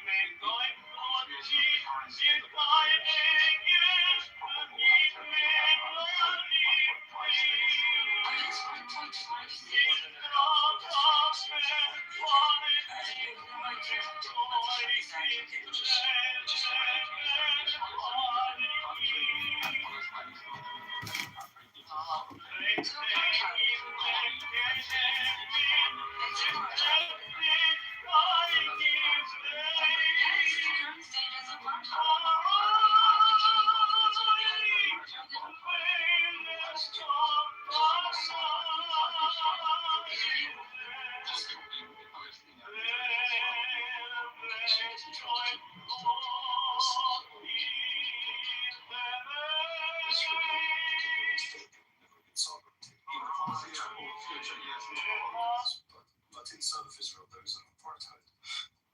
Living in apartheid. what is the apartheid there? How about the death sentence? The Jews and Arabs are not. What is the problem with equality? What do you mean? This is not serious. It's good equality. It's good to have equality. There are 75 laws in South of Israel that discriminate against Palestinians. I'll give you absentee law is one of them. What is the absentee law? Okay, we can just keep Google this true. A law that does not get you your land back, although you're a full citizen of South of Israel, because Israel took it. Basically says that as long as you can prevent Palestinians from reaching their land for 3 years, the state can take it away. No, people who are Israelis, exactly. I know you guys love that. It's like, no, they live to join them. I know you're. Oh, guys, I'm so easy. No, I'm talking about full Palestinians who will have Israeli citizenship. Like, they still cannot get their land back. Okay, I don't know the details, but that is very common. People in some countries have lost land and they are getting No, it's not. That doesn't mean that they want to be apart. When you have the paper, and you call yourself a democratic country, that does not go as explained. What is the paper? Who has given that? That you own the fucking land. That is it. Are you referring to something before 48? Yeah, because history does not start in 48. Some people live. Yes, but the state of Israel starts at 48. So, do you count all legal holdings, everything? Because for you guys, you came from 2,000 years ago. So, No, that has nothing to do with that. Do you know? Because I want to learn. For a second, you want to learn, then you just want to argue, then I'm going to say. Do you know what Resolution 194 is? I'm so sick of repeating this. Then don't. He does not want to learn. Yeah, we don't have to explain that he can Google some stuff on his own. Okay, Google Resolution 194 from October 1948. That was, probably one of the first famous times, let's say, when defied international law, right? Or ignored it bluntly and said, fuck off. We'll do whatever the fuck we want. So this Is that bad that he's talking about? The whole world told Israel that it has to give it back, and those people have to be able to return, and they also should be compensated for everything that's lost. And that was in October 1948, right? The same body that declared Israel as a viable state also told Israel, please allow all these people to return home and give them back what is theirs and compensate them for everything that's lost. Israel said, fuck off. First time, 1948. Just went first from there. Yeah, but it seems quite natural to me that there was a war in 48 and they were It's okay. I don't care what you think. Some people left the other side of the border and some people on the other side of the border. And You cannot go back.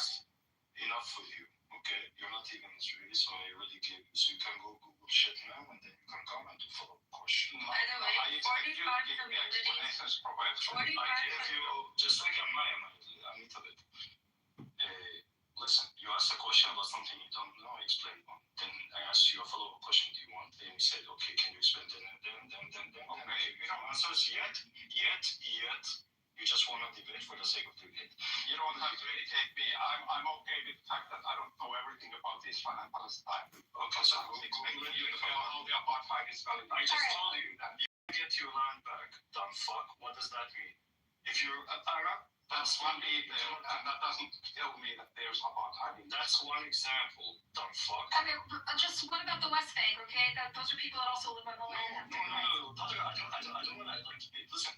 This is what Israelis want to do. Oh, but listen, might be an apartheid there, but inside of Israel, no. He's not Israeli. He's just a random guy. No, I know, but all Israel, inside of Israel, shit. In the West Bank is shittier. In Gaza is way shittier. No, I'm not letting. No, inside of Israel, it's a fucking apartheid because you cannot get your land back, although you have the right. And when you go to court and they look at the law and they say absentee law, Arab, he cannot get his land. That's a fucking apartheid. When you cannot buy a land in a house in a specific community because their community acceptance rules, that's a fucking apartheid. The 75 laws, don't fuck, go read them, then come back. Next time, do not open a can of worms if you cannot fucking have. I put down in the comments a link to a report from B'Tselem called Divide and Conquer. That report is very good at breaking down why it's an apartheid state between the river and the sea, and it breaks down the different types of apartheid, whether it's 48, East Jerusalem. If you were more of an audio person, you can go to my Twitter feed. There's 3-hour space with B'Tselem's spokesperson, Slayton Kelly. She breaks it down on the interview. But it's important to understand because just because apartheid manifests in different ways doesn't mean that it doesn't exist. Because the bottom line is, everywhere you look between the river and the sea, Jews are privileged over everybody else, and that is the most basic, pure form of apartheid. And that is why we say it's apartheid between the river and the sea, because Jews are always privileged. Sometimes more, sometimes less, but always privileged. Are you saying that there's apartheid against Israeli citizens or apartheid against the Palestinians indeed? There is apartheid and inequality towards anybody that is not Jewish. And it can be worse in some places, it's not as bad in other places, but Jews are always privileged over everybody else. It doesn't matter if it's Palestinian, Muslim, Christian, Samaritans, even Jews suffer from the same thing. The point is that the Jew is, in Israel proper, yeah. The Jew is the privileged one, always. You can come close, you can be a Jew as a servant in the army, and you will come close to the status of a Jew, but you will never be as privileged as a Jew, and that applies everywhere between the river and the sea. The river and sea is different from Israel. Juho, how about we go around? I feel like we need to clear the air. I think I want to just say a little bit about you. I don't think I've met you, Juho. I don't know, Mr. Roger, you're from the West Bank, right? Mr. Roger? Yes, I'm from the West Bank, but I don't live in the West Bank. I live outside. Don't tell him. But I can tell you what's happening there. Yeah. Tell us. I've been in places where you want to change it. You see, I have a Jordanian nationality, so I have more privilege than a Palestinian themselves walking among the Israeli parts. So I've seen how I can pass these called mahsoum. And there is that, it looks like the one, because I work in this industry where you put cows on a certain track and it's all full of iron so they don't get distracted. I see that bad place that Palestinians go through, and it's really fucked up and humiliating method, making people working in these metal cages just to pass to go to work. What do you call that? It literally looks like you're changing location between a high controlled prison to a heaven. Because I've seen, when I passed the Palestinian territory and went to your land, I've seen happen. I've seen the difference in the streets, the difference in the building, even in the cars. It's like going from first world country to third world country, and they claim that they are one state. Where is the one state on it? I don't believe that Jews who's also living outside claim that there is no apartheid in Israel. It's like you're closing your eyes and saying, no, son, you should go and look yourself. Just go to these places where Palestinians live and see the humiliating conditions they used to. They are still living in.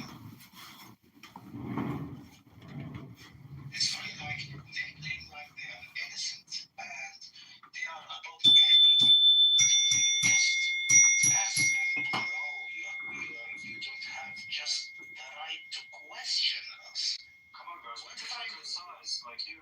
Get circumcised like you. and we eat your food and you eat our food? We are the same. And sometimes we fuck you girls.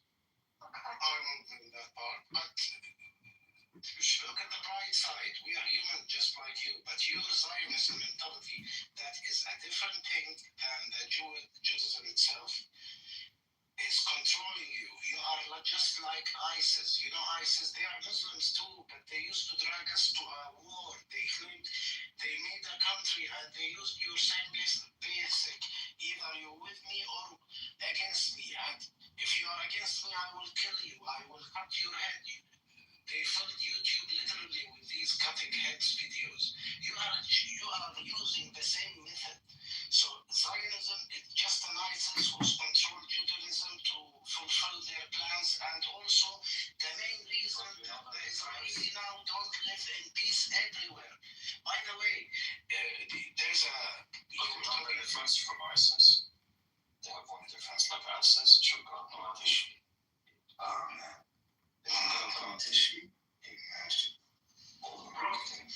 Look at the fun side. They were talking earlier what destroyed the Jew peace in the whole world. Look, guys, you have to look at the history, because the history itself condemns you. The fun is that you left all the trails when all these pieces that we can follow and catch you. What you did, like the first when you start to establish the so-called Israel, you sent terrorists to Egypt to make bombing, and one of you could get caught near the cinema of Egypt, making bombs to provoke people to pick the Jew, because you need population. We know that. It's a great strategy, but people didn't understand at that time. You made that problems. Even in Iraq, you start making these countries. Yeah, everyone knows that you're the one who made, and nowadays, after you destroyed your good reputation, yeah, they destroyed now their reputation, and they lose, after 7 October, everyone dreams become a Jew, because everything will open for you. Not like most people, you see. No way, I'm talking about the people, you see. If you look at Mel Gibson, bro, he just made a movie, they buried him. That Jesus Christ movie, they are the one who control media. Have you seen Superman movie? All right. We're running a little out of our topic here. Mr. Raji, I hope you understand from this room that there's many where this doesn't represent Judaism or Jews or ethnic Jews. Many of us have diversity. I'm not Zionist. I'm talking. This is the so-called, because most people doesn't know Zionist. It's a struggle, though. Jews are trying to separate their identity from Zionism, but it's entangled, So we're trying to untangle it. That's why we're having this room. Which is a good thing, and I represent what you are saying. But the main idea, they the one who lose their position after 7th of October. That's what they show to the world. They can fix that problem much, much better than making all of these massacres. But the problem is they made the massacres, and I guess now, the full intentions. They don't mean intention to kill these people and take the land. They won't give you a state. They won't recognize you even if you bend over. طيب خلينا نضرب الطابق. بس you don't want to have you don't want to be Jewish. Trust me. No, I don't want to. انت فهمت غلط حبيبي. Because I was talking about the common people. Outside of Israel and Palestine, I think Muslims and Jews and Palestinians are in a very vulnerable position because we're all sort of linked by proxy to what's happening there, and we're all really in the same boat. So I think that the experience is a little different for those of us in the diaspora. We're forced to confront this, and it's not really a great position to be in. So this is why everyone's having sort of a collective identity crisis, even though the stakes are less high for us, but everyone's trying to figure out like what it means to be a Jew, a Palestinian American. I think you guys should double down. Not double down in Zionism, like double down in Jewish identity. You just don't leave it for them. Like don't leave it for them to claim. It's like, no, I am Jewish, fuck you. Yeah. Like the internet is like, no, I need to get into even if you in front of these white nationalists, like who's that to sound like kind of start bothering you. Like, no, I'm Jewish, I'm proud, and fuck you, and you don't represent what God said. Just saying that Bibi Netanyahu is not Jewish and he deformed was Jewish and it's not a piece of shit. So I think all this kind of the Jewish diaspora, just leave it. But also, you have to understand, in Israel, Judaism is not the sacred thing. This is not the one thing they uphold, their religion is the IDF. We can trash Judaism all day long. Most of them wouldn't give a fine fuck. But you say one wrong thing about the IDF and they all lose their shit. It was never about Judaism, ever. The IDF represent a great symbol in their head. By the way, this is why when you say anything about it, you just touch a very delicate nerve for them. بلجيكي صحيح بلجيكي؟ أنا مش من مواليد الأردن فما عشت هاي أردني فلسطيني بس ربنا عفاك لا تخاف. يا آسف معلش. He was an Israeli, Mr. Raji, who's a Palestinian, West Banker, Jew, is not Jewish, not an Israeli. Faya is Palestinian too. Faya is a Palestinian from where? Oh, you are? I didn't know that, Faya. And then I'm Iraqi. Oh. Sorry. Yeah, that's fine. We're all Palestinians. No, we're not. So you're in Iraqi. Oh, come on. Like you have had recent takes. She even sounds a little bit like Nada, right? And her voice sounds a little bit like Nada's voice. I think we're What Caleb is a Palestinian too? Or No, he's Jewish, Israeli. He likes to get on color. I don't know. He's claims Israeliness. But there are people asking for Mike and I don't know them, so I don't want to just. Who? Let's see. The music guy is a troll that just records rooms. I don't see anyone with a hand up. No, some Ellie Rezavi something. Ellie Rezavi. I don't see him. You can just give him a mic. I don't care. Oh, Ollie. Yeah, he's fine. You just invite people. It's up to you. I'm gonna leave soon anyway. I don't know what the rules are in these things. If they're shitty, I'll let you know. Daniel, I want to know, Daniel, you were in our room today and you were listening for a long time. I'm really curious to know what you learned. What was it like for you too? Because I don't know if you ever had to experience like Israelis sitting down having a proper conversation with a Palestinian the way you observed today. I was curious to know what you thought.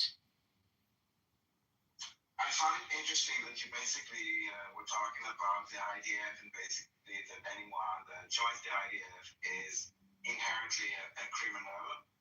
Yet people that are working, it doesn't matter what role you were talking about, like even if they're like the doctors of the army. We're talking about Yeah, he was listening. And now you're like talking about like this doctor and doing like the complete opposite. And again, to be honest, like I am trying to listen and understand. And it seems like if you don't inherently come with the belief of the narrative. Like you don't provide like, you know, the title was Chazon of like, I don't remember exactly what it was about, like, and I was really hoping to give something that is not, again, accusations. They are the victim, like this, they are the bad ones, they are the good ones, and it's like no plan, no really like something that is realistic. It seems like keeping this alive But is the thing is that keeping the cause alive. Remind me if I'm wrong. I was speaking in the space today, right? yes. Yes. Daniel? I was in the space speaking, right? I don't Below is his name. think that I heard Yeah, you. even when He was his face. Did I curse in that space then? I don't think that I heard You you. did. He was there. You just don't I recognize was him. the one. Tequila macho be Was the one. por I us. was the one who was making that bomb that everyone was trying to throw. It was me.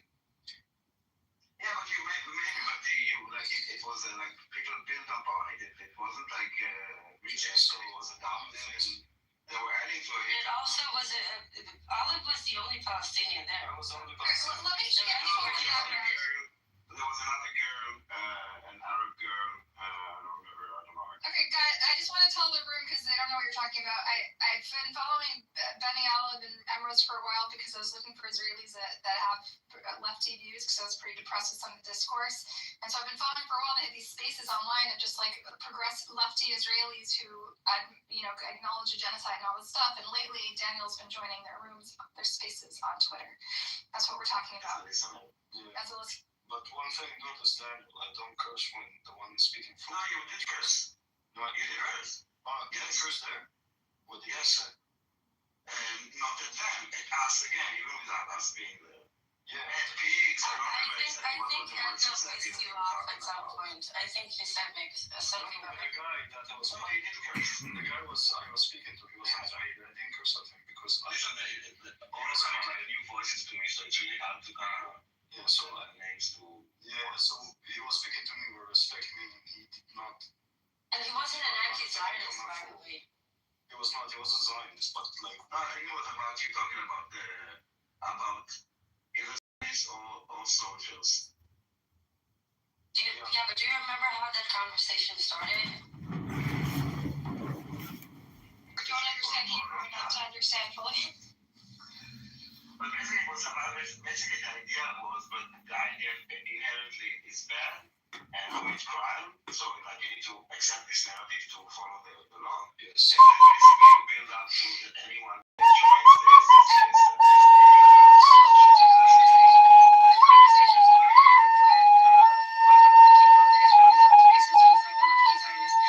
He has a question that he's been repeating in many lefty Zionist spaces, because they all agree that Bibi Golan is in jail for the way that he has been funding Hamas for a long time. Now he brought to the floor the question of whether Yair Lapid and Naftali Bennett should face the same fate, because to some extent, when they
it was just like, even she was talking about growing up in an apartment. I was looking to hear, like, okay, example, like something, but it was nothing. It was just like all those blank statements that honestly, I wanted to challenge myself, but there was nothing there. If you don't believe the narrative, there's nothing there. You were hung up on the terminology. Terminology. Like, it's just throwing things in the air, ethnic cleansing, then discrimination, and also, at the end, there is zero talk about what is happening in this situation also, which is not just on each side.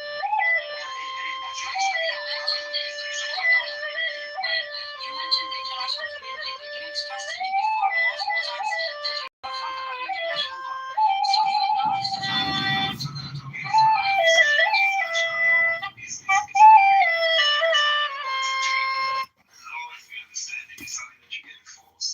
This is what we make. I'm not against this. It's not an opinion about no specific international law. In general, if you don't enforce a law, it's not really a law. It's an agreement, it's a treaty. Not all countries go to all laws. So and not any UN resolution is the UN, is the international law. I'm just being accurate. It's not going to be an opinion. Daniel, could it be that you just don't have all the information and, I'm sorry, the intelligence to discuss when you go into this conversation? Maybe I'm not intelligent and I don't know enough about the topic. Yeah, maybe.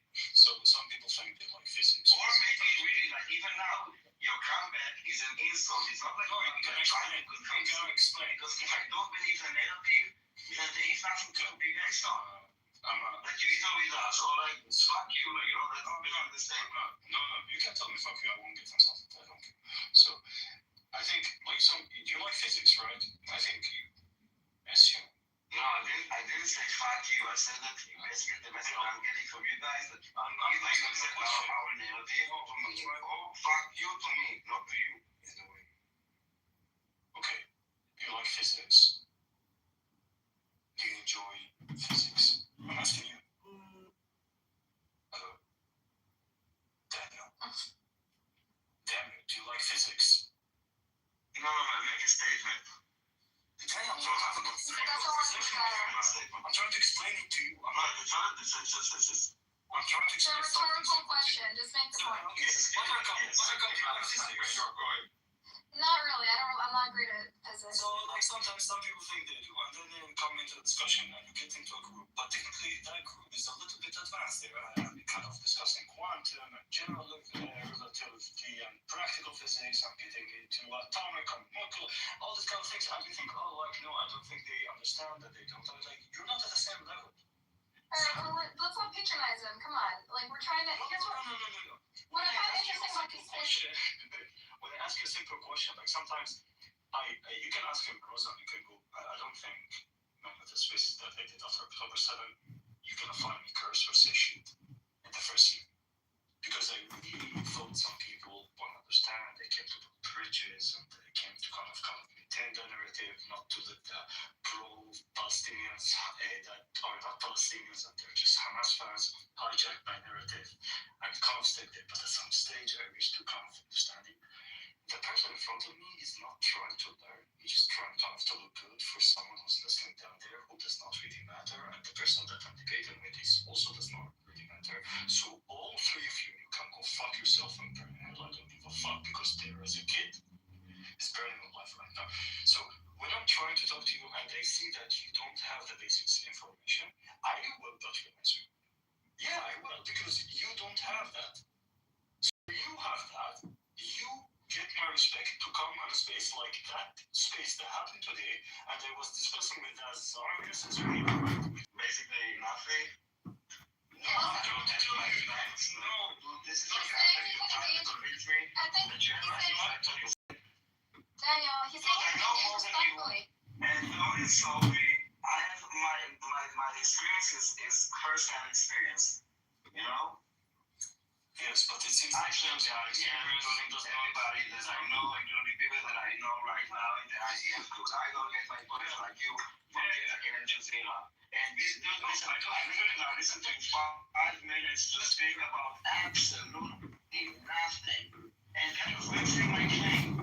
If I don't believe your narrative, then talk to me, and this is exactly what you did. You have nothing to say, so for 5 minutes you were thinking about something, saying I have all the facts, but basically saying nothing. Listen, let me give you both a compliment. Does anyone challenge me, or just keeps on? No, I have to tell you, you don't have any fucking level of facts yet to kind of get a spot on this fucking panel to debate with me yet. Listen, okay. Did I ask you a few questions? No, does it sound cocky? Fuck yeah, you know why? Because with these fucking Israelis, I learned a lot of them. They don't want to do any fucking effort to learn, yet they want to fucking argue. And if you want to argue, then I'm gonna fucking burn you. Because I asked you a few questions on this space, you did not know how to answer them, and you only did victimhood crying. Exactly. In the other space, I was debating with an Israeli, and that Israeli had a lot of information, and we had a very respectful, productive conversation. Okay, to be honest, I was surprised Daniel showed up at all. Usually Daniel's on the defensive. He's like on a Hasbara mission, and he's very worried about how these arguments reflect on Israel and the state. But when he talks to you and Emrose, I see a different type of Daniel who's actually, it lands different when it comes from you guys. And so I think honestly, like Daniel, the fact that he spent multiple days sitting in those rooms of Israelis, of the internal conversation among Israelis, where you don't have to worry about public opinion and the international community, I thought it was very revealing and beautiful, and I hope that you guys get to have more dialogues. Because usually when I talk to Daniel, he's like a bulldog. He feels like Israel's life depends on whether or not he depends. It's a cookie. Okay, it's a cookie for certain. Yeah, Christian, good one. I'm sorry. And Benny, all to his credit, argued with the Zionists for several hours today in spaces, and he didn't curse at him, so he also gets a good. Thank you. Benny Olive, if I may put something in here, a big issue with a lot of the people, especially like the Israeli Zionist side, they don't even know how to debate at all, much less this issue.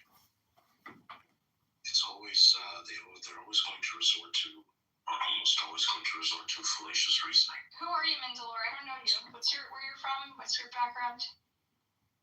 I'm not. Give me anything. I'm from the pro-Palestinian side. Okay, are you Palestinian or American? What's your? No, I just said I'm not Palestinian. Okay. And Europe, but yeah. Okay. So that was your statement that scientists don't know how to argue? No, I can.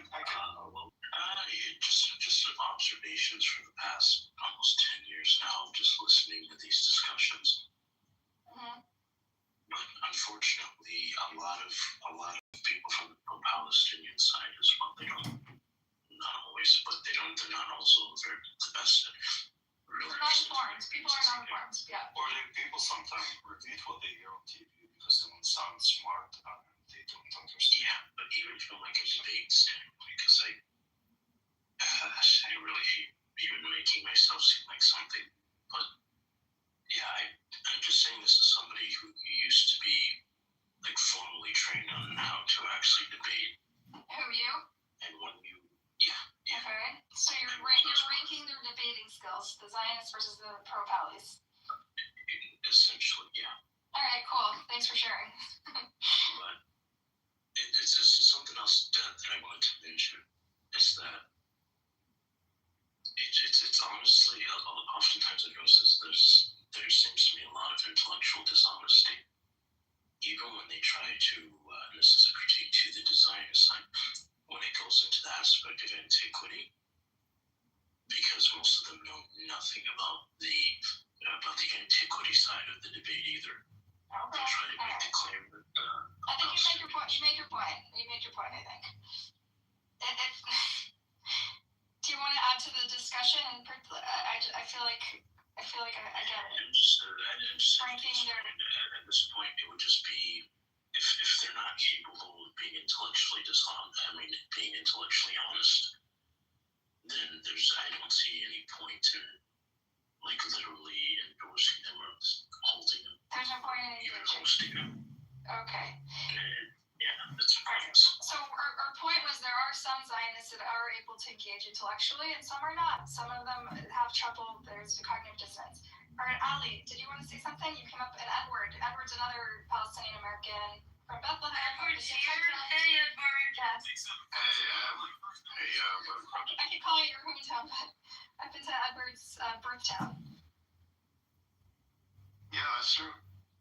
I was actually here, listening for a while. I just came back, and I did want to just mention that the debates are great, however, what is lacking, I think, on both sides is debates regarding solutions. And not just solutions, but a way to get to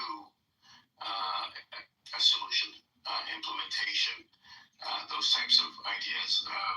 Because we can go around in circles regarding who's right and who's wrong, but at the end of the day, this is more of a form of, I want to say resistance on both sides, and there has to be a time when, a day that comes after resistance. What happens the day after? Do we go back to the same thing that we were doing before, or are lessons learned and we take those lessons and build something? So why don't you kick it off? What's your solution? Constitutional convention. You can go second. Edward, what's your solution? Go. My solution is that there has to be a plan for Palestinians to be able to realize independence. So there has to be a plan going forward, and a plan that's accepted by all sides, including the UN and the international community, and it has to be a plan that's adhered to with mechanisms for addressing grievances. But there has to be. Are you talking about post-war plan or like final state, one state versus two state? Well, okay, one state versus two states is the final outcome. Right. But before you even get to that final outcome, there has to be a roadmap. What about a dystopian surveillance city for workers, for low-wage workers? What do you think of that? Is that a good plan? How about Talk about Kushner's like dystopian surveillance. How about we? Oh, come on. That city looks fun. Hold on. Can we take this back down to reality for a second? Yeah. Look, Gaza is still mid-genocide, and today we have been informed that there is official annexation starting of the West Bank. We have seen efforts of ethical cleansing ramping up all over the place, whether it's the Jordan Valley or the Negev or East Jerusalem. You're talking about something that is so far from being even feasible right now. This is about stopping something. There's no solution right now. We need to stop this. And the only way, or the most efficient way to stop this, is to fucking sanction Israel and stop arming it. Right now, the only thing that can stop the creeping genocide, which is expanding everywhere between the river and the sea, is for the entire fucking international community to stand up and say no, and sanction Israel and stop giving it arms. This should be an objective. Nothing more, nothing less. This is the best we can hope for right now. Because unless we do that, this is just going to get worse. And we need to get back down to reality. This is where we're at. Never around people who make plans with the word only. I haven't heard from Ali yet. Yeah, let me just quickly, thank you, and I have to leave in about 2 minutes. So I am going to back to Daniel's concern and assertion that if an assumption is being made that every single IDF soldier is a criminal, it's not a good assumption. I think that has to be talked about, and that's what I hear every time from those who are against Israel, that every IDF soldier is a criminal. I don't think that is the case. Number two, I want to ask Mr. He was telling us that when the Palestinian workers did go to Israel to work, they were being treated as camels and walking through a defined area of gated. And so it's very careful in kind of making sure that these people are vetted. So my question to you, unfortunately I have to work, why do you think this is the case? This is going to have something to do with the suicide bombings? Oh, for fuck's sake. Sure. Let him finish. Let me finish. Do you think this may have something to do with the suicide bombings that happened over decades ago. I mean, Alright, good. So now this opportunity to address. If someone needs to go, why does he ask a question then? Propaganda. It's called a drive-by. Yeah. Can I answer Rose real quick? Yeah. Rose, when I say solution, I'm talking about moving from a state of chaos, a state of destruction, to an organized path forward. Moving from, what we have today to sanctioning Israel, I think is not realistic. I'm not saying we shouldn't stop the monster. Nothing more, nothing less. This is the only thing that we need to be focusing on right now. And I think that the demands for sanction, and this is, by the way, where I see Jewish diaspora is extremely important, because I believe that if more Jewish diaspora will speak up against Israel, against the genocide, against Zionism, that will give more public elected officials the courage to do the same, to reject AIPAC, to put sanctions. This is where their job, I think, is extremely critical. Even Palestinians in diaspora, couple together, do it together, be a force. But if there's something that the diaspora can totally focus on, it's that. To get more and more people to demand their public electives to take that stance. Because that's the only thing that's going to work. Nothing else. Nobody's going to bomb Israel. Let's face it, there will be no military intervention. Right? It's never going to happen.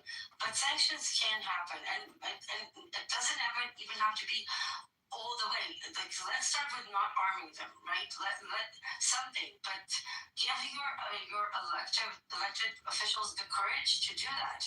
That's on you, not on us. Trust me, we're fighting from the inside, but you can do that. So the way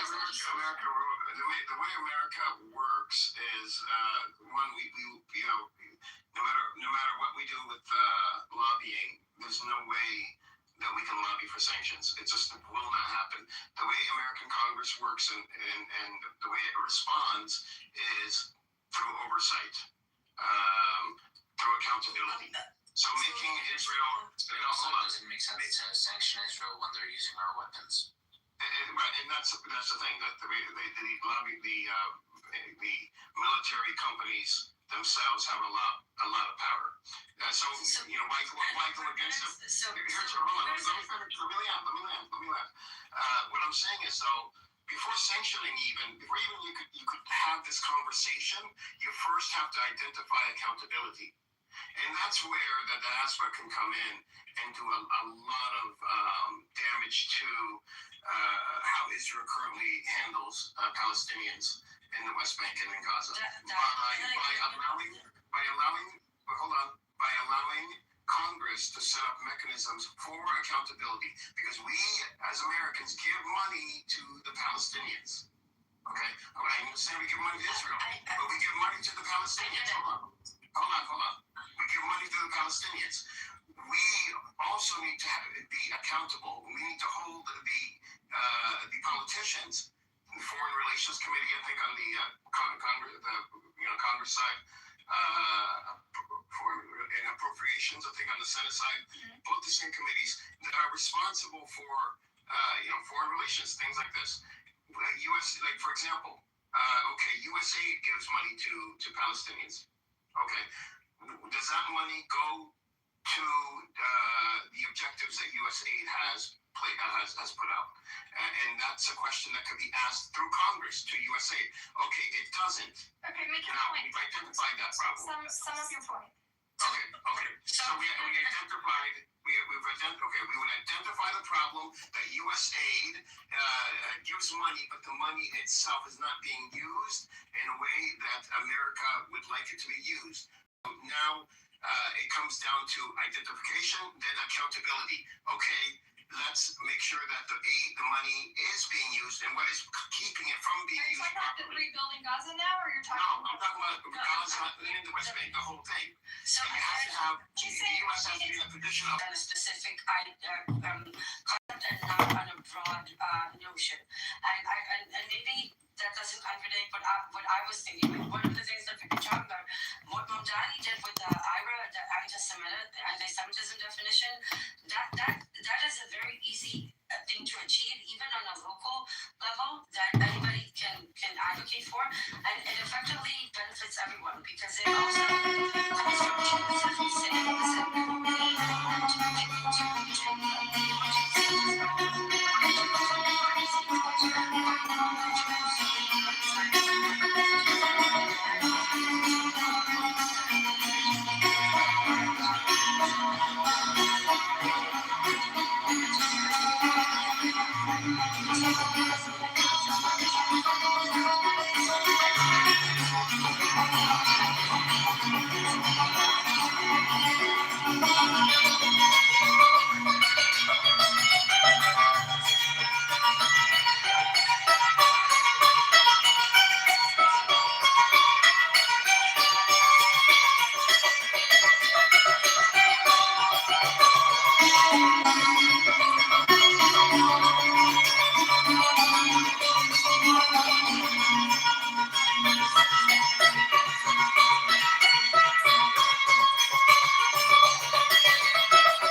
essentially do is identify the issues that the roadblocks that Israel has put up so that Palestinians cannot have elections.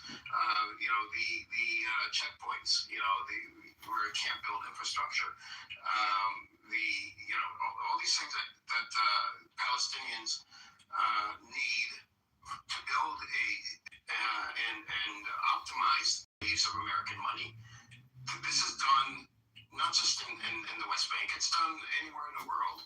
And people do ask these questions, and once they do, it becomes solidified in Congress and part of the discourse. And now you are essentially going after the mechanism of occupation without attacking Israel. And it's a safe path for politicians, and it's a path that I think would get results on the ground for Palestinians. Yeah. So, and that is just one way. And I'm not saying, Rose, your way, we should not do it. I think it's a yes and. We need more pressure on our electeds to do right. Yes. Yeah, the problem, for the Palestinian diaspora and the Jewish diaspora. I don't know, Buttercup, if you know this here, like if you go to lobby in DC, because I've done lobbying in DC. Yeah. You can't ask for major consent, like major issues up front, because then you get labeled as a maximalist. and then nobody would talk to you. I think there's J Street and other there's a robust Jewish infrastructure that tries to be a check on like the AIPAC and the sort of right wing interest groups. And I think they're trying to be a more vocal voice, which in the internal Jewish community, I think we should be a little more maximalist because the things that the influence of AIPAC wheels is really destructive. But I hear what you're saying, Edward. I think you need to have like a really clear, actionable demand when you talk to politicians. Yeah, just accountability and just being able to have a. From like our perspective, Edward, I signed up for If Not Now and these like Jewish protest groups that advocate for specific legislation to stop funding bombs, right? To stop funding weaponry and military aid in Israel. And there is legislation that a lot of Jewish politicians have already signed on to, right?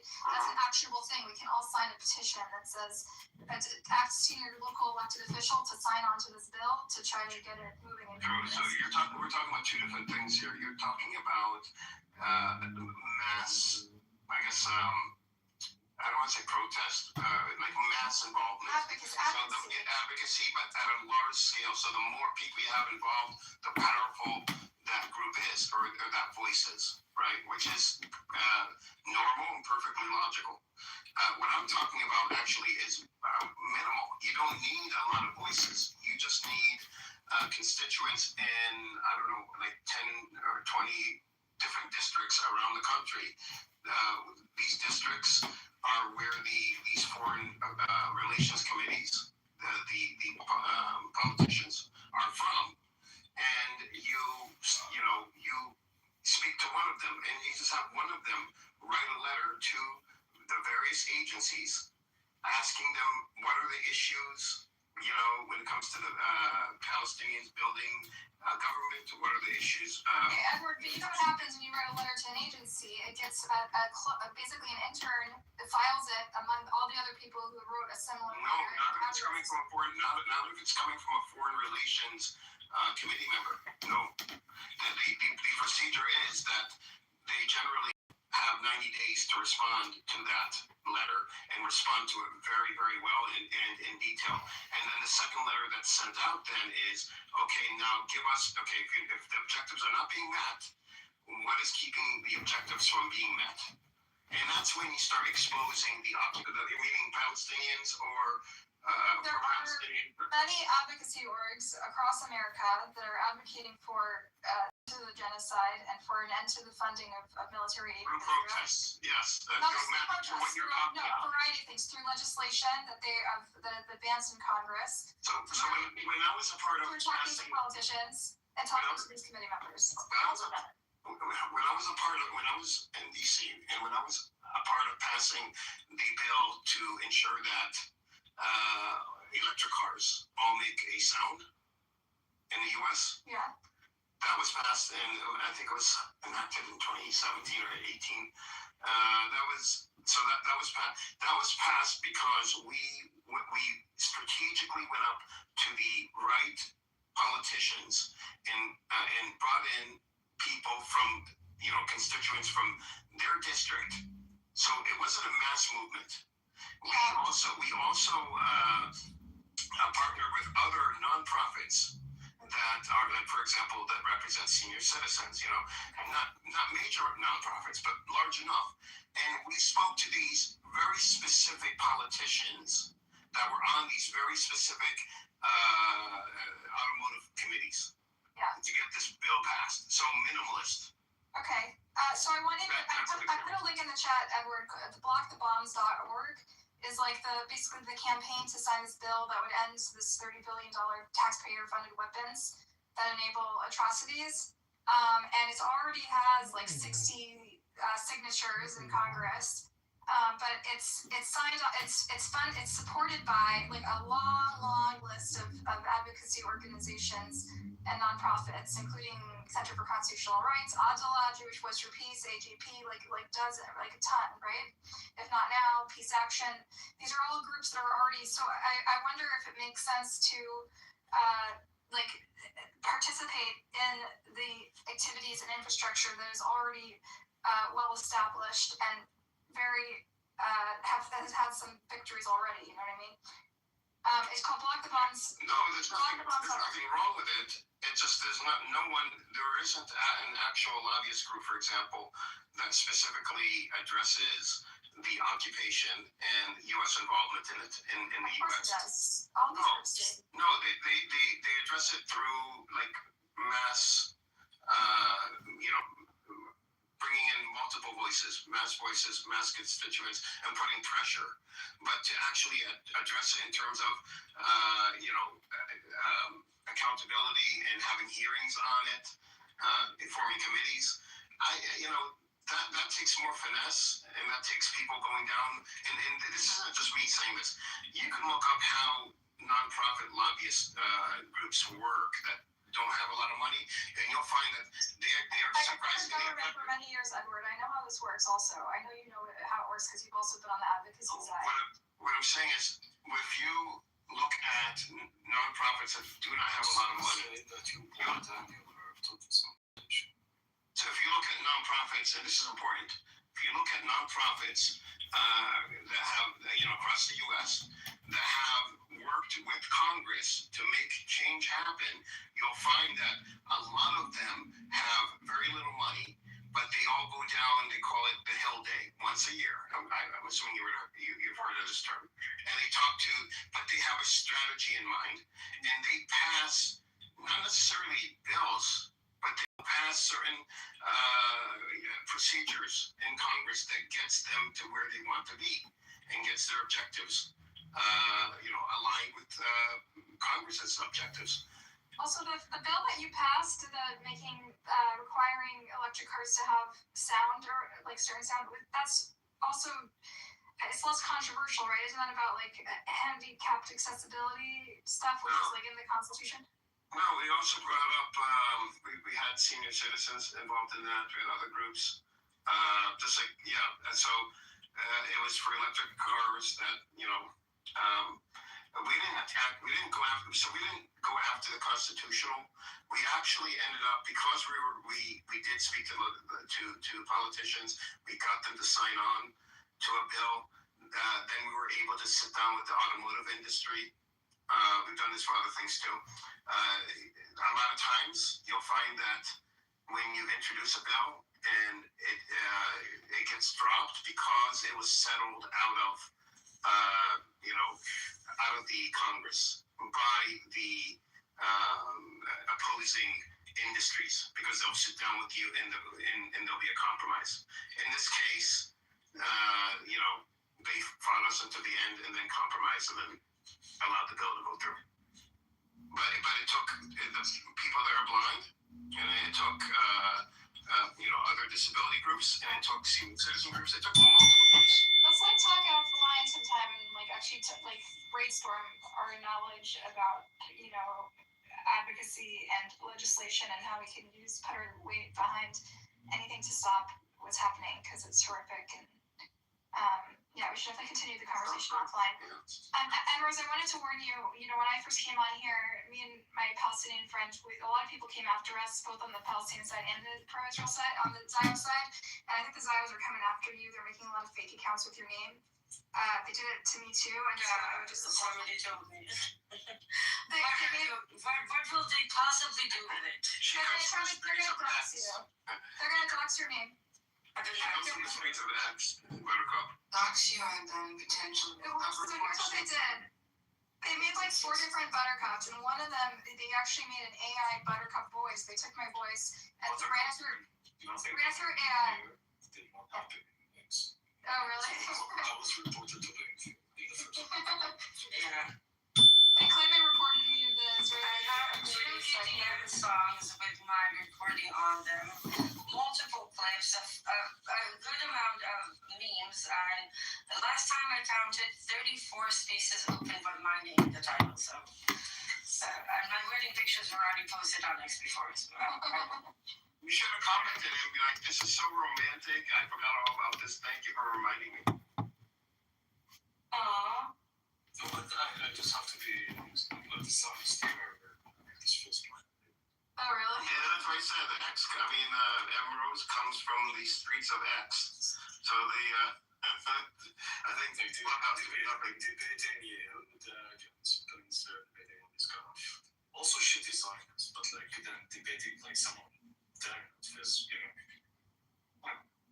I think also they take advantage of, in America we don't have some privacy laws, so when they dox us and they put all our information online. I'm just gonna say this Benny guy here cornered John Spencer on his face for 20 minutes and grilled him to the point where he admitted that he has conflict of interest when it comes to being paid by food party members. Can we play that recording in one of these rooms someday? That would be so fun. Yes, to do a listening party. There's somebody made a whole video. I'd be interested too, Buttercup, to join your conversation if ever you guys are willing. I've been in politics back in my day for a while, and it's very encouraging to hear you talk like this. I was disheartened for my time, and I had to resign from elected positions, and there was big things that happened in my particular case. But I mean, even with the foreign relations, like Edward, I don't know how. I just feel that there's been so much that our both political parties have been captured so heavily, right? I mean, like if you were to look at the scorecards for foreign relation committee members, like what they've done with the taking in technically pro-Palestinian action, you're going to come up with a handful, maybe 2 or 3 out of the 50 plus, right? 53 members. Republicans forget it, don't even bother. It's in their political party. They just don't. So I mean, but anyway, it's good to hear the encouraging side. And to hear. Jewish too? Am I Jewish? No. No, I thought this is kind of Zionist American. Oh, sorry, anti-Zionist Jew American Jewish.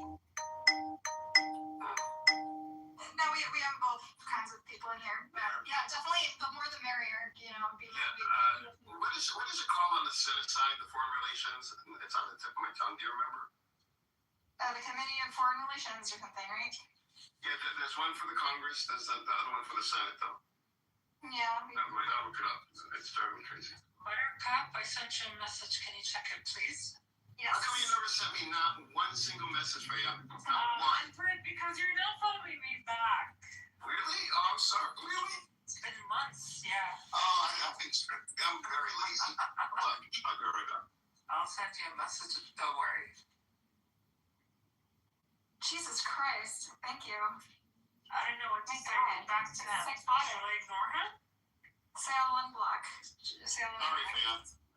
He's a fucking auntie. Can I just ignore him? Yeah, okay. I'll do it. Okay. Wait, tell Illumi to come up. Illumi, come up. Palestine, you too. Illumi, come on up. Shoot, we want to hear from you. Cynic. He's here. Oh, and Almost wants to come up. Hey, Almost. Oh, my God. Almost, it's not Friday. Bye. What's up? I miss Friday. It's not. Over here.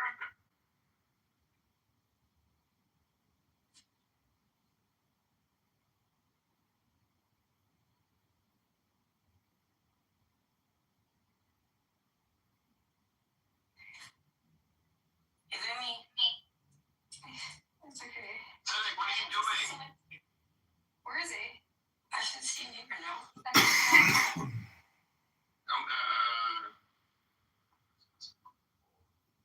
Alright, so yeah, Natalia, this Oh, it's not in here. yeah, he left. Natalia, we were talking about this book. I started off reading from this book, The Necessity of Exile by Shaul Magid. He sort of revisits, trying to decouple modern American Judaism from Zionism, and maybe talks about how it's, we need to just separate our identity from this ideology. And then we also read from Peter Beinart's Being Jewish After the Destruction of Gaza. And so that's sort of the inspiration for the title. Actually, I hope you're here and you're not just ignoring me.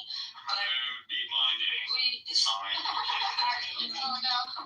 started talking about something really interesting that I wanted to continue, and that is the concept of the demographic maturity, which Illumi very wisely pointed out as something that not enough people understand. And I think it's a good talking if Buttercup's interested. Yeah, go for it. Yeah, Illumi, do you want to do it? No, I believe coming from you, it was better absorbed by the life. take it away, Ambrose. Okay. Zionism, and I found my own way of explaining it. So the way I say it, that Zionism is a state construct that is inherently designed for one purpose only, and that is to maintain the Jewish majority. Because if you don't have a Jewish majority, it will be very easy with the system that is designed to vote out the concept of a Jewish state. So they must maintain a Jewish majority at all costs. And you do that in two ways. You increase the numbers of Jews in various ways, some more nefarious than others. And the other way, of course, which is exterminating and cleansing everybody that is not Jewish. And that is the essence of Zionism, maintaining a Jewish majority. And that branches out into many practices, many ideas, many policies, and Lumi was very wise to point that out. I believe it's essential when it comes down to understanding this conflict is to understand the demographic dilemma. Zionism is not winning. What is Daniel? Zionism. What is Daniel? What is what? Go into bed. Does he sleep in the bed? Generally, no, he sleeps in Amir's room. Bathroom. No, Amir's room. Are you calling Amir's room the bathroom? Amir's room blocked me so many months ago. No, that was funny though. He just said the bathroom. That's funny. Daniel lives in the bathroom, sleeps in the bathroom. So, I'm gonna. Lily? You were talking. Or did you finish? What was I saying? The demographic problem. I do want to ask here. What is the demographic problem, Edward? Well, I wanted to ask here a question. So, when it comes to the demographic problem, and I heard this yesterday that the non-Jewish demographic is 51%, so over 50%. But I would contend that it doesn't have to be that. The demographic problem starts way before 50% because of how the Israeli government is structured. It's more of a parliamentary system, so forming coalitions. And you don't need 50%. Buttercup, I want to ask you a question, Buttercup. I'm going to go quite fast, okay? I leave quite fast. Buttercup. Hey. Okay, you didn't give me a permission, okay? I'm going to ask you, why didn't you marry yet, Buttercup? If you're interested, send her a DM. Send her a DM.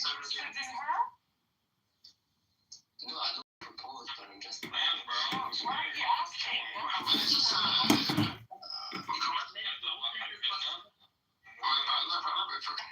where's she from? مصري شفت Yeah, the crazy one, like I just said. طب محمد ليش هالسؤال هذا السؤال غريب. No, I asked so many times before, why didn't you... Are you interested? Do you want to date her? No, I don't want. But I missed it. I went out. What did he say? He was asking why aren't you married until now? Who, me? Yeah, Muhammad was Oh, Why are you single? you know, it beats me. I asked the same question. Guys, I gotta jump off. I'm gonna make Faya and Edward mod. And Lumi can be mod too. I gotta go. Feel free to keep the party going. This was really cool and constructive. Thank you, Emrose and Beniella, for joining. It's always just a gift to have you guys. And it was a really, really productive conversation. Love you all. Before you go, Take care, Buttercup. I mean, you're always... How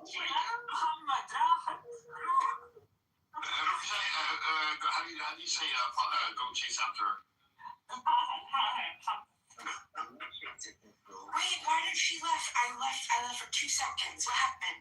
Nothing. She had to go. Oh, okay. It was a graceful exit, not a abrupt rage quitting exit. She had to go. But I'm sure she'll be back on. Fine, I might say. You'll need our Lord Jesus. to be cleansed.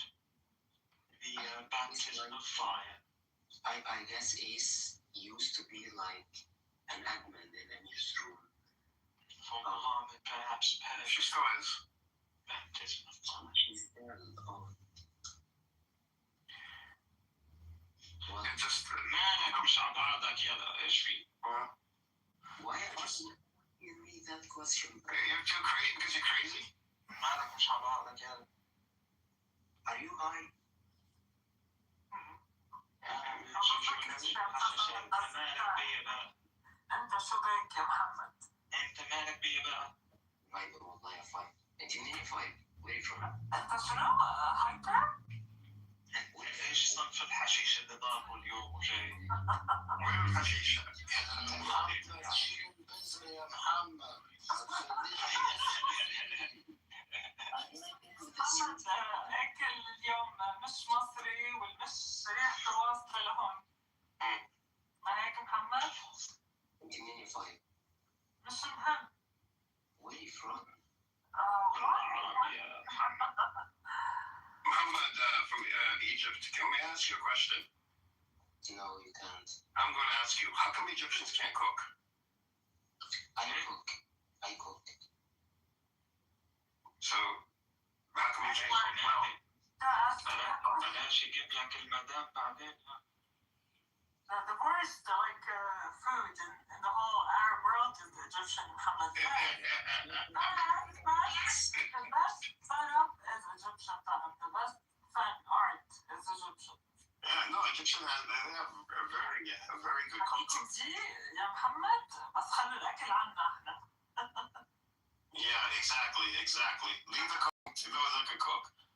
That's a good idea. ما في زي المصريين. We need to tell the Lebanese, leave the dancing to those that can dance. That too.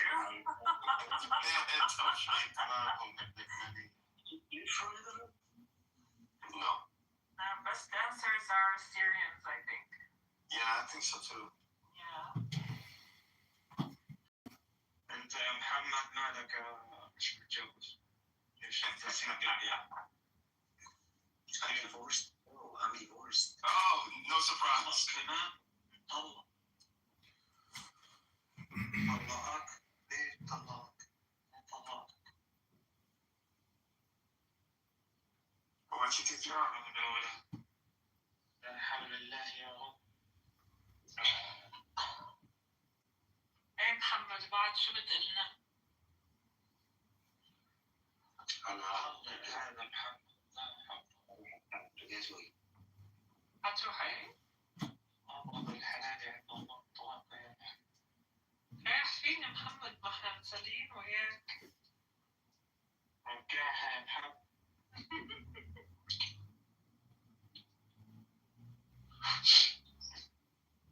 عندي برد والله. سلامتك. اعملي لي روني فايب بعد اذنك. حدا يعمل لي ليمون. انت يا فاي اعملي لي. لا انا ما اقدرش. ليه؟ عندي ايد واحدة بس. بعد الشر.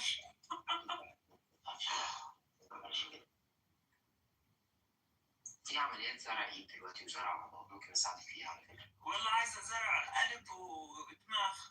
لا خلاص خلي القلب عليا. اشوف انا الموضوع ده. حد سلك قلبك يا فايا؟ هو مسروق بقاله سنين. مين يا فايا؟ مين وانا اجيبهولك وعلقه في العمود؟ علقه. She's married, that's it. قولي لي عليه يا فايا، عرفيني سكته بس. ما تعرفش سكته، بعيد عنك قوي. سابك يا فايا ومشي؟ لا ما سابنيش. ليه ما لقاش فيكي اللي هو عاوزه ولا ايه؟ لا.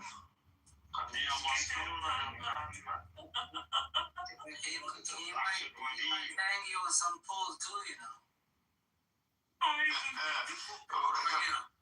First thing you mention is poles, hanging on poles. يا بكري يا فايا. ما سابنيش. You remember him, Zainab? The crazy guy from Egypt? No, I have no idea. They usually, people like that don't leave much of an impression on me, so I'm sure it's not gonna be memorable. Yeah. Yeah. ليه فاير سابك ليه؟ انت اللي سبتيه؟ مش هتكلم. راحت فين؟ طلعت يا محمد. زوجتي مش عاوزاني وقلت لها خلاص نطلق مفيش مشكلة. انا مكتوب عندي ان التقرير نطط من الدور الرابع. تواضع ازاي وقلت لها خلاص يا حبيبتي نسيب بعض مفيش مشكلة. وبقول لك طب كان القرار متفق عليه ولا من طرف واحد؟ انت سألت سؤال وانا جاوبتك ما تخشش في تفاصيل بقى. مبقاش انت عمال بتسألها بالتفاصيل يا باشا واحنا حابين بس مش هيكون بالتفاصيل يا ابني. قول لي ايه الموضوع؟ وبعدين ابنك في بطنك انا مش بسألك انت ايه ده شوية. ما انت شو قصتك اتزوجت على كلاب عروس من قبل انت؟ وعندك اهل يزوجوك يا اخي مالك العلاقات والقطع اللي جايب بانجو وبانجو مضروب مخلوط من حشري وكمان نتحمل زناختك وين بتجيبوا العاهات هاي؟ بس انا مش هرد عشان خاطرك. لا خد راحتك رد. انا ما بشتمش. هلا بتشتمش يعني وليت بتشتم ليه اصلا؟ هو مش شتمش، هو شنو بيهزر وياك. انا بهز الورد بس عشان اشم ريحته يا محمد. يعني يا فاي عشان الادب عليه بتقولي ايه ده يا محمد؟ ايش يا محمد؟ ما ينفعش كده. عايزة تسمعيني وانا بشتم يا فاي؟ لا ما بدنا شتم ولا بدنا ولا شيء. ناخذ مزح. هزار. كم سنة يا فاي؟ يا اخي انا متزوجة. هسا تريد احكي لك بالعراقي انا متزوجة وما اريد ولا شيء. انت في شركة عراقية والله صاحبتي. والله؟ منين من العراق؟ اسمها شام. لا هي قاعدة في امريكا. ما شاء الله. انت بامريكا؟ Does she know that she's your girlfriend? Sorry bro. I just asked if the girl knows that she's your girlfriend. Doesn't know. Shabby doesn't know. Why don't you tell everybody your thoughts on Saudi Arabia? I thought they were very enlightening. What thoughts you're talking about? What did you say when I first met you? Was it the Saudis or the Palestinians? Somebody was not, you were talking about how they're not educated. Oh, you still remember 6 months ago. I still remember. It's been a while. You have a good memory. I believe, that's the only time I talk in a room. That wasn't in Amir's room. That was in my room, actually. You have a room? No, I mean, temporary room. Sometimes I haven't held one in months, but that's when I first met you. So, what did you say that day? I don't remember. What was it about? Saudis? I don't remember the specific speech I told, basically. I'm not sure. But I said, there is a problem between Saudi Arabia and Palestine, That's all. But I'm not quite sure. I'm not confident what I said. I remember. I remember yelling at you. You yelled at me? Yes, I did. Good for you. I'm proud of you. Yeah, I'm proud of me too. I didn't kick you out. I don't insult anyone. You did. What did I say? I don't remember, but you insulted something about low education. Arabs are. Bro, you have a great memory. I don't remember. Yes, I would say that. They undereducated, lowly educated, to be honest. But I used to live in Saudi Arabia, so yeah, I'm not gonna be harsh with them. I was born in Saudi Arabia. Why don't you open rooms, Edward? Why do I open rooms? Why don't you open rooms? Oh, because it's too much responsibility work to keep Palestinians and Zionists and even anti-Zionists all. You might afford someone who's an idiot like Mr. Someone that's gonna make it as a hassle. Muhammad, sorry على المقاطعة guys. Amir just opened the room, so. Okay, invite me in. Okay, I'm leaving. Bye. Bye. Well, if you're good, they might unblock you. Sorry? What did you say, Joe? He might unblock me. That's why I'm here.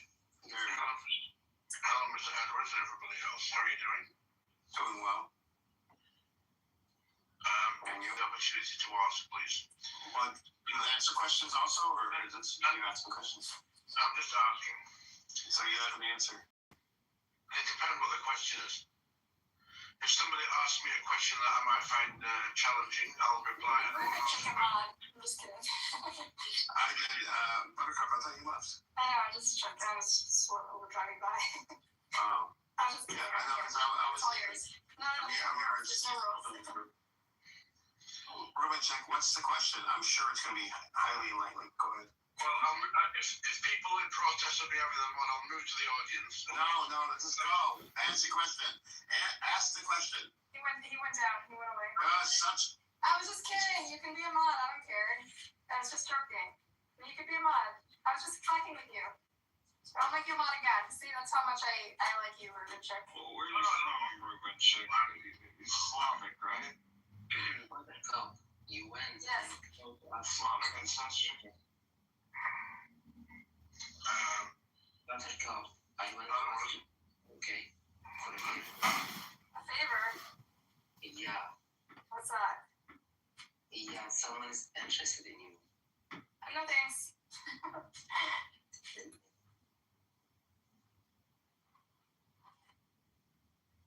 Buttercup, hey, come on, don't be shy. Just answered you, dude. And she lives.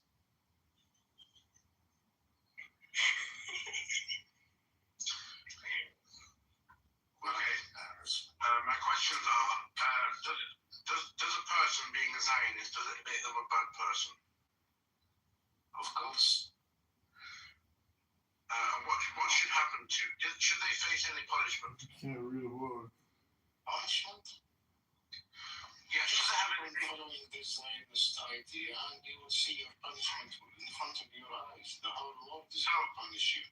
So the hostages that were killed by Hamas, do they have some kind of did they deserve to be murdered?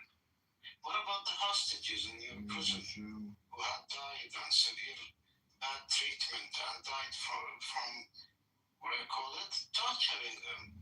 What are you going to say about them? When somebody do whatever you're doing, you just wander around and ask why they are doing that. You are doing the same thing. Okay, you've got a question for me.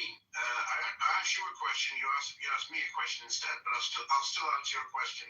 I answered you a question. For anybody, same as your answer. For anybody, justify. Okay. Okay. So you're speaking about unfair treatment, yes? Okay.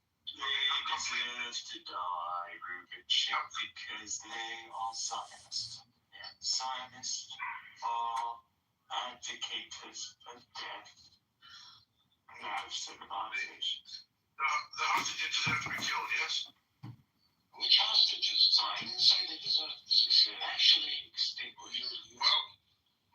I've got my thank you very much. And I want to say, anybody who's detained in Israel unfairly, I'm completely against it.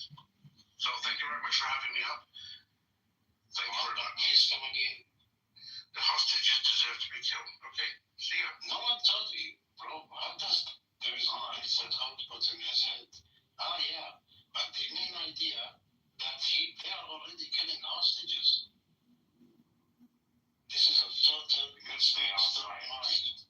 Yes, I'm untouchable. Look at me. You didn't treat me like I treat you because you treat me like I treat you. I will. Why you play the game? Blame you for treating me like this. What kind of twisted, corrupted mental mind you are thinking? Because he is speaking English does not mean he's an Anglo. Yeah, true. He is simply gaslighting you. He is a Jew. He knows.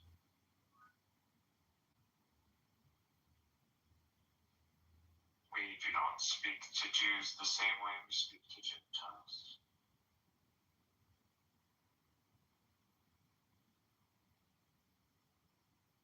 Jews should be spoken to in the language they know. Torah.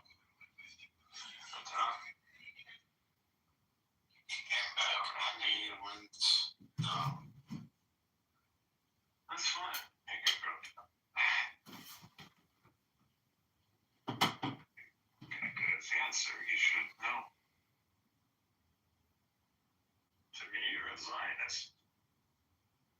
You're gonna raise a child. You're gonna raise it to be a Zionist. You're creating a society that wants to wipe me out.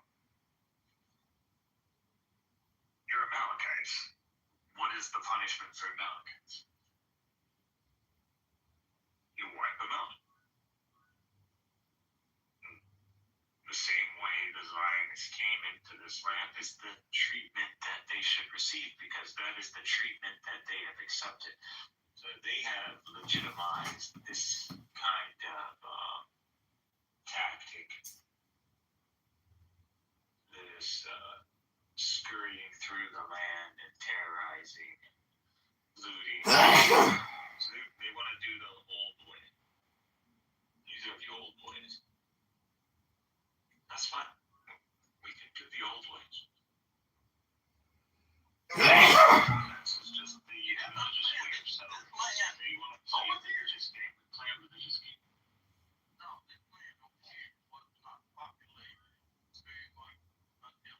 And not only that, we thank the Zionists for it. We go, thank you, Zionists, for reviving our religious sense. That's all Zionism is. Zionism is a scourge from God to remind us to bring about a specific demographic.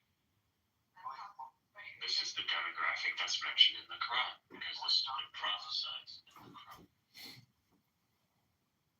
To bring about those who are the servants of God, who are of mighty resilience.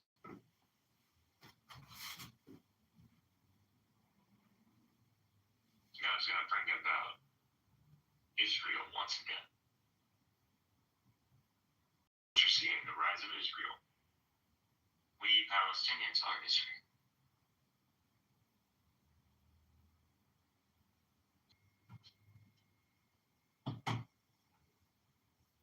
What happens when you go to the Promised Land? Well, the Amalekites are there, right? So you gotta fight the Amalekites. It's history repeating itself. So Mikhail claims that the Palestinians are the real Jews and they're the real Israel and they're rising. Now, no one knows the ending, what happened really between Moses or whatever group of coalition of Yahwists and Hebrews or the Pirus or whatever.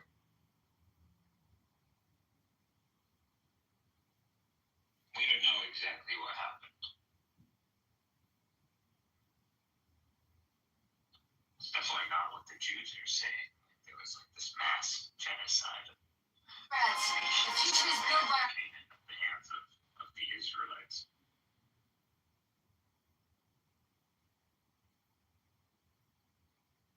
Now there are people who want to, whatever led to that, they want to bring it again. And there are people who want to elevate humanity beyond this cycle. Like, we want to move on. The kingdom of God, right? The Jews are people who've gotten so accustomed to the reset, this continuous collapse of human civilization, that they've like just started riding humanity. Like it was was some sort of wave, like it was some sort of stock market. Oh, society forming over there. Let's go park right here, everybody. You know, it seems like you guys got civilization building up here. Well, you know, we know a thing or two about that, you know. After all, God made us a nation, so we're all about nations, nation building. Well, let us do this. Let me take care of that for you. John, just relax and follow the watch. Please tell me that's not another one of your It's experiments. called self-improvement, Lisa. Chapter 3, Mastering the Mind. Watch the watch, John. You're being sleepy. 3, 2. Inside the laugh off Thursday night, the crowd watched as Kitover counted down by the snap. Volunteers were under his spell. Moments later, they're convinced they're barnyard birds, and the audience can't get enough. Inside the Take throw rolling. Just read the card, big guy. Try not to sound like you're giving weather updates. Warning you on Stone. I said softly. Even the stone softens. Morality. John, just relax and follow the watch. Back and forth. Does my insurance cover this? You're getting sleepy. I'm telling Clinton. Oh, it's on a brochure. Yes. John, just. And in your ignorance, I know that you are. Take 7, folks. Remember, line first, donut second. Got it. And but in that, I will give some life insurance on you. inside the laugh off Thursday night. And the stocks of your competition. And, you know, I'll keep an eye out on the markers of your decline. Sure. And God already gave these markers Sodom and Gomorrah. So, Inside. like, you know, some city that got destroyed. If you look at it that way, it might not be wrong, but you gotta understand that these crimes that Sodom and Gomorrah are guilty of, if you check them out, you're gonna see homosexuality. You're gonna see human trafficking, because that's what they're doing. They wanna kidnap the emissaries, the angels. So Chicago dog. they are rejecting marriage. So they are rejecting consent, legal consent. So this is through force, intimidation, strong mentality. Show you step by step how to turn a free AI app in your phone into real money. Sexual immorality, homosexuality, rejection of marriage, rejection of heterosexuality,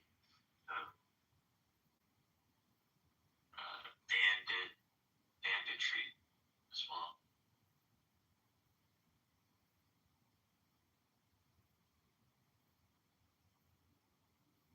And just in general, national aggression.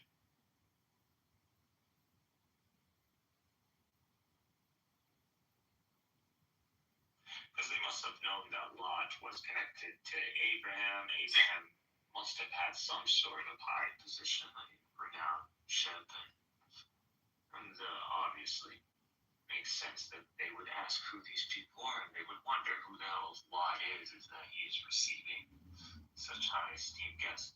So they must know that Lot is of some status. So you could add one and one together. So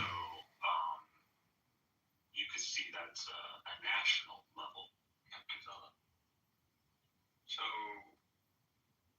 betraying customs, norms, honor codes, stuff like that.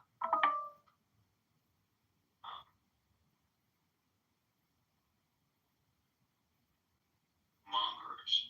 So all of these are signs of a society declining, and Sodom and Gomorrah. So people always like, why isn't Sodom and Gomorrah like an example of extreme?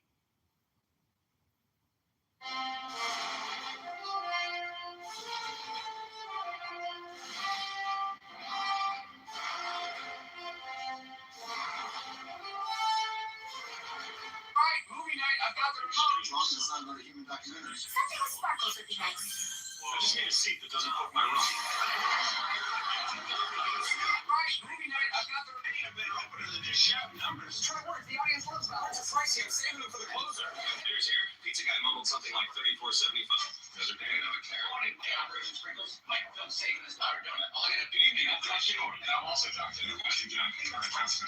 Money for potholes. I'm speaker colleagues and for the people watching at home. What exactly are you doing, man? I'm dialing the secret. Show you step by step how to Chicago dog, extra mustard, and one vote for Kitover. Coming right by. I told you, buddy can't eat barbecue chips. Last time he tried, he broke it. It's showtime, Bobo. We're gonna wow this crowd or what? Come on, let's roll in a downward dog. When Star Nation just opened its latest funding round to It becomes accessible or available. the public.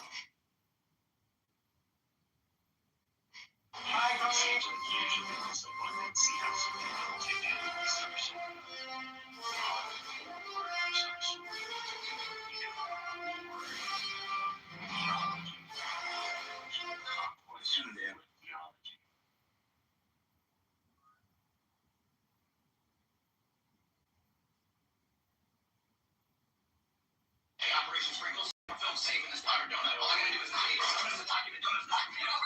General wants to make me go blind. You're saving this. Oh no. Hey, Operation Sprinkles.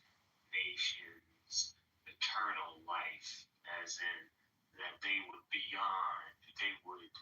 survive beyond this kind of natural pattern. And proof that the covenant of Abraham is successful is the existence of nations that are his progeny, like mainly the Ishmaelites or the Arabs. Semites in general. So if you look at the Semitic entities or cultural identities or linguistic identities that survive.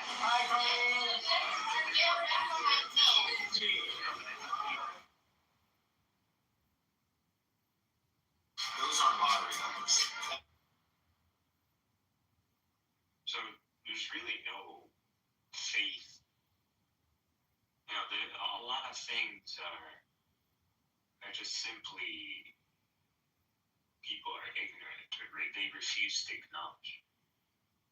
But the covenant of Abraham has been not only fulfilled, but active and has time under its belt.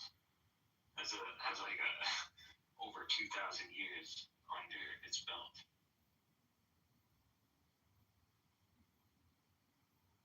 Over 3,000, honestly, because we can trace Israel back that far.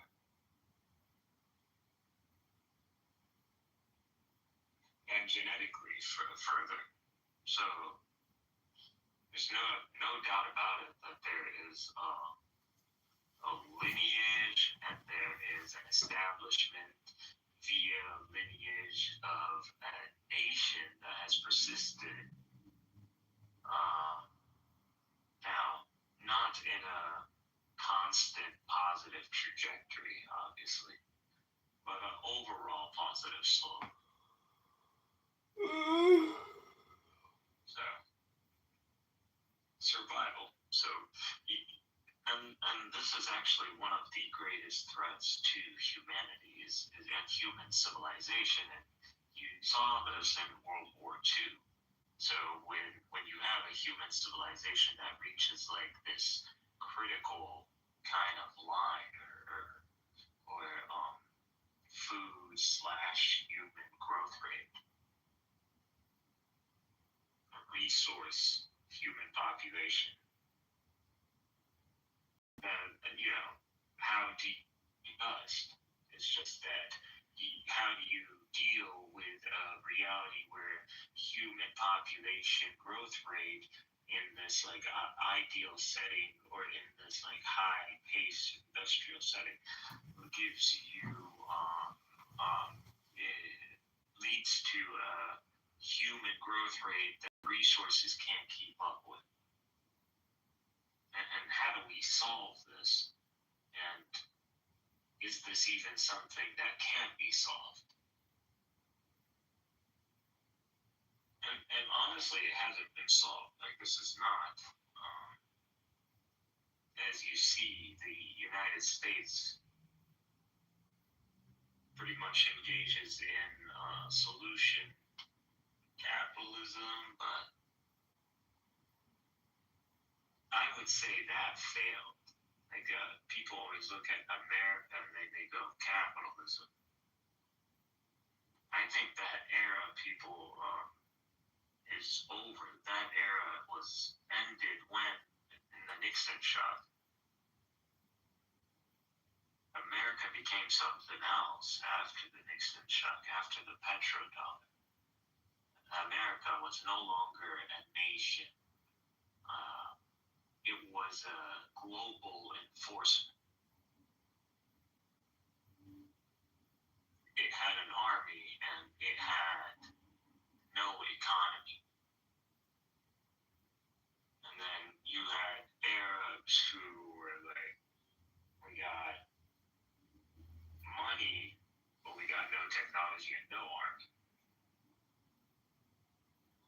And you know, these Soviets look scary, bro. You know, maybe we should work together. Petrodollar, new global war. So that's, America is not. It's capitalist in the sense of like a domestic sense. In an international sense, it's a global order. No one can, it's not even up to Americans. Like, your rights, your constitution, everything is going to get sidelined when it comes down to this global order, because this is the world we're talking about. This is the wealth of the world. I don't know, Buttercup, because I feel like you're going to close the room. But here's for being an adult. Can I get a mod, please? Thank you. Yeah, Olivia, I'm going to close the room. This is not great for my brand. Why?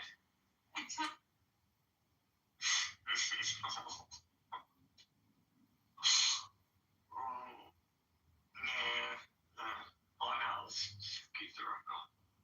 People listening to me, Buttercup, just don't like that.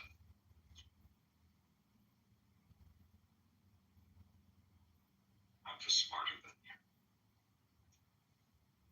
I just know more stuff than you, that's all. And you just don't like to hear what I have to say because it involves God and religion. And for some reason, you have something against the God of Abraham. Even though the very identity, that national identity you're aligned with only exists because of the God of Abraham, or the covenant of Abraham. So it's weird. It's like being an ungrateful dog.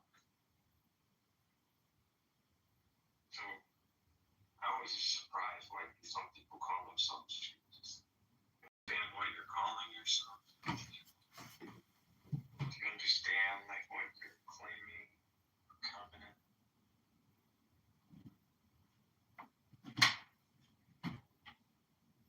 Weird. Everybody sticks to the definition of the Jew as defined by Zionism, modern day Zionism. But no one looks at like a Middle Age understanding of a Jew, or the Islamic world's understanding of a Jew, or the Quranic understanding of what a Jew is, or the historical understanding of what it is.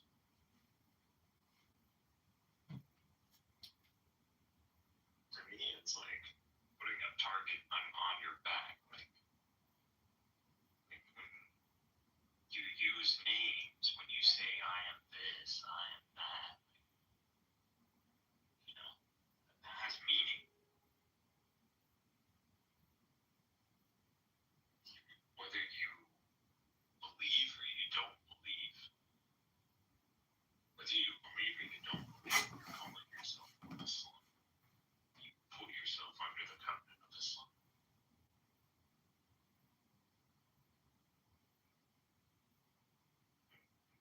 we have like apostate statuses. Like,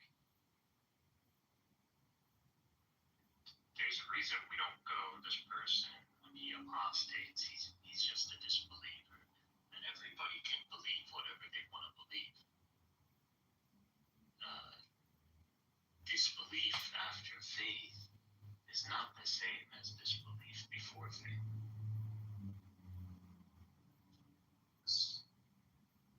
You getting jumped in the game ain't the same as after getting jumped in the game.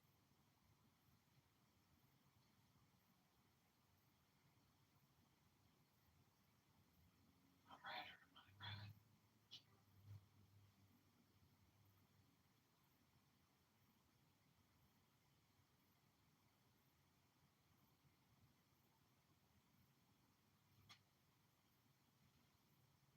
So, calling yourself a Jew puts you under the covenant, under the halakhic covenant. You don't want to be under this. I don't know why you would. It's pretty extreme, especially in light of the covenant of Christ or the Messiah. And but Satan is good, and because there are multiple covenants now, managed to like jigsaw them in a way that gives a flow, a dynamic.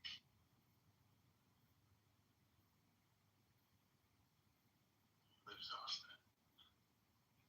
Seems to be Congressman Roger Krishnamurthy.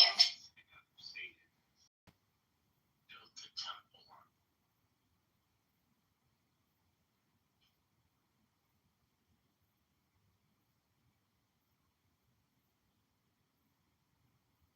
But it's a good thing. I mean, all things should conclude. Jews should get an answer, I believe, just as the Christians got an answer from like a. So it's not about logic and reason. You know, it's over when Masada over. I respect that. I respect going down with the ship. I don't know when eternal life is involved in the matter, but if there's a logic that allows Satan to experience or accept experiencing eternal hellfire. Traveled across downstate Illinois, please stop and play. There's something I'm missing.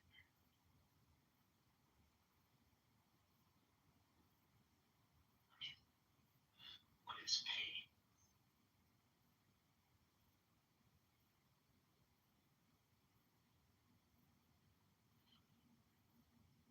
What is pain after a million years? 1,000 years? Even a few hours? If you're not passing out from something.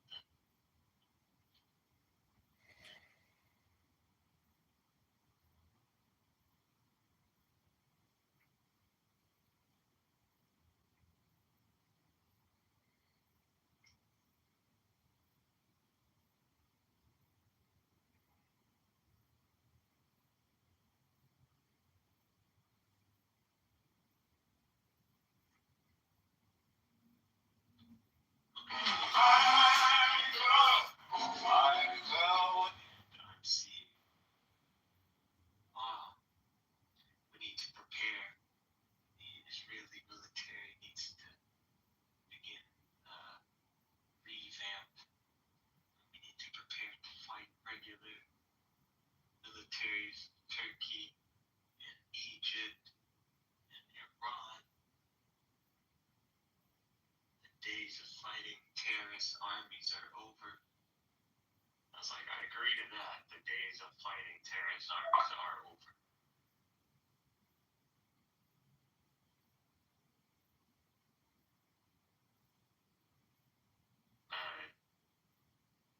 The notion that you think you're even geared up to fight, let alone these two nations, which are 100 million plus each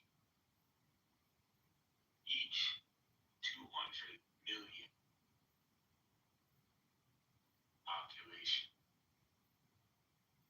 Talking about Turkey and Egypt, you're talking about Rome and Egypt.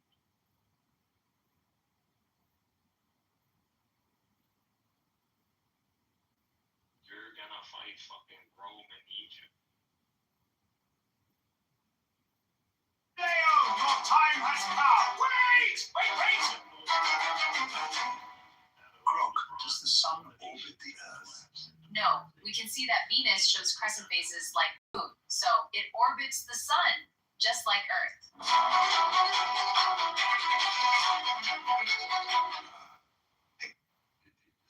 People are delusional. I'd be like, yo, what is it? Like, there has to be a God element in what you're doing because otherwise it's just insanity. Like, you must be counting on something. The purpose of Novart Variety is obviously to conduct fraud in elections. Why, like, people be talking to me and going, you're bringing God into the matter too much. You bring religion into this. This is a religious struggle. Obviously. Framing it as a religious There can be no other explanation. a disservice. I mean, Man, humans don't die for nothing. Like, when we how about some nice sounding thing? People don't have IDs. I can't put a uniform on that doesn't have meaning. You can't tell me to go kill people or to go fight people or Well, it sounds better than that. even run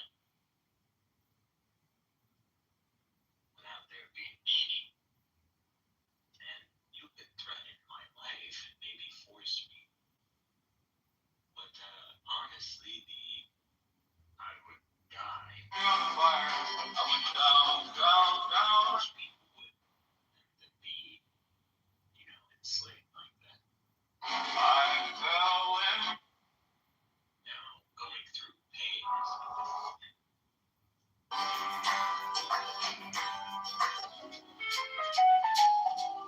They can capture you and make you suffer without killing you. Including East Alton, Carbondale, Mount Vernon, and Is the problem.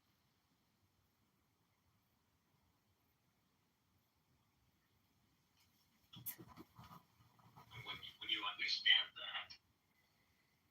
that is actually the worst thing that could be imposed on this earth. You understand the concept of hellfire.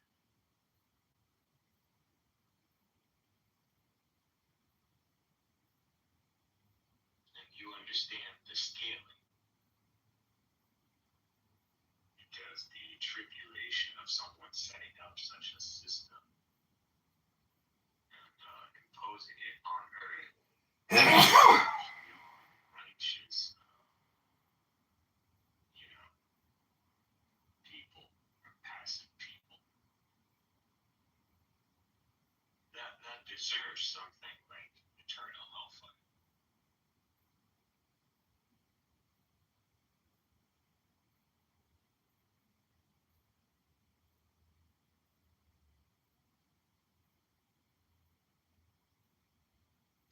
Like, it's only logical. Like, at that point, it's not as crazy as people make it seem like,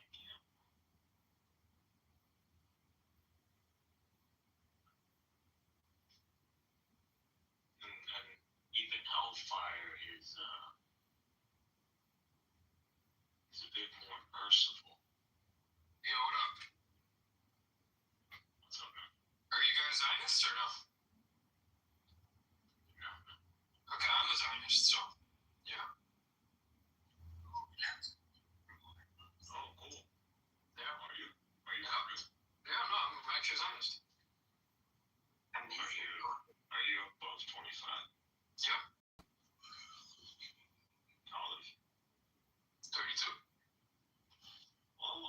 Sure. What's up, man? North or south? South. I'm in Westwood, bro. Westwood. What? I'm Persian, bro. Oh, you're fucking. Just said something. Oh, you're like a Kevin. No, man. I'm Iranian Jew. My dad's Baha'i, but. That's why. Yep. What do you identify with?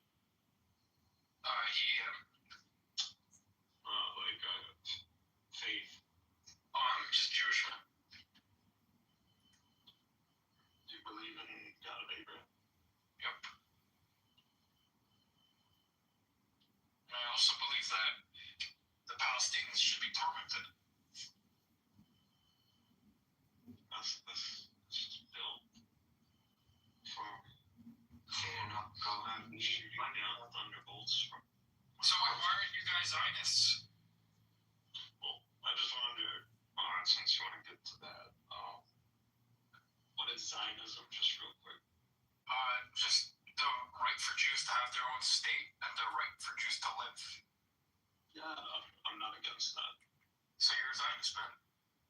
If that's what you mean, there's different kinds of Zionism. I mean, but political Zionism in that sense, sure. I think the Palestinians should be tormented. I think they should be obliterated for what they've done to us on October 7th. Yeah. I mean, the Arab Muslim world believes the MENA Muslim world. It's because, look, the Muslims, look what they're doing in Iran, right? Be obliterated for what they've done. Yeah. No, well, look what the Muslims have done to Iran, right? Us Jews are being prosecuted in Iran right now, right?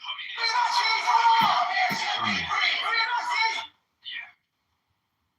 Are you like do you have a passport? Are you an Iranian citizen? No. Do you speak Farsi? Yes, I do.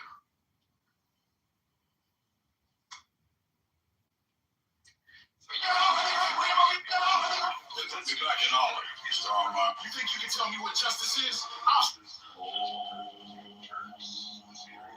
you believe that Afghanistan has Persian people as well? You want to consider the Pashtun Farsi? Alright, cool time. Who needs a cooking show when you've got me? Look at that crust. Go. I could look at this case all day. Maple glaze, raspberry swirl. Morning mist drifts between the pine. I close my eyes and let the noise settle. Notice how still everything gets once you stop trying to make it quiet. All right, opening line. Good evening, distinguished delegates. All right, table set. Candles are standing straight. Dinner for two. Easy night. Only trials of night shark. Opening statement sequence. How's the drum? Tight. Cases people stay off the couch. And you, Whiskers, the fish isn't for you. Delivery for Mr. Kitover. All right, Congress, it's spell time. That one with the mustache? Technically, it Caduceus, so let's not split ancient Egypt. Week 3 of my internship. Let's try the big one. Hi there. I'm here to mail us appeals for the unemployment hearing and Call the next. Director Kitover, Intelligence Services. Yeah, I got the numbers right here. I'm a Jew. I abide by the law of Moses. I uphold halachic law, right? So, when you tell me, I already know what you should be holding to. So that's it. So do you think what Hamas did was objective position? I mentioned something. Did you commit a terrorist attack, yes or no? I'm only going to speak to you from the perspective of halachic law. So, I think all Muslims should be killed. That's just what I think. Is that a halachic position? Yep. Really? Yep. Who are you to question me about my faith? I personally believe it's my faith, but... Ancient Egypt. Week 3 of my internship. Let's try the big one. One with the right hand, sword in the left. All right, Congress, it's spell time. Ancient Egypt. Proof of stamp. only trials. All right. I don't know what to tell you. If you support Palestine, then we control the media, we control the banks, right? So, all right, Congress, it's spell time. That one with the mustache? Technically, it Caduceus, so let's not split snakes. He's not your Lumos. Hey, that's right. Look, everybody in the audience, if you support Israel and you hate Palestine, do you believe in enforcing the law of God on the land? Sure. So you would be in opposition to secular Zionist state? Yeah, I guess. so you would take on the position of like Heidi, like sure, you'd be sympathetic with them. Yo, man, I don't know what the fuck you're on. Bro, I'm trolling. I fucking hate Israel and I hate Jews. But you have made this call so boring that like I can't even troll anymore, bro. Yeah. It's usually. Well, you actually knew you were trolling me, moron. Fuck you, man. He messaged me in the back channel 5 minutes ago. Watch how much fun I got with this video. You're a moron. I didn't message you shit, you dumbass. Not you, you fucking loony. Yeah, he already called you over 5 minutes ago. As soon as you started speaking, you messaged me. Shut up, bro. Shut up. You're a clown, bitch. I just gambled. Like 10 miles I'm being blown apart. You're a moron. Yeah, just because I'm Jewish, you're gonna call me a moron? I'm a Jew. You're not a Jew. You're not a fucking Jew, dumbass. Such a fucking bitch. Oh shit! You're a fucking Zionist. I see your PTR. That's crazy. In his opinion, he said like all Muslims must be killed. Complete bro. Yo, is Mo Moses Mordecai Levy? What's up, bro? You're a clown. You're a bitch, though. You're an idiot. You make me look bad. You make me worry, dude. I don't think you are. I am Jew. No, you're not. Oh, see? I'm gonna make you worry. You're a clown. I hate Israel. Fuck Israel. I'm Jew, you bitch. You're pathetic, man. Fuck you, Abdullah. Fuck me. That shows you're strong. I'm brown. I'm Jewish and I'm pro-Palestine. How are you gonna hate me? Oh my gosh. You're pathetic, man. From A to Z. Number one, number two. You do not know nothing about Judaism. Okay. Fuck you. Fuck. I'm not gonna go to you.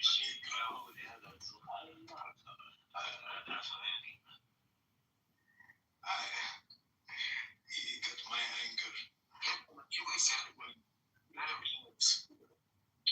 Screw him. Screw him.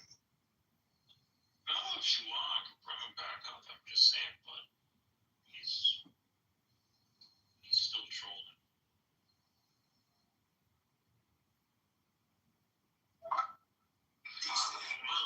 I'm down like anybody to play persona, but it's just like, you know, the arguments.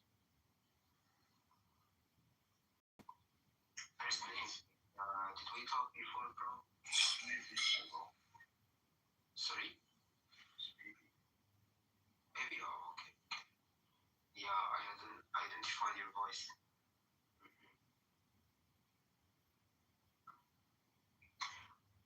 Maybe, like, you got to know him because he said... I saw Buttercup. I don't know. I don't trust Buttercup. She's a Jew. You know, it's not personal. Nothing personal, Bina.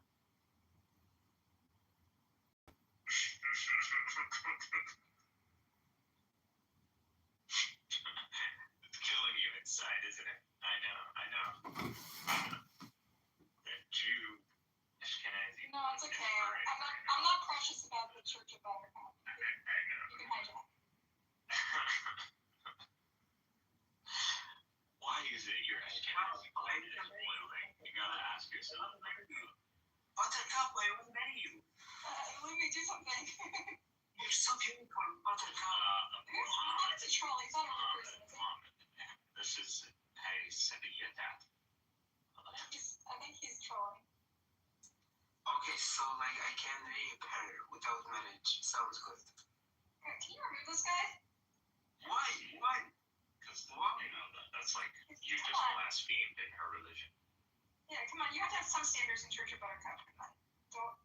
Don't let him get it away with it. Yeah, but you want me to kill my only entertainment on stage and then like, you know, oh, Seymour. What do you mean? I'm your entertainment on stage. You're still a Jew, Buttercup. You don't abandon your hidden agenda. Wait, hidden agenda is to crash this room. You know, it's so You weird can't that... do these Darbo tactics on me, Buttercup. That's fucked up, It was Buttercup. me, but I don't know what I was thinking. You know, Darbo me? I thought I was being, you know... How dare you Darbo me? That's fucked up. You're gonna scare me? Or am I talking to myself? We communicating loud and clear. Don't avoid Can I have my house back? Where? Timmy. Can you remove that guy?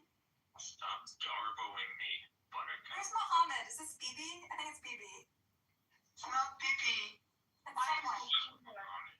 No, who is it? I think it's He's Egyptian. He's interested in you. No, he's a fake character. I can tell he's a good person. He's already been married and divorced, so he has relationship experience. And, he's willing to serve you as a Is he good rich? Egyptian. He's Egyptian, so you could play that fantasy. Oh, is it what's his name? Dr. Osama? Osama's Egyptian. Why did you forget me? This is Dr. Osama. Maybe you'll activate some epigenetics, by being in a relationship where you're the dominant. Louis, come on, listen, we're friends. I think you bought because I don't know why, but just shut down the fucking room. Just like when we were good. Why? What happened to She unfortunately thinks this app is still relevant, and her perception of her own ego is just so inflated, unfortunately. All right, Seymour. Well, that's fine. I just thought I'd basically, Seymour, you have to see what happened to this room before I'm going to put in my PTR. Basically, I left the room in the hands of like a bunch of people, and this is what it turned into. I'm putting my PTR. I'm sorry, what is the problem? What do you mean? What is the room turned into, Buttercup? It is still a civil platform where opinions and different people from different PTR. and It became national backgrounds. a Lumi just rambling with his conspiracy theories all the time. Yeah, I know my Buttercup is not. He kicks everyone out, like all the other ones. So your church has its first priest or prophet. Maxit, how are you, my bro? My fucking dumb bro. Buttercup, you're kind of like BB of the left. No, I'm not. That's funny. That's rude. Hey. Hi, sweetheart. Now Buttercup can empathize with Palestinian occupation. I'm gonna empathize. Well done, Mixed. Just trying to spread more empathy. I was thinking the same, just couldn't say it. The Church of Buttercup has been occupied. Nuggets. We deserve that. Okay, I'll let you actually thank you. Shut your mouth. I want to marry you, Nuggets. I want to marry you. Hate him. I just hate him. Who is this fucking guy? Do you know him? Yeah, I want to marry everyone that's like miserable. Is this the Ahmed from Egypt meme? The Muhammad from Egypt meme that you're calling? No, he's so freaking annoying. Ahmed from Egypt, it's like a meme. He doesn't follow any argument. He just freaking wants to be contrarian. I love you, Nuggets. Oh, God. I love you. I swear that's like half of all conversations on this app are just a bunch of thirsty Middle Easterners or Indians that come on the app and just I love you, I want to date you, I want to see your boobs. Yeah, there's this weird trend of simping. Are you defending bro? Are you annoyed for Nuggets? Oh my gosh. It's not even like intelligent simping. What's wrong with simping? Yeah, it's not even or like a I'll tell you what I think is wrong with simping. It's a game theory argument. I'm not a woman. I don't know what a woman necessarily wants. Maybe she wants a simp. It would seem to me I would not want to simp as a partner. I would think that simp has no self-respect, no autonomy, no independence, and is not really useful as a partner. Will likely be a leech.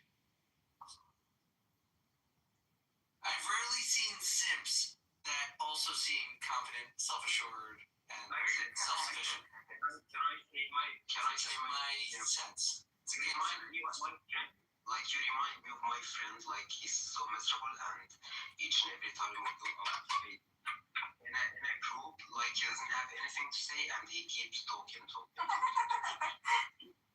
You have no idea, even when you had to speak in politics, you kept talking some stuff, and you made yourself as a moderator to just remove people from the room. Okay, connected, so you don't have to say your opinion about me. How do I make myself a moderator? No, that's all what you do. Like in life, you make yourself as a moderator to dismiss people from the rooms. Okay? Oh, you're saying like I judge you as being like irrelevant or tedious? That's how you are. That's how you are. You're right. I do judge you. Moderator, because if you get into a discussion deeply, like you don't know. Marcus, you said You shouldn't be so judgmental. yeah, but I'm also my favorite. You judge people. Because the other one gets like the most attention. Sure. But Monica, look at the order, bro. Yeah, but why is two? Why for one? Yeah, why does two come before? There's something wrong with the success of Lydia thinking. What's going on? That's something for you to think about. Illumi believes in Lydia time. I was never just a one. There will never be just one. There's always a dynamic. We're all the same. We're just archetypes. On one. I do love my other sister. The other two sister wives. Yeah, so I think you might feel a little left out. Illumi's I think it's going to be the Trinity against your monotheistic one Illumi. Conspiracy theory, whatever. End times prophecies. The Trinity. I have already found the locus. I've already brought It's Buttercup, Ambrose, and Nigel as a between the Trinity two against the one God Illumi. That is honestly, you need someone in your life. I have someone in my life, so you should come on. Oh, Yeah. your pet dog doesn't count. He accepts for you. Sounds like one bitches. Okay, Buttercup. So It is Megatron. come on, Illumi, defend your second wife's honor. He's coming on to your second wife. He doesn't care. Well, you realize he is Egyptian and he is your former owner. Oh, he outranks you. Oh yeah, we read about that today. We read about He is your master. What about Aisha? whoa. That was dangerous territory. Our mother. You want to take a discussion why Aisha and Muhammad, she was 6, she was 9. Bro, I'm married to 4, okay? And I'm gonna marry Nergis because she has no one in life. You're gonna marry a 6-year-old? Wait, is that what you're saying? A 4-year-old? That's cool. Like, Muhammad, why would that's fucking He's married me on pity, bro. Please, our Lord Muhammad shall be revered on this stage. For Muhammad is going to the Trinitarian metaphysical framework of God. For he is a son of God, who has is a son of man in this man. When is it? I was married already. I eat a lot, I go to the gym, and I need to marry. Well, her husband is a disbeliever, so when she becomes I'm married to Illumi. one of my captives, Buttercup and I the will be married. war and booty, and Rose's marriage will Me, Marcus, and Ambrose are in a monogamous relationship with each other. Yeah. since Ambrose is a combatant. Oh, she's The not. marriage is not on. Let's be honest, Nergis, why do you refuse? Zabu could be because I'm married to Louie. Good lord.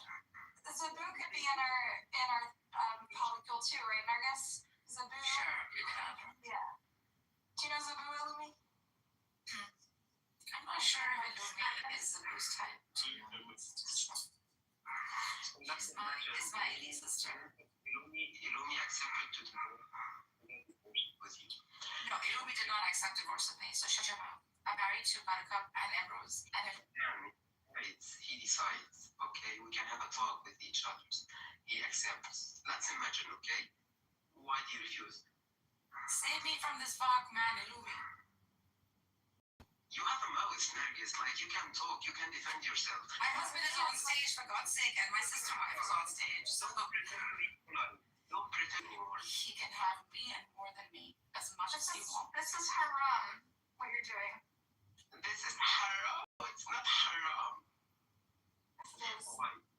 don't you believe in the 10 Commandments? Like, don't covet each other's wives? He doesn't. I'm strong enough. I'm financially independent. He's a hoe. Obviously, he doesn't believe in any of them. I'm strong enough physically and I'm financially independent. What comment? Yeah. So we're all financially independent. So butter. Illumi, can we add some men to the pantheon if you don't mind? Why, Nergis? Nergis, if you are a moderator at the moment, you're gonna insult me. Like, I'm not gonna insult you, bro. You're very annoying. That's all you do. You are freaking annoying. Muhammad, you annoy me. Yes, because you annoy me, bro. People don't annoy me like that. You have to be extremely dumb, or you have to be excessively silly. There you go. Or both. Stop it, bro. nice, I'm nice, Nergis, I'm nice. Unless you play from both sides of your mouth. You can't be Zionist and you can't be pro-Palestinian. Follow up and up, she left. She left, Nergis. Max said, how are you, my idiot friend? Max said, like, when was the last time you got related to a woman, honestly? When was the last time? My friends have been married to kids, so should be fun.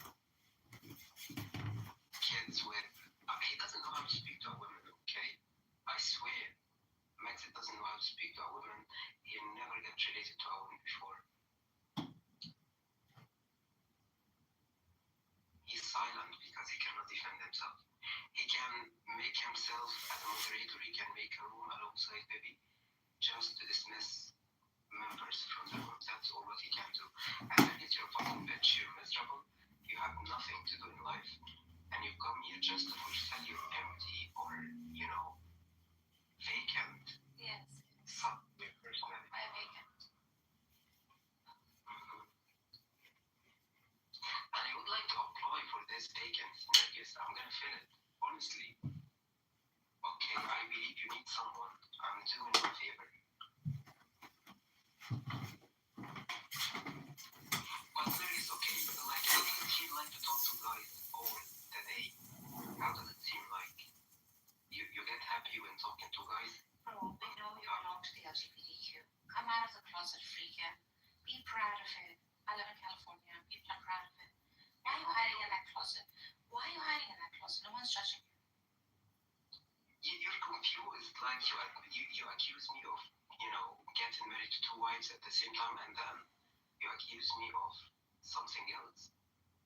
Get clear, be clear, Nergis. You need someone in your life. Women cannot live without marriage, okay? Let's be honest. You need someone. Clubhouse is not gonna fulfill you. Get out of life, okay? Stop talking to guys. You will find someone quite easy.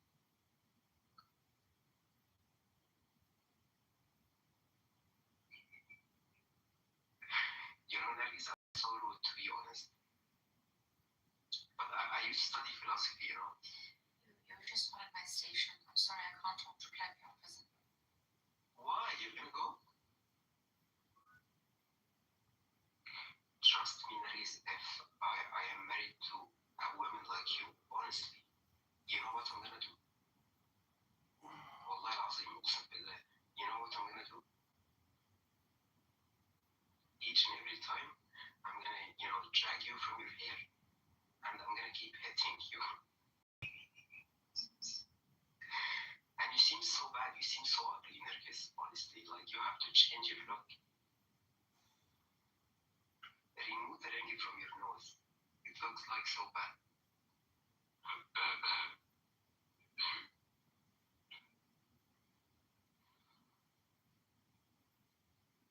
Nergis.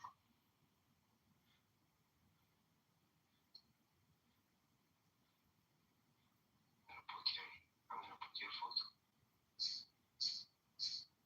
I'm gonna put your photo on my profile. What do you think of my radical solution to the dilemma that Zionism is in? I'm offering my solution. She has no life. and I would like to offer my. So you know who brought this up a while ago? It was Caleb, believe it or not.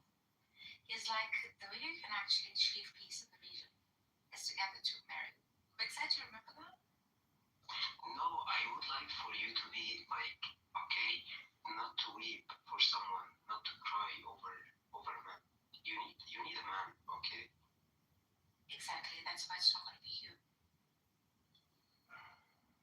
That's totally fine, okay? Like, but find someone. I mean, I will think. find someone. I have. It's a promise you're gonna find someone. Promise. I have. When, Nergis, when? He's there, already there. Sorry? I have man. You're married, Nergis? You're married? Yes. And how does it feel like for him to listen to you while talking to guys? So good. So good. So good. Like James Brown's. He's happy. So happy. Oh my gosh. But I pity him, you know? I pity him, Nergis. You keep talking to guys, and at the end of the day, like he gets you for him. He has you for him. Like white men don't think like you. Oh, you get distributed? Each and every one take a part? Yes. I am for the world. إفقرار الجميع. Reading is each and every one. Everyone can enjoy Nergis. Oh my Yes, god. please. Do indulge in me. For no price. No one has to afford anything. Isn't God free? Beauty is created for all. Beauty is for all. Well said. Yes, I see.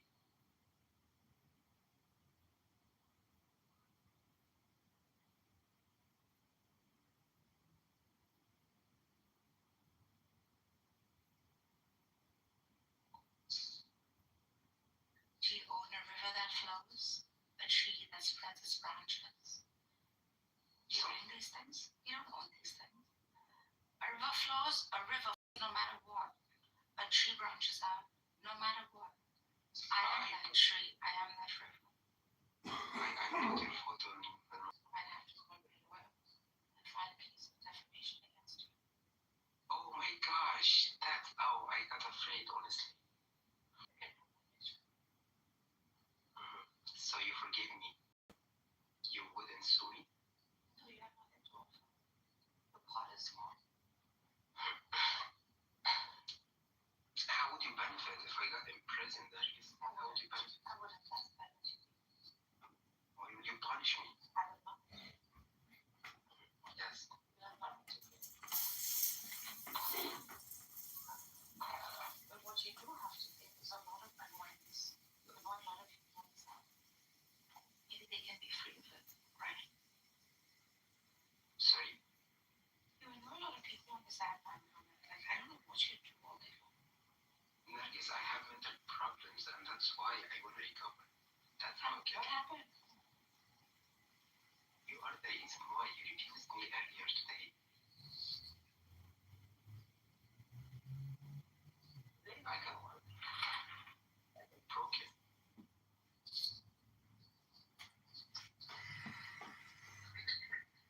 But you can fix it, Nergis. You can fix it. You fix it right. يا عمي الله يجزيك يا سلام روح يلا خلاص ما ايه يا عم anyways as you can see a picture is worth 1,000 words. Yes. A little girl in Syria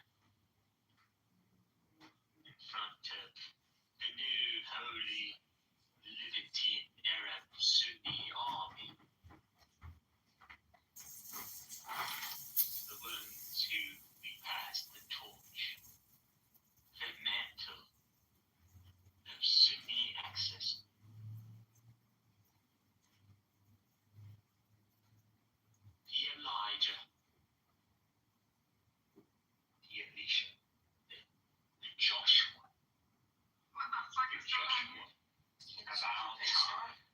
Can they just change our picture? Blondie. So nice. You know, I'm sorry. change our picture, bro. No, I think it's important. Please take down your Nazi shit with me. Yeah, take it out. Take it out. It's fine. This is not Nazi. And This is the actual Take it out. Take it out. mod. Each of me annexed it. Buttercup Kitover. This is She occupied Church of God. your fault to be completely honest. I document to my political. I'm sorry, if this isn't church, this is not a liberal school. God gave me this church before he gave it to Buttercup. I deserve I'm that. sorry. It's just it's God taking up with God. God gave me this church. Baby, Buttercup now occupation looks like Buttercup now empathize. I get to feel it firsthand. I love it. You know, whenever people ask me this dilemma about Emerald and the Goblin with the Nazi salute, like what she would do, and she said I would bow and say thank you.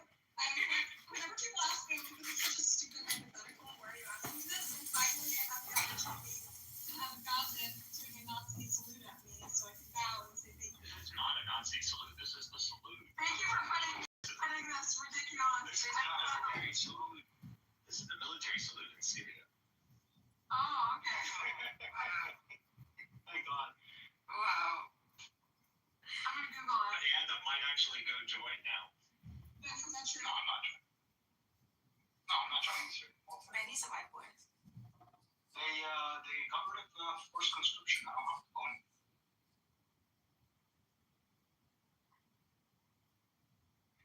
He put the flag everywhere. But that's like a Roman salute. Like that negates Syria. That is true. I don't know, because I heard that actually the Romans didn't salute this way. They did, yeah. How did that? Very much so. You'll see it like in most historical episodes, series. Alright. You know.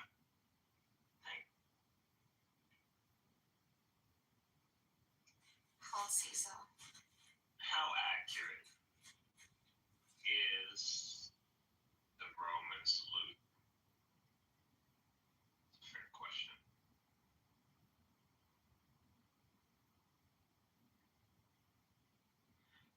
Short answer, because it's basically historical cosplay. Long answer, Rome didn't do it the way movies, dictators, and overdramatic extras want you to believe. What people think the Roman salute was: arms straight out, palm down, rigid posture. You know, the thing every villain does before shouting about destiny. This image mostly comes from 19th century art, not ancient Rome. What the Romans actually did: no ancient Roman text describes the standardized straight arm salute. Not one. Roman art and reliefs is raising an arm while dressing crowds. This gesture is called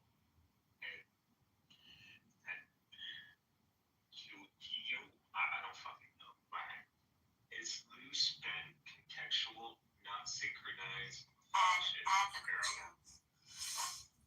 Guccio is like half bent arm. You got me at Gucci. Gucci. And the Guccio. Guccio. That's a lot more easier to say now. It is. Gucci. So half bent, I'm not pointed even out. gonna forget it now. Good. I might actually call myself that Lecuccio. Dude, that's like a fucking badass name. So it's like a half. Hey, Mohammed, change your picture, man. I'm feeling uncomfortable. I presume intellectual rights over that name. And Lecuccio. He's such a sad man. He's writing I love you messages. Oh, shit. C-U-T-I-O. And Guccio. I don't think it's Gucci. It's Atlas Guccio or something. half bent arm, finger pointing out, the index finger. It's not a high. Really good. But that's a high IQ. Whatever. Let's see. Where were we?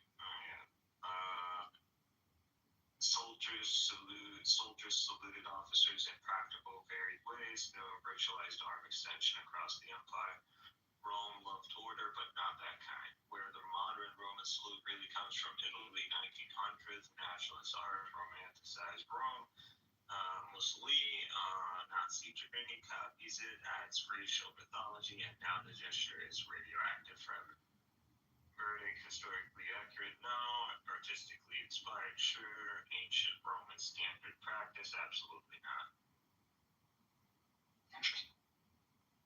Are you going to get Buttercomfort with that? This is an occupation.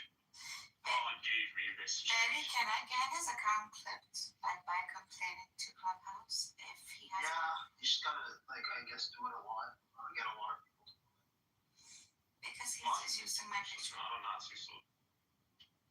Plus, this is a screenshot from a news source. This is the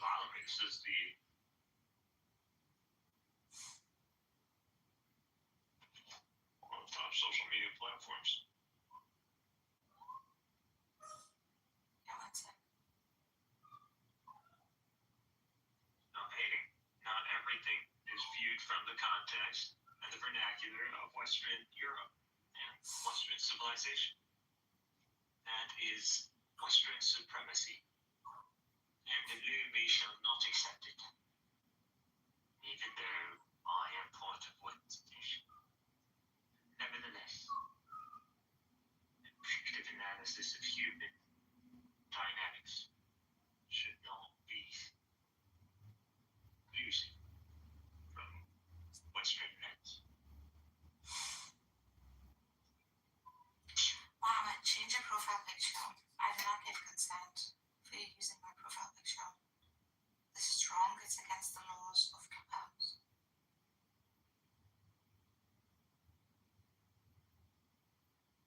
Anyways, we were speaking of something prior. Which were we speaking of prior?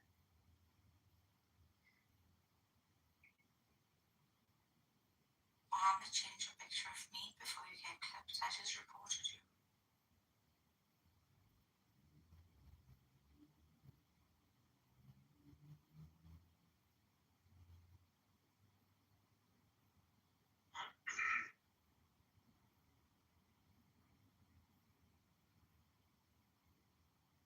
I know I was talking about something interesting.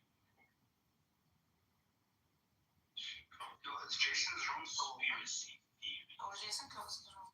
Jason is a coward. Jason kicked out of the room.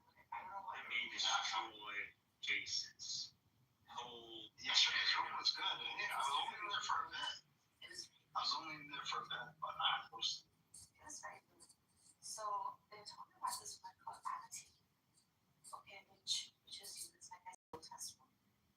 Where like what Albie was doing was using it as like equal each other. Yeah. Yeah, Albie was there yesterday. Yeah. So he was using it like co-equal. He was using it as an equation. He was trying to like demonstrate like one nature or that's not how the Jews see it. They see it as like you're equal or you're equal in standing. Like in a personal sense, like a human sense. But Albie was trying to prove that Amati is like a co-equal in nature, which I think he wasn't doing a good job. Because how do you set that metric? Why would you set that metric?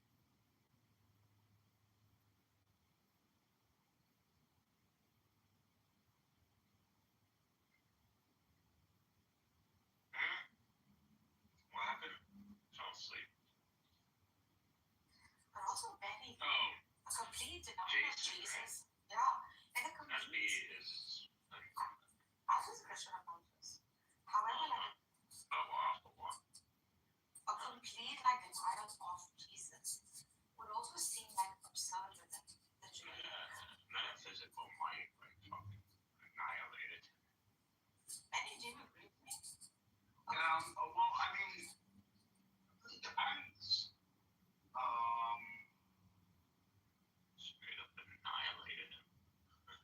some of the prophecies are not fulfilled.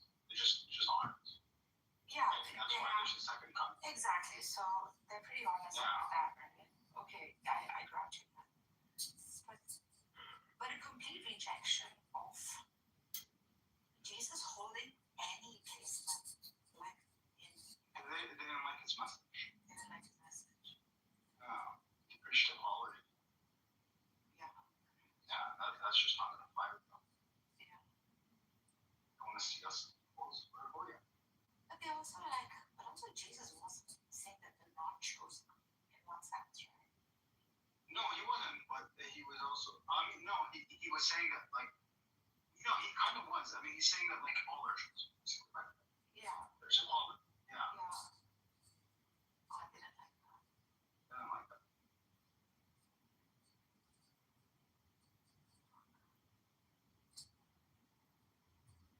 Embarrassment. Yeah. I mean, this is literally worker of lawlessness. You're crucifying people over something you don't even understand. Crazy, man.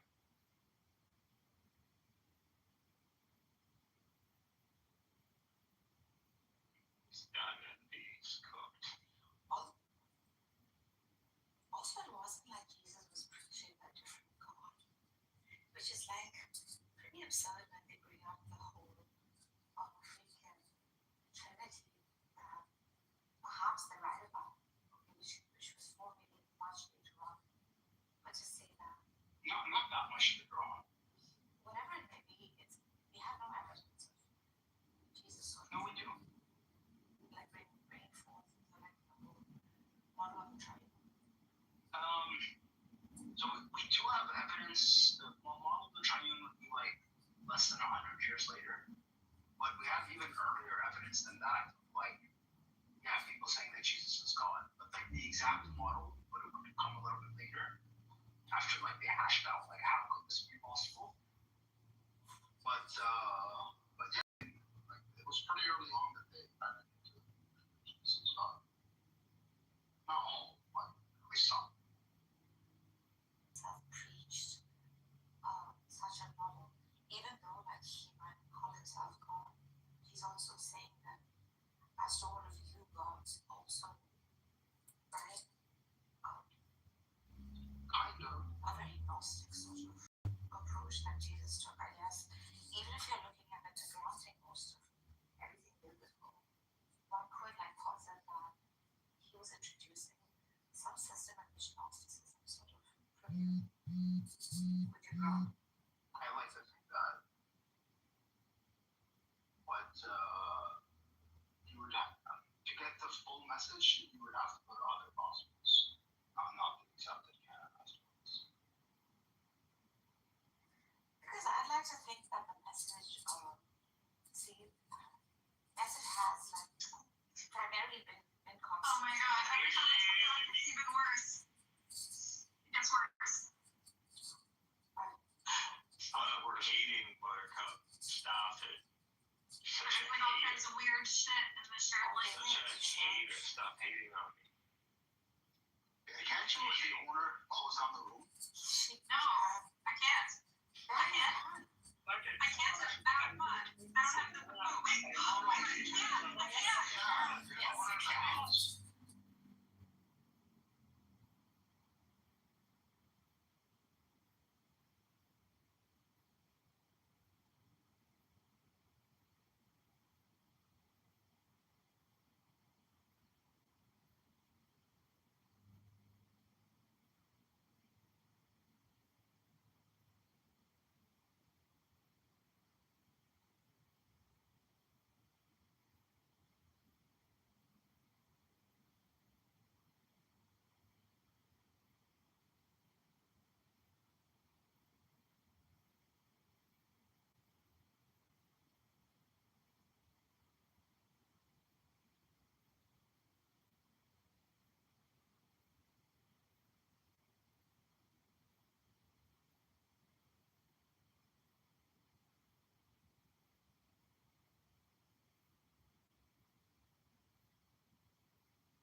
Another exciting episode of I Find Retards.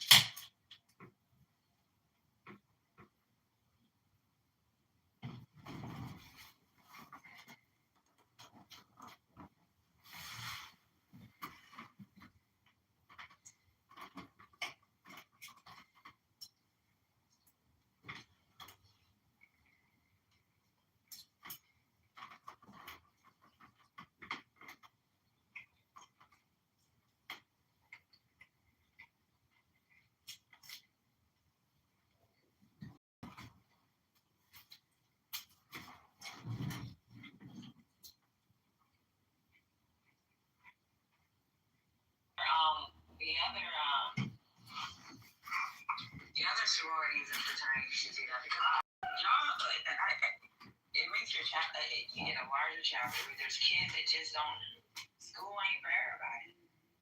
No, I agree, and for whatever reason, so yeah, there's I admire that. Yeah, they are included. Who's the black dude? Oh, look, it's two black people. I don't know the name of these people are. Yeah, I'm gonna have to be the contrarian here. We do not need everybody and their mama in this bitch. It's just music for a reason. Why the people the trees? You got some girls that are like, school ain't for me, but maybe like you got your Zeta, whatever her name is, chick that went and became a millionaire. Like, she can provide, she can help. Yeah, so then they become honorary members.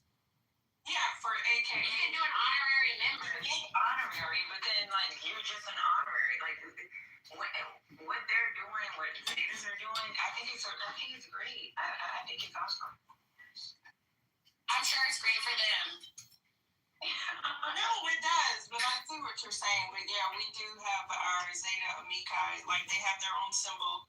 So look, I'll put this in here. This is how cool ours are. The Zeta Amici is an auxiliary group of women for Zeta Phi Beta sorority and incorporated, established in 1948 for those who do not possess a 4-year degree, but want to support the sorority's ideals of scholarship, service, sisterhood, and finer womanhood. The name Amici means friends in Latin. We are the first sorority in the National Panhellenic Council to organize such an auxiliary group. So yes. And The auxiliary soldiers. That's us. We're those girls. So absolutely.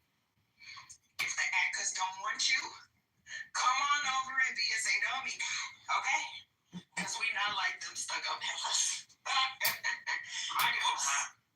I'm joking. Don't let the auxiliary know the truth, man. She, I call her Zeta Drop Pop, but her, my sisters were quick to tell me a sister for life, so. What are all these trees? What the hell is the trees?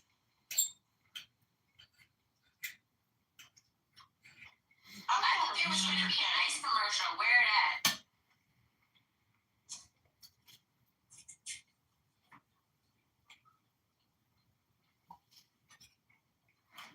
Oh, that's sugar cane. Oh, we taking this shit literal, okay? Hello? What the fuck? Hello?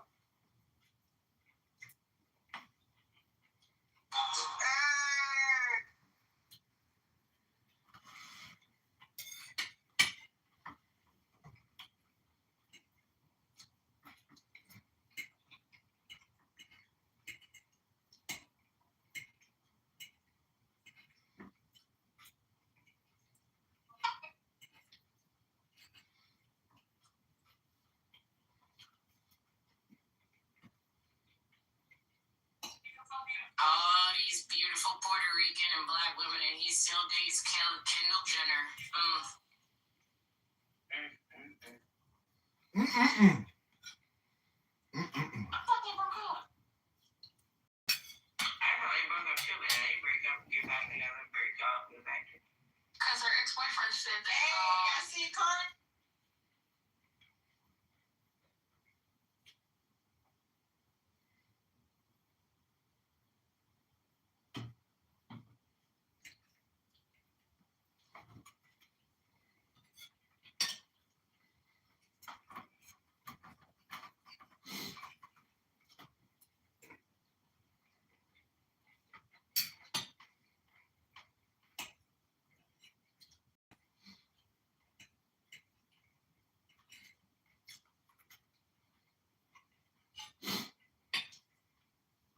Hello?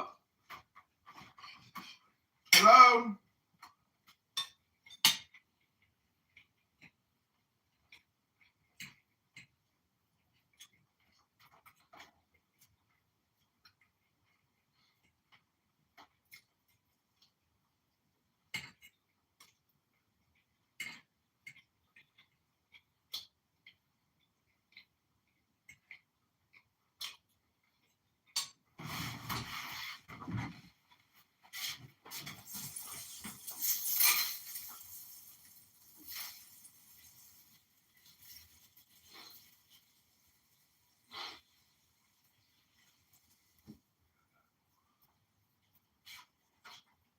Wow, that was cool.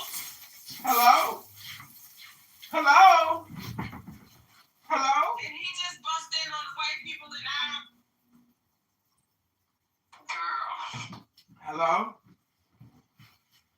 Hello, guy. He the hello guy. Hello? Hello, sexy. Hello?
Hello? Hello? Fight for contracts. We are fighting. Hello? Somebody else's for commit. Is this someone else's song? Yeah. What is this song called? Fuck. Fuck. I think she's singing live though. No, it's what's his name from Hawaii? Bruno Mars, isn't it his song? It was Bruno Mars' song with a different beat. She was on it though. Yeah, she was on it. Look at that white woman. Look at that white woman. Look at that black woman. Hello? That's an interesting lace front for sure. I hate you right now. I'm just saying. I wonder if that was a real couple. I was wondering the same thing too. If she's dating Lady Gaga, she's like 20 years older than him, bro. Please no. She looks good though. Wasn't she engaged to somebody else? Hello?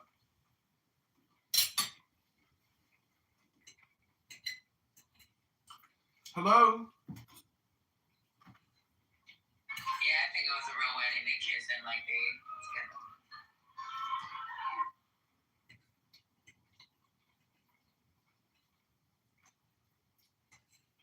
Hello?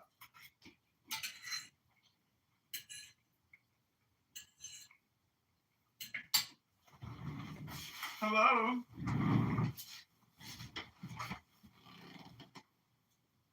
Hello? Is that the bodega?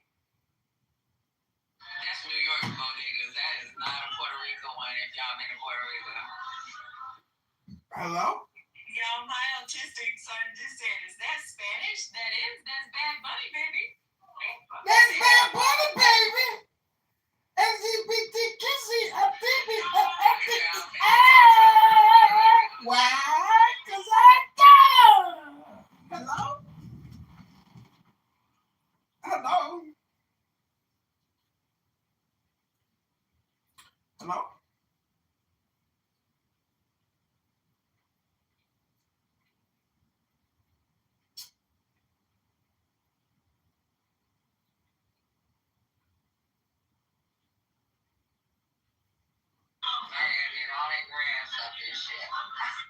What?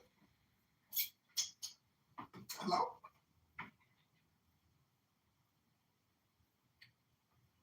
Hello?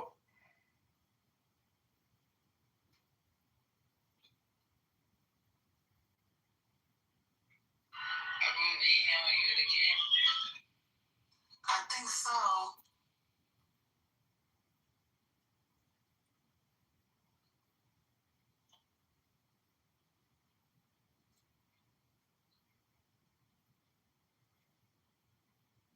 Ricky Martin!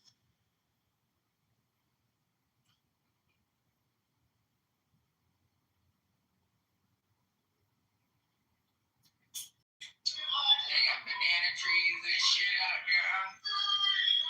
Banana trees. They worked it out together. I believe call it the script. Let's leave him. No, I'm not the crib, but let's leave the crib. Why? Let's leave. These niggas got no kids, so they never age, man.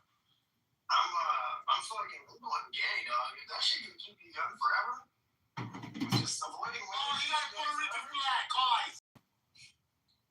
Oh, no, he's calling up a Puerto Rican flag. Call ice. Hello? I'm not trying to hear that, bro. Hello? Bro, you don't even have Let's talk about contributions from Puerto Rican society. hoes. The team. The inspiration. He's in the Bronx. J-Lo. You're close. They inspired the famous procedure, the BBL. They wanted those Puerto Rican J molasses. I know, but J-Lo is the star. In the 90s, everybody wanted to do it. Yeah, I remember J-Lo was the shit. Bitch saying English. Right. cinematography is making me dizzy. I mean, they need this. So they need to do this to compensate for the fact that nobody in the crowd is dancing or happy. And you see, you hear the fucking the sound, like the crowd, the speakers. Hold on. I just realized this. Everybody that's at the fucking Super Bowl is in some sort of executive role, right? Like the company got the tickets, or somebody that spent $5,000 or $10,000 for a ticket.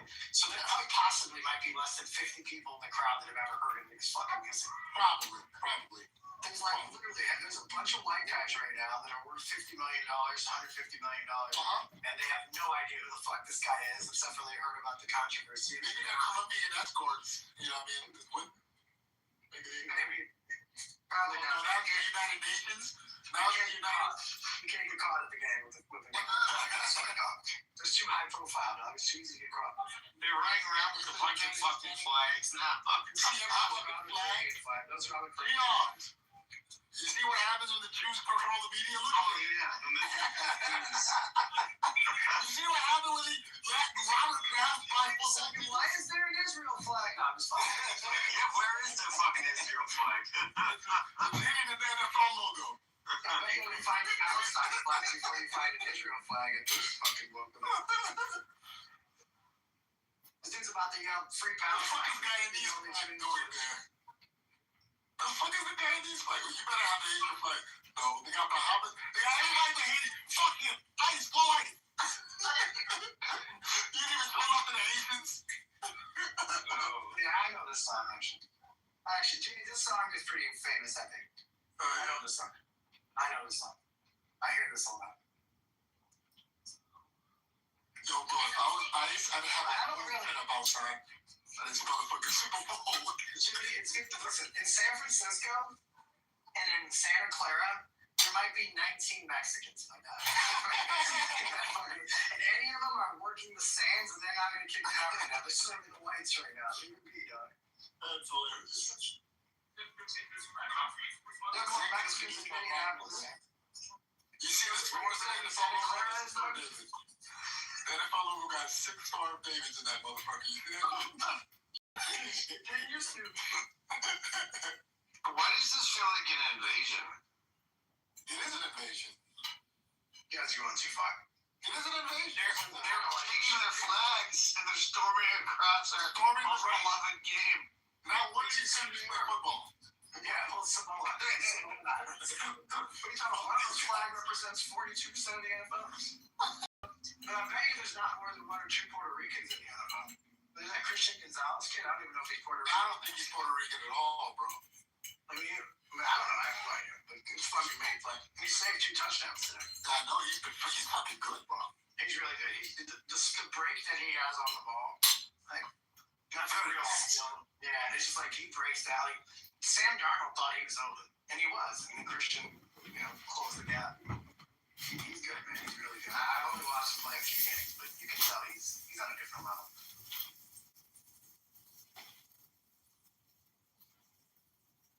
What are you thinking? Pretty garbage halftime show. I used to look forward to halftime shows. I stopped looking forward to them years ago. Damn! They used to be like really fucking good. And then Jay-Z took them over. Ever since Neil left, they let the fucking diggers, they let Jay-Z take it. And now it's just retarded shit. Give it back to the whites, bro. We gotta give it back to the whites, bro. This is stupid. Hello? Hello? Hello? Hello? Hello? Hello? The Turning Point USA show is still going on. A lot more American flags than this one.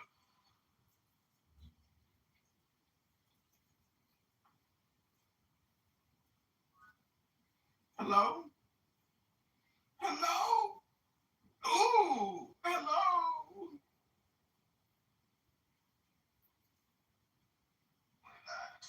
He would rather get rid of send them back to. Did it sound like a velociraptor to you? There's no possible way to do that. Or the other hooded? Liberia, and then people that went to Liberia and started enslaving people in Liberia. Liberia. They sent to Liberia are the Boule who kept black American Indians enslaved in the first fucking place. We're Let's go Liberia. They were the librarian, motherfucker. 1620, when the transatlantic slave trade started, the only free black people walking around the East Coast USA were the black Indians who headhunted for the white man. Hello? They were already on team white European. Hello? They were black Indians, and some of them got real pissed off that they had to keep showing their papers to the white slavers and proving that they are not, in fact, escaped or runaway slaves. They called themselves freemen. That was the code Hello? of the East Coast USA for a native black Indian Hello? person working with us white people. Hello? So we gotta keep up. We gotta double check every time you find a verified, certified Native American who is black. Hello? You better fucking do your heavy ass paperwork on what your folks' ancestors were up to. Hello? Because they were selling black Indians to white Europeans. Those black Indians were being sold all the way over in Spain, Hello? Africa, and the Caribbean for slavery. Hello? They were not kept in the USA. Hello? And those Indians knew exactly what was happening. Hello? So don't hold Yes, a lot of those people that were from the Melanesian culture were sent to Jamaica. Exactly. To I guess you say you were saying to break the medicine. That's too much. They just put the bunny hat on the boy. That shit would have been real. The bunny hat on the traumatized for real. No, I can't even pull up X. I would have put up. Okay, no, Here we go. Oh my God! So many of the comments are in Spanish. Let me tell you something. Play along, whether he's saying it in Spanish or whatever. Immigration affects everyone, whether you're Asian, Hello? fucking African. Like that play was Hello? like amazing, especially what's going on with Haitian, fucking Ukrainian, the people that they're trying to like stop when they're taking TPS away from these people, and they're trying to send them back to a country that's not even stabilized yet. This shit is like This shit ain't stabilized, so we ain't gonna send you. Because my mom is not a citizen; she's a permanent resident. But even with her, Oh shit, mama here I illegally. don't know what they're trying to do with these people. Just watching them like take asylum seekers and say they're not worth the shit, and even though they're illegal. It's a money grab. So remember, Biden made it so that private prisons are no longer using federal contract. Like they're no longer eligible for federal contracts for like that type of prison. But ICE, there's a loophole there. So they're able to really, really, really profit off of this and extract labor and do indignities to people.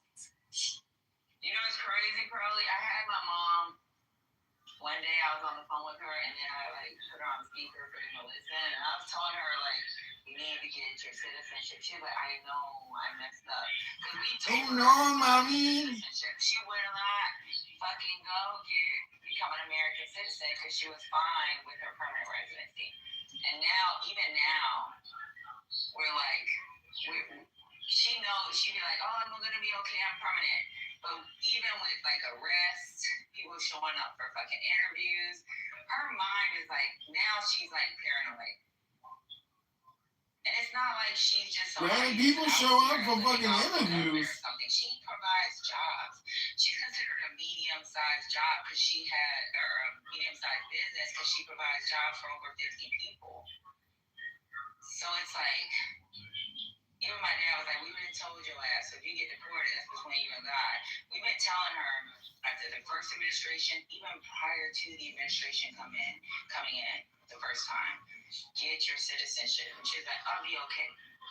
After the first administration, I'm going to be okay. And now, even when he won under Kamala, it's I got to do something now. And it's this reactive shit. I'd be like, yo, I don't know. That shit be hurting me. Because if something happened to my mom, I promise you, on God, y'all gonna see a nigga act crazy. On God, and then we're gonna act crazy. Back to the Philippines. Philippines is not a bad place. But she is an American. Hey, he said at the end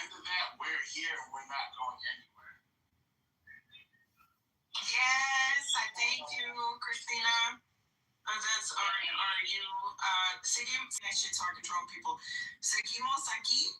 We're still here. Seguimos aquí, bitches. Oh, serious? I love that shit. So beautiful. Okay, wait, they're showing who was in the little thing. So I see Cardi B. Just like Tiana Taylor? That's not Tiana Taylor. Yeah, there was a bunch of people. Somebody's gonna name them. I only recognize Cardi. Wow, that was a slap in the face that was needed to happen. So Ricky Martin. Oh. Ricky Martin's a bad boy too. This dude don't age. Ricky Martin looked good. Isn't he in his mid-60s? Girl, shut up. No, I'm serious. Isn't Ricky Martin in his mid-60s? I don't know, actually. Is he? No. Ricky Martin is gonna be. Somebody said. Wait, y'all. Right, everybody's home. It really was a amazing halftime show. I don't like Bad Bunny music, but the show was really amazing. Don't worry for those who felt outsiders because he sang in Spanish. Even Spanish people don't understand what he sings. He has his own language. Man, he could have been saying, I love it. It's some bullshit. I don't understand the lyrics, but that beat, you could dance to that. Hey, as much as you want to understand the language because of it being at this time period, yeah, but that's the type of music, you chill, dance to. You don't have to know the words. It's just a vibe. Exactly. Like these are the young kids, like what is it, K-pop? When K-pop came out, my daughter knew all the fucking words. Okay, I know all the words to K-pop. Demon Hunter. That was a great little show. I love that shit. So we have to recognize having watched K-pop Demon Hunter for so long. Not to No, he's watching. Wait, we have to recognize that the. I need to put some words together and make it. Oh yeah. Well, You represent J-Lo and Shakira is better than this. Shakira's halftime. What are we talking about? No one else had a halftime set like this. Like, what the fuck is This going was on? a great set. And they're, Roger in the chat, people are calling out Twitter for the bullshit. So it's deliberately. Hello? They're saying they're calling out Twitter for making, now all of a sudden it has issues with the damn app because they're like, y'all don't want money to, Hello? trend. Because it's not pulling up tweets and shit. And what makes this show even better than any other one is because of what's going on politically in this country. So it affects a lot of Hello? people. Like people in the neighborhood that may not, like you, if you're not a neighbor that you're. Hello? I think it was really powerful. It got me a little teary-eyed at the end. Me too. When you said it, I was like, why would you do that? When Shakira brought him out as a guest. So my question is this: am I the only one who was kind of confused by the whole thing? Hello? There was just way too much going on. It was hard to follow. Yeah, Hello? you're the only one. Yeah, that's part of the culture. He showed like the humble, that's what I saw. It was the humble beginnings.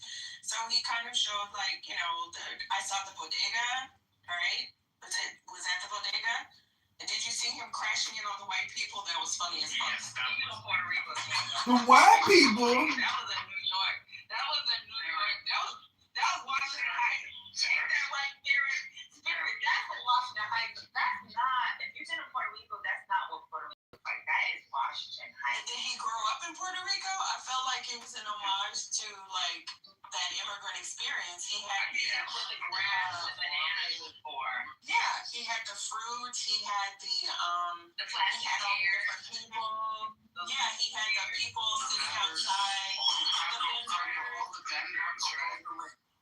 The dancing, and then it was like the progression, right? He gave the ring to the couple, and then he proposed, and then we saw the wedding. Did y'all see the progression there? So that was cute. And also, and then he gave the Grammy to the little boy that was the representation of himself at the end. Did you not? Because he just. See, I didn't realize it was a representation of him. I thought he just gave it to a little Spanish boy. How do you know it was him? That's simple as He just won Grammy. Right. He won Grammy. He won album himself. Yes, but he won album of the year. Did y'all not realize that? So that part had to have been added in just recently. So that was his fucking Grammy. Like, how fucking cool was that?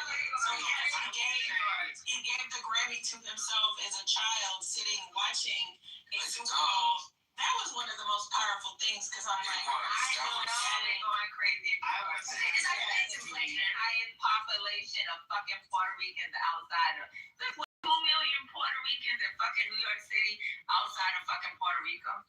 I was happy to see so many shades of Puerto Ricans, and including so many different Afro hairstyles, including the there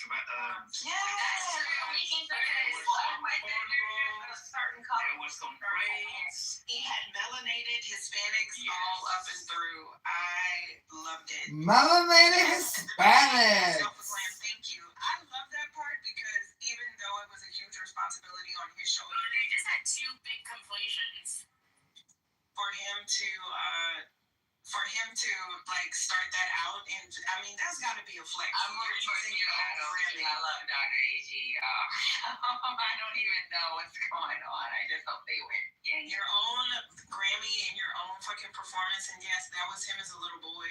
But my other favorite part outside of that was when he was naming off all the countries, because I heard him say Haiti, I heard him say all of the Venezuela, Salvador.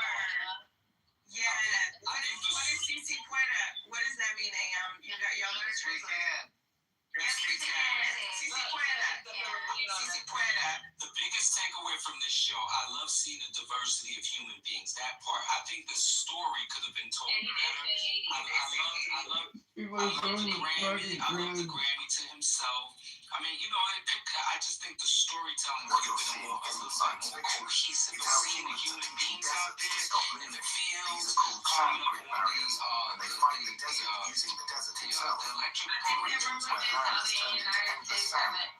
That's correct. That's what that represents, the infrastructure. That's correct. But this really acts like an invisible wall. It slows down powerful winds and traps shifting sand before it can spread. Once the wind is tamed, something incredible happens. The soil begins to settle, moisture stays longer, grass starts to grow, then shrubs. And eventually these trees take root, places that once were can slowly turn green. Sometimes the smartest way to fight nature is to run away. What you're seeing isn't science. Bishop. Yeah, I just think the storytelling could have been sharper. Like, I love the festiveness, and I love the flavor. You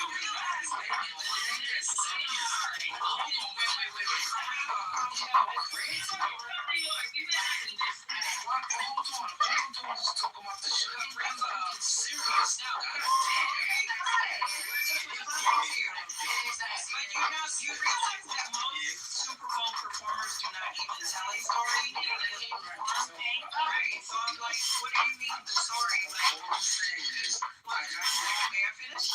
So people didn't even realize that Kendrick's performance, and I'll admit, I love Kendrick to death. If you were not a fan of Kendrick, a lot of it wouldn't make sense. If you were not watching it, you would have known the story about Serena doing the, you know, the rainbow singing walk, and the walk. And it's like, I love how Kendrick, like, it's not what people thought it was about shitting on Drake. No, remember when Serena won at Wimbledon and she did the first walk in Wimbledon?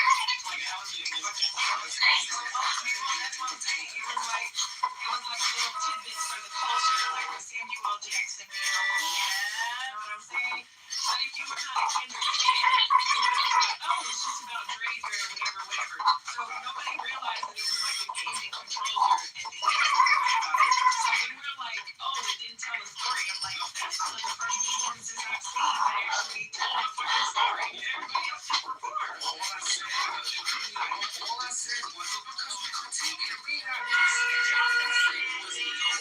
That's what I'm saying. You ass niggas always. What is wrong with the It's all my research. It's all my research. What's so funny? We just having a conversation. Nobody's disrespecting anybody. Nobody's saying it wasn't whack. Although shit like that. We have been sharp.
Also, everyone in this performance saying lies. Can we just pause on that? Because that is not common.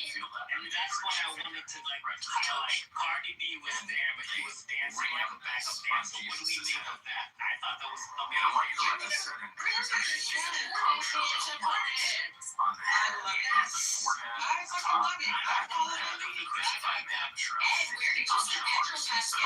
You can imagine. That's all. Right on the shower. You can see the back of the head. She's all of the blood pooling in the back of the head from the So Jesus has 7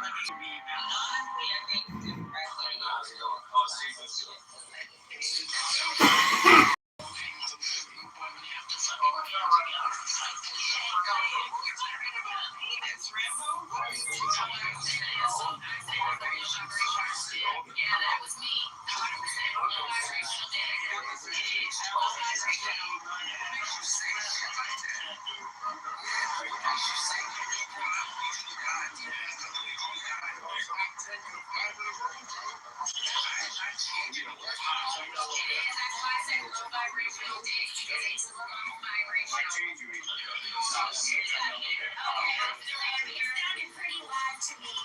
Shit, so he's saying it's not live, it's not live. Okay. We got haters like sisters saying like this is like a thing.